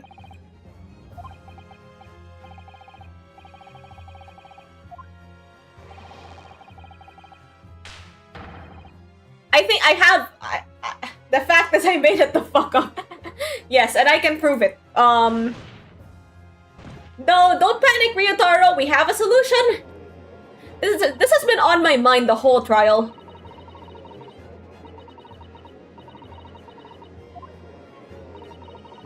And if that's the case, as you've identified, the poison itself is the definitive evidence we need. Because whoever stole the laboratory that day, the true culprit here. What's your point, you annoyingly handsome country bumpkin? My point is, there is one way that you, Many Memo-san, could have stolen the poison that day. I've heard enough verbal conjecture now, thank you. What the court must be shown is evidence. What proof do you have that this witness stole the poison on that day in question? Okay. So if we observe the fountain pen...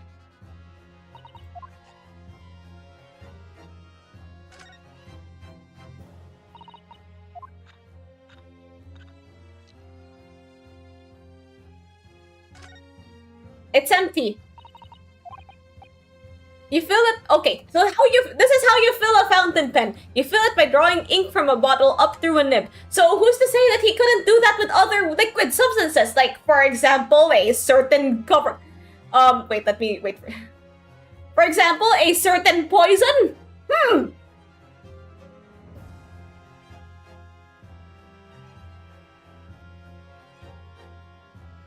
Anyway, like, what I was trying to say is, like, yeah... You see here how a fountain pen works. So that's probably how he hid it. Like, they thought it was just like pen ink. And it's like, okay, whatever. And then we have like the...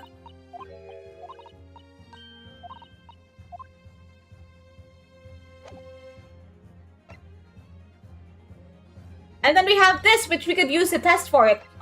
So... The proof, Your Excellency, is this fountain pen. A fountain pen? How can that be possibly relevant?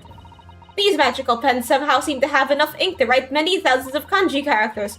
I believe they arrived in our country for the first time some 15 years ago now. Oh, that's a new invention. Wait till you guys hear about the ballpoint pen.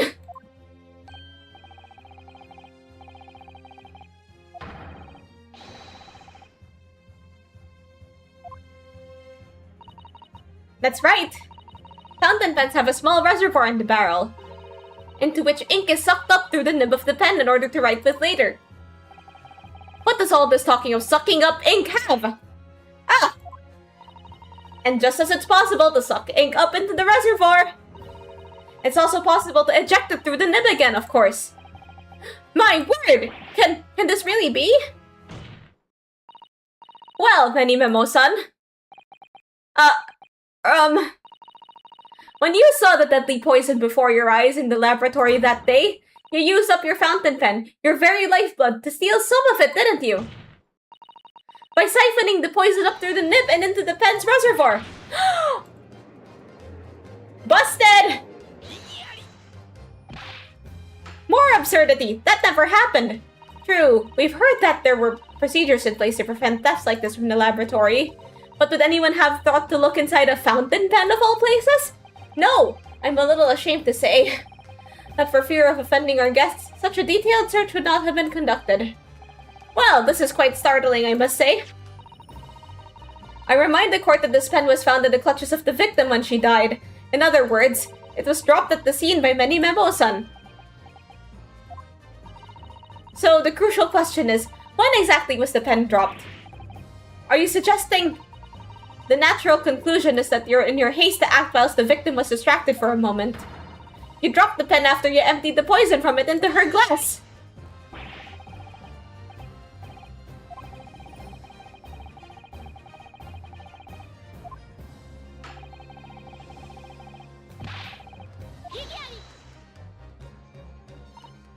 No, that can't be. If it was, how do you explain why the pen was devoid of ink? What? As you can see for yourself if you examine the evidence... Hold on a second, I'm gonna get some water.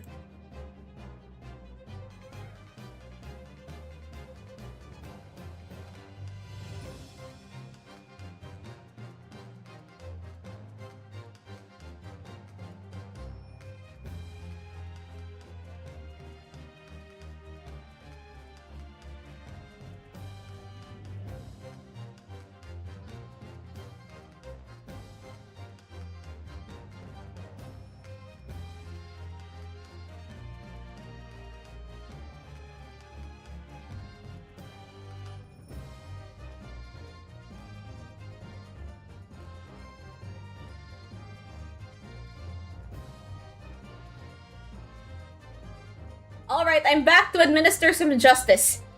Let's continue. What newspaper reporter goes to interview someone with nothing in his pen? No! The pen was dropped after the poison that filled its reservoir had been emptied into the victim's glass. Witness! What do you have to say in your defense? What you got, fam? So this is how our modern justice system works, isn't it? So what if the ink in my pen runs dry? So what if my pencil snaps? I can always claw my way back into the game. I have plenty in reserve. I'm sure that's another felony. You claim I sucked the poison up into my pen? That's wild speculation, nothing more. If you thought you could bring down a fine, upstanding citizen with a trick like that, think again. It looks as though it's going to take one final decisive blow to finish this matter. As I see it, the situation is now very simple. It rests upon whether or not this witness did indeed steal the poison on the day in question. And therefore, it all depends on whether or not the defense can prove what he did with evidence.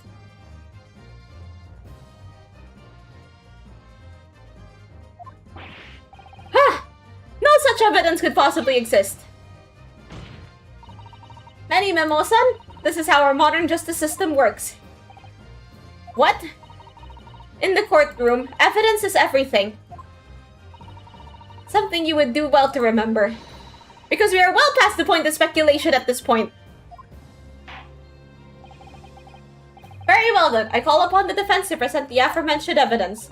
This is it then. This will be the final piece in the puzzle.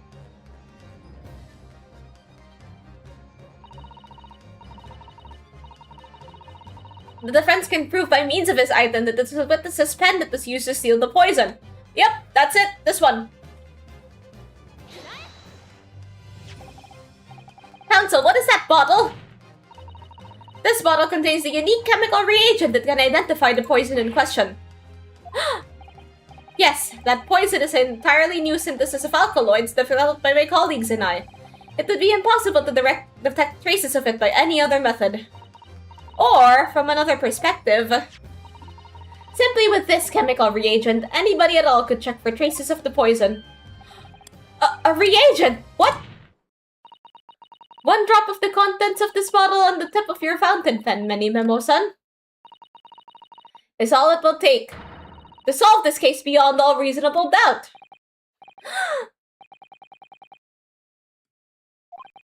No, you can't. I won't. Your crimes are bad enough, but at least no one to admit defeat. Your Excellency, the defense requests permission to carry out the test of the fountain pen at once.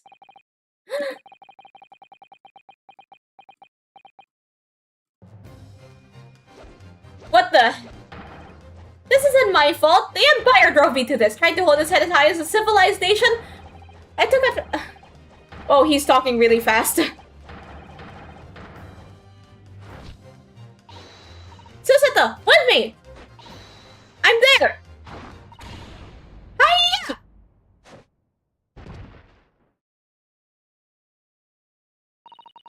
Did I do it right? That was a Susato takedown, wasn't it? Not quite. That was a Ryotaro takedown.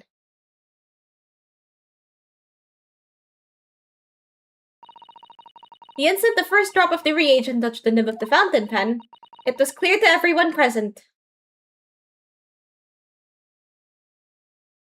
Well, are you gonna show us? When I saw it there in the lab, the poison, the devil got a hold of me and I decided to do it on a whim. I excused myself and emptied all the ink down the sink in the bathroom, washing the reservoir out carefully. And then you waited for an opportunity to suck up some of the poison, didn't you? Into your fountain pen. Yes, that's right. Answer me one thing, Manny Memo-san. Why did you steal it? For what purpose? Isn't it obvious? To find out what it is made of and expose it in an article. I mean, it was a secret project after all. Too juicy for a journal like me to pass up. Then why did the Englishwoman end up dead?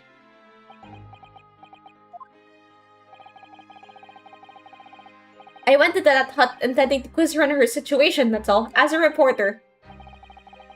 A known killer, enjoying full freedom, evading justice by leaving the country. I told her what I thought about it. And she just laughed in my face! Oh, what's this? A Far Eastern caveman purporting to practice journalism. Really, you must learn the difference between reporting and listening to doorways, you ignorant plebeian. What? What did you call me? This country, with its pretensions to a justice system, to a free press, it's really very depressing. You see your superior ways in the West, yet you lack the mental capacity to emulate them. Get out of here, you oaf. Get out and crawl back into the cave you came from.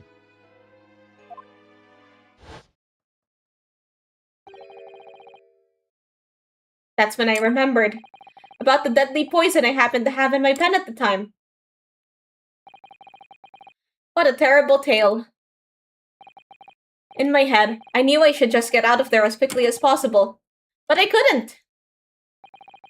I couldn't let her get away with what she'd done, when she clearly had no remorse at all. I suppose it was my journal spirit, getting all fired up.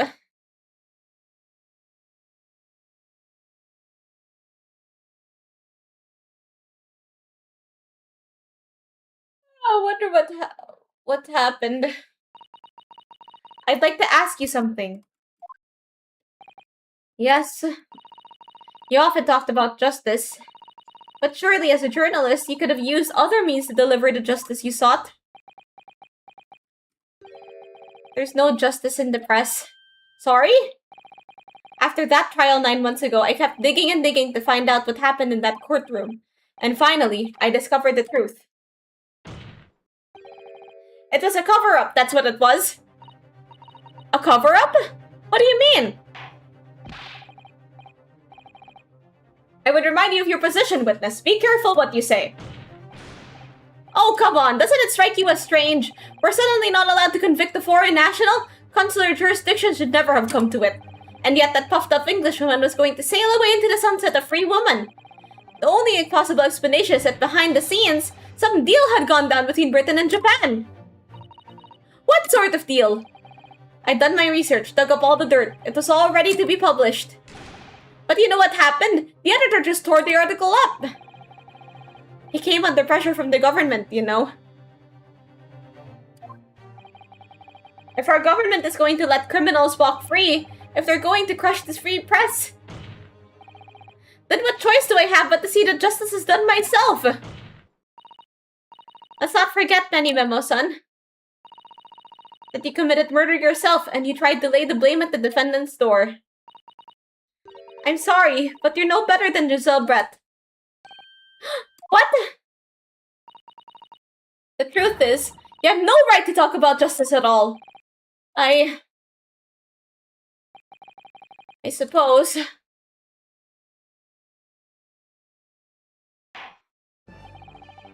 It would appear that we had reached the conclusion of this trial at last. Counsel for the defense, Ryotaro Naruhodo. Oh, yes. Sorry, Your Excellency.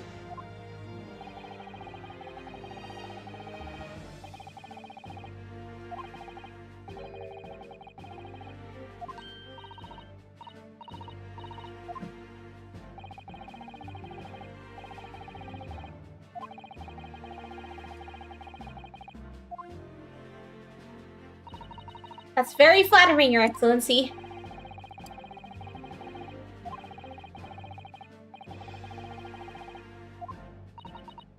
Thank you. So, Prosecutor Alchi, do you have any final thoughts? Prosecutor Alchi! I, Takatsuki of the Alchi clan, have been bested by a callow youth not once now, but twice. If there was any shred of my former self left, it has withered and died here today. Gosh, your journey to cultural enlightenment sure took a while, didn't it? Rather than living on shame, I will end it all now with this blade. For that is the true path to Alchiism! Alchiism? One hopes it's the only way in which he'll be modeling himself after the witness.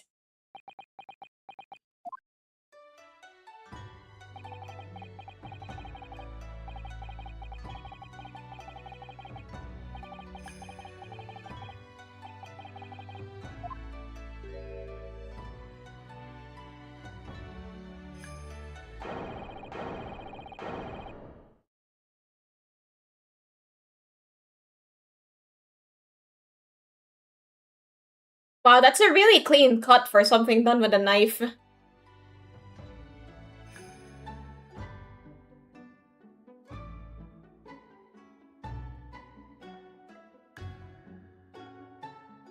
Wow, what a case with so many twists and turns, and it's also short. Well, comparatively speaking, like I took two streams to solve some of the cases on here.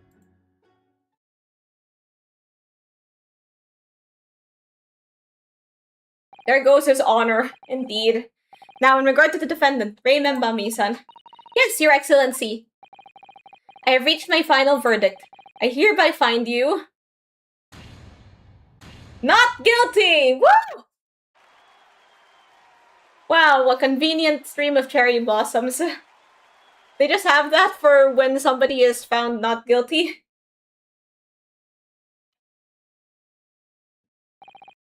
Court is adjourned. And that concludes this case.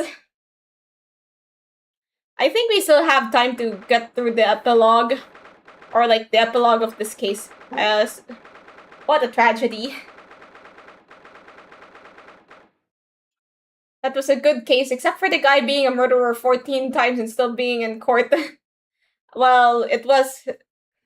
Well, yeah, at least we got to expose him for sure in the end. It's over. My heart is still pounding in my chest, though. That's all I can do just to stay standing. Lawyers have such great responsibility, such a great burden to bear. Don't they, Naruhodo-san? Susato! Susato! Thank you! Thank you so much! You were so dashing in there! Ray! And Father! Honestly, I'm so touched by everything you've... Oh no! I think I'm going to cry!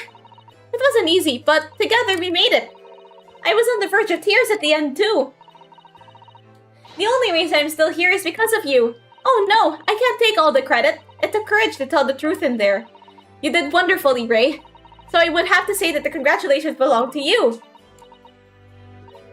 Susato, don't be so standoffish. Sorry.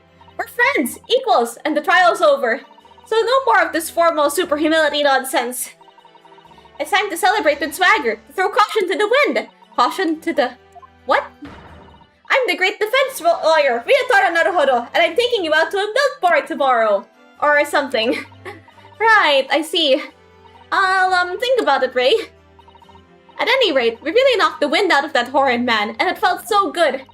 Yes, it was satisfying. It really was. Isn't there anybody else we could throw together? I hope you're not looking at me, Ray. My goodness! No, of course not! Of course not! Ah, there it is at last. Ray's lovely smile.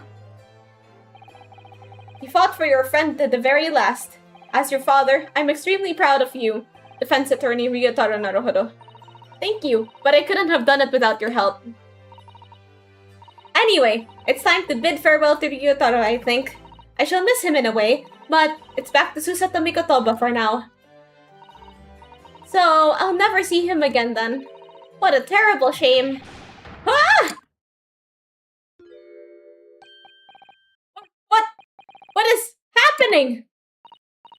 Ah, Sasaki-san and Inspector Hosonaga. I hope you're keeping well. Is that really you? My internet is going crazy again. Yeah, I'm probably gonna end soon after this. Not least because of all the internet issues. Yes, I had to change my appearance for, well, obvious reasons, I hope. But it's me. Susato. I don't... So dashing. So divine. No! Doubly dashing, yes, and devilishly divine. Just look at you. I had no idea, Miss Susato-san Esquires, that you were locum student Naruhodo-san Esquire's cousin. Astonishingly astounding ace attorney. He said it. Poor Soseki-san, so confused. I still remember the first time I ever met him. He was in a prison cell in London. What an extraordinary conundrum it was that the unwitting student from Japan found himself embroiled in. But after Naruhodo-san's skillful defense at the Old Bailey, Sasaki-san was free to return to Japan. What's up with the turtle on that guy's head and where can I get one? Well, maybe from your local beach?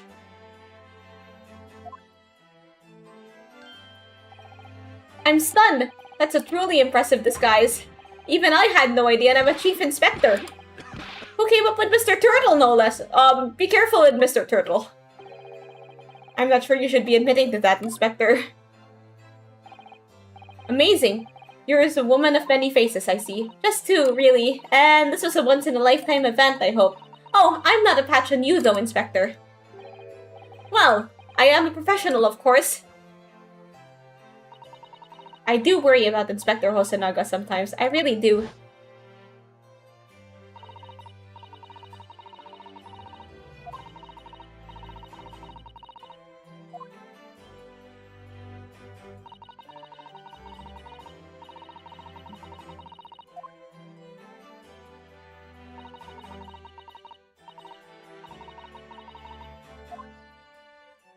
Oh yeah, Kazuma-sama's still gone. From my perspective, I had to admit I had mixed feelings about all this. I mean, now the truth has been lost forever. What do you mean? I'm talking about the murder that the Englishwoman committed at the end of last year. Ah yes, it was an English doctor she killed, as I understand it.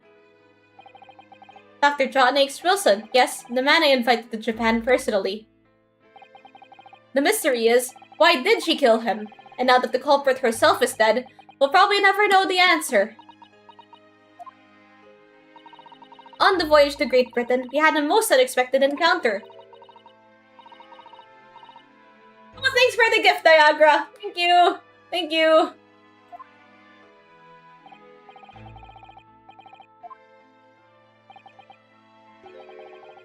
Ah, my arch-nemesis, how lightly you utter his name.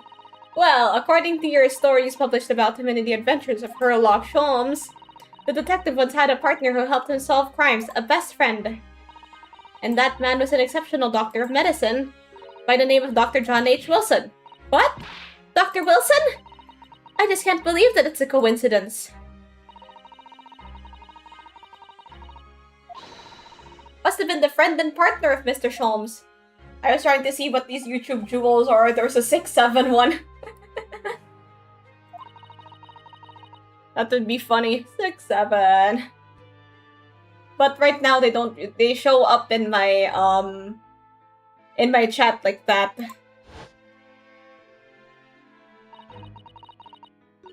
The poor girl won't ever see her beloved father again.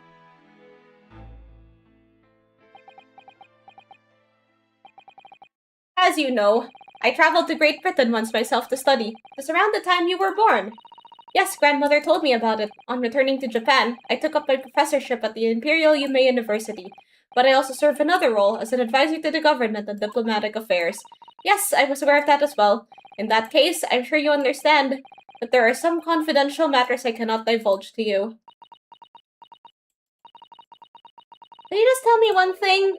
Why did you summon me back to Japan? It's been 2 months now since I returned. When I left England, it was because an urgent telegram had arrived from Japan. It said that you'd collapsed in a high fever and you were growing weaker by the day. Where did that news come from? That's what I'd like to know, because after that lousy voyage, I found you in fine health, Father. Was there something in Great Britain that you perceived might inconvenience me in some way, or harm me? That's really the only explanation I can think of.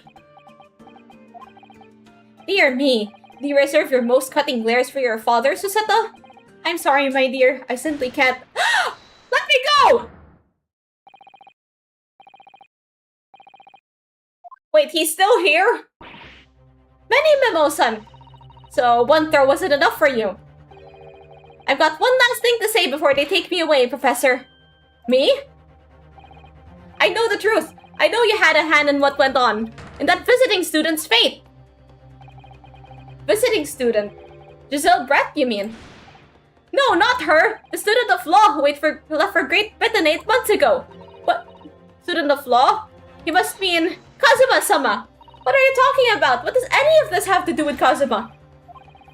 They don't know that that guy never made it to England, that he died on the steamship, and that he'll never...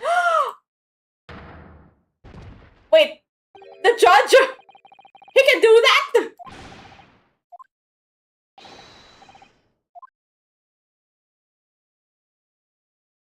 What just happened?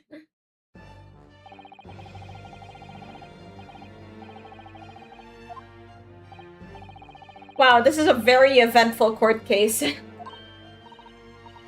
Your Excellency. The trial's over. I'm not Your Excellency anymore, merely your father's friend, Seishiro Jigoku. And may I say that since I saw you last, you seem taken a more dashing appearance, Susato. Did you know all along from the start of the trial? A judge sees everything, Susato. Couldn't let you take the risk if Seishiro here hadn't known and then he'd recognized you. So I had a word in his ear beforehand, as an old friend. So, Seishiro, shall we? Yes, having ruled on that case, we now have various diplomatic issues to address. Before you go, father! Sorry, my dear. We shall have to return to our earlier conversation at a later date. But well done again, both of you. You did admirably. Oh, thank you very much. What was he trying to say? I guess we'll never know. What did you think of my Seishiro sling, eh? It's been a while since I sent the man flying like that. Ha ha ha! Whatever should father be hiding from me? About Giselle Brett? About Dr. Wilson? And now, it seems, according to the reporter, about Kazuma-sama. I'm gonna have to bring this up with father sometime. When nobody else is around. Judicial Assistant Pikotoba-san is Kuras. Could I have a word? Oh, yes, of course, Soseki-san. What is it? I think perhaps it could be fate that we're meeting again like this now. You see, there's something I need to tell you. Oh? I believe that it may be related to the reason why your father summoned you back from England. This I have to hear. Please, Soseki-san, tell me at once. Honestly, I'm starting to feel a little dizzy.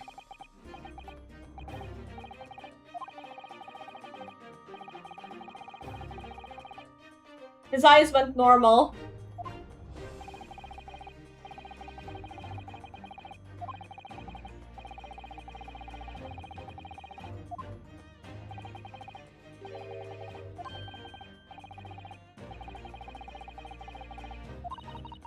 My father? So father wanted to ask him about something.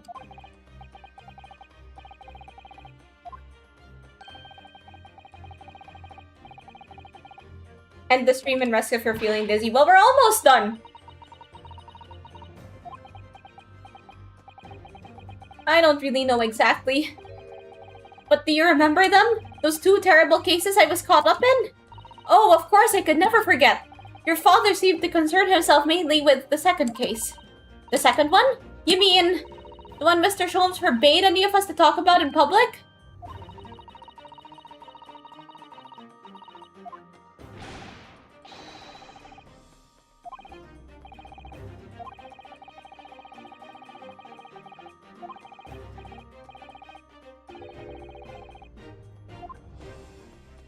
Oh, because his apartment was haunted.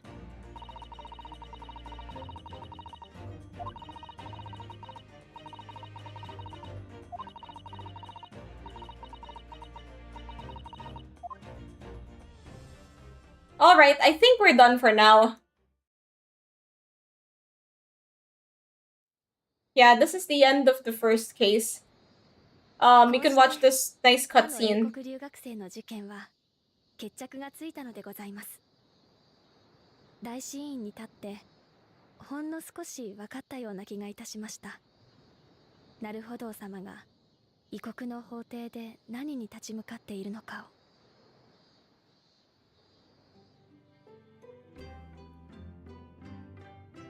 今日はもう一つお知らせしたいことがあって筆を取りました。夏目漱石様がおっしゃった2つ目の事件。父は何も語りませんが、あの事件にはどうやら大きな謎を解く重要な鍵が眠っているようでございます。あの事件の記録はお部屋の棚の左隅に残しておきました。よろしければ振り返ってみてはいかがでしょうか。日本はいよいよ夏の盛り、今日も抜けるような青空でございます。なるほど様、もう一度お会いしたく存じます。すさと。 We'll be seeing him again soon. And that's the end of this chapter, unless there's more. Like, these are really full of story. Like, it may seem like there's not a lot of content, but it's, each case is actually jam-packed with stuff. Oh, sweet, I got the reward. Let's save. Alright, I'm gonna end the stream here. So, thank you guys for joining me. I had a wonderful time. I'm going to go have some rest now, and I advise that you guys do too. So, I'll see you guys again on Friday. Thank you. Bye-bye.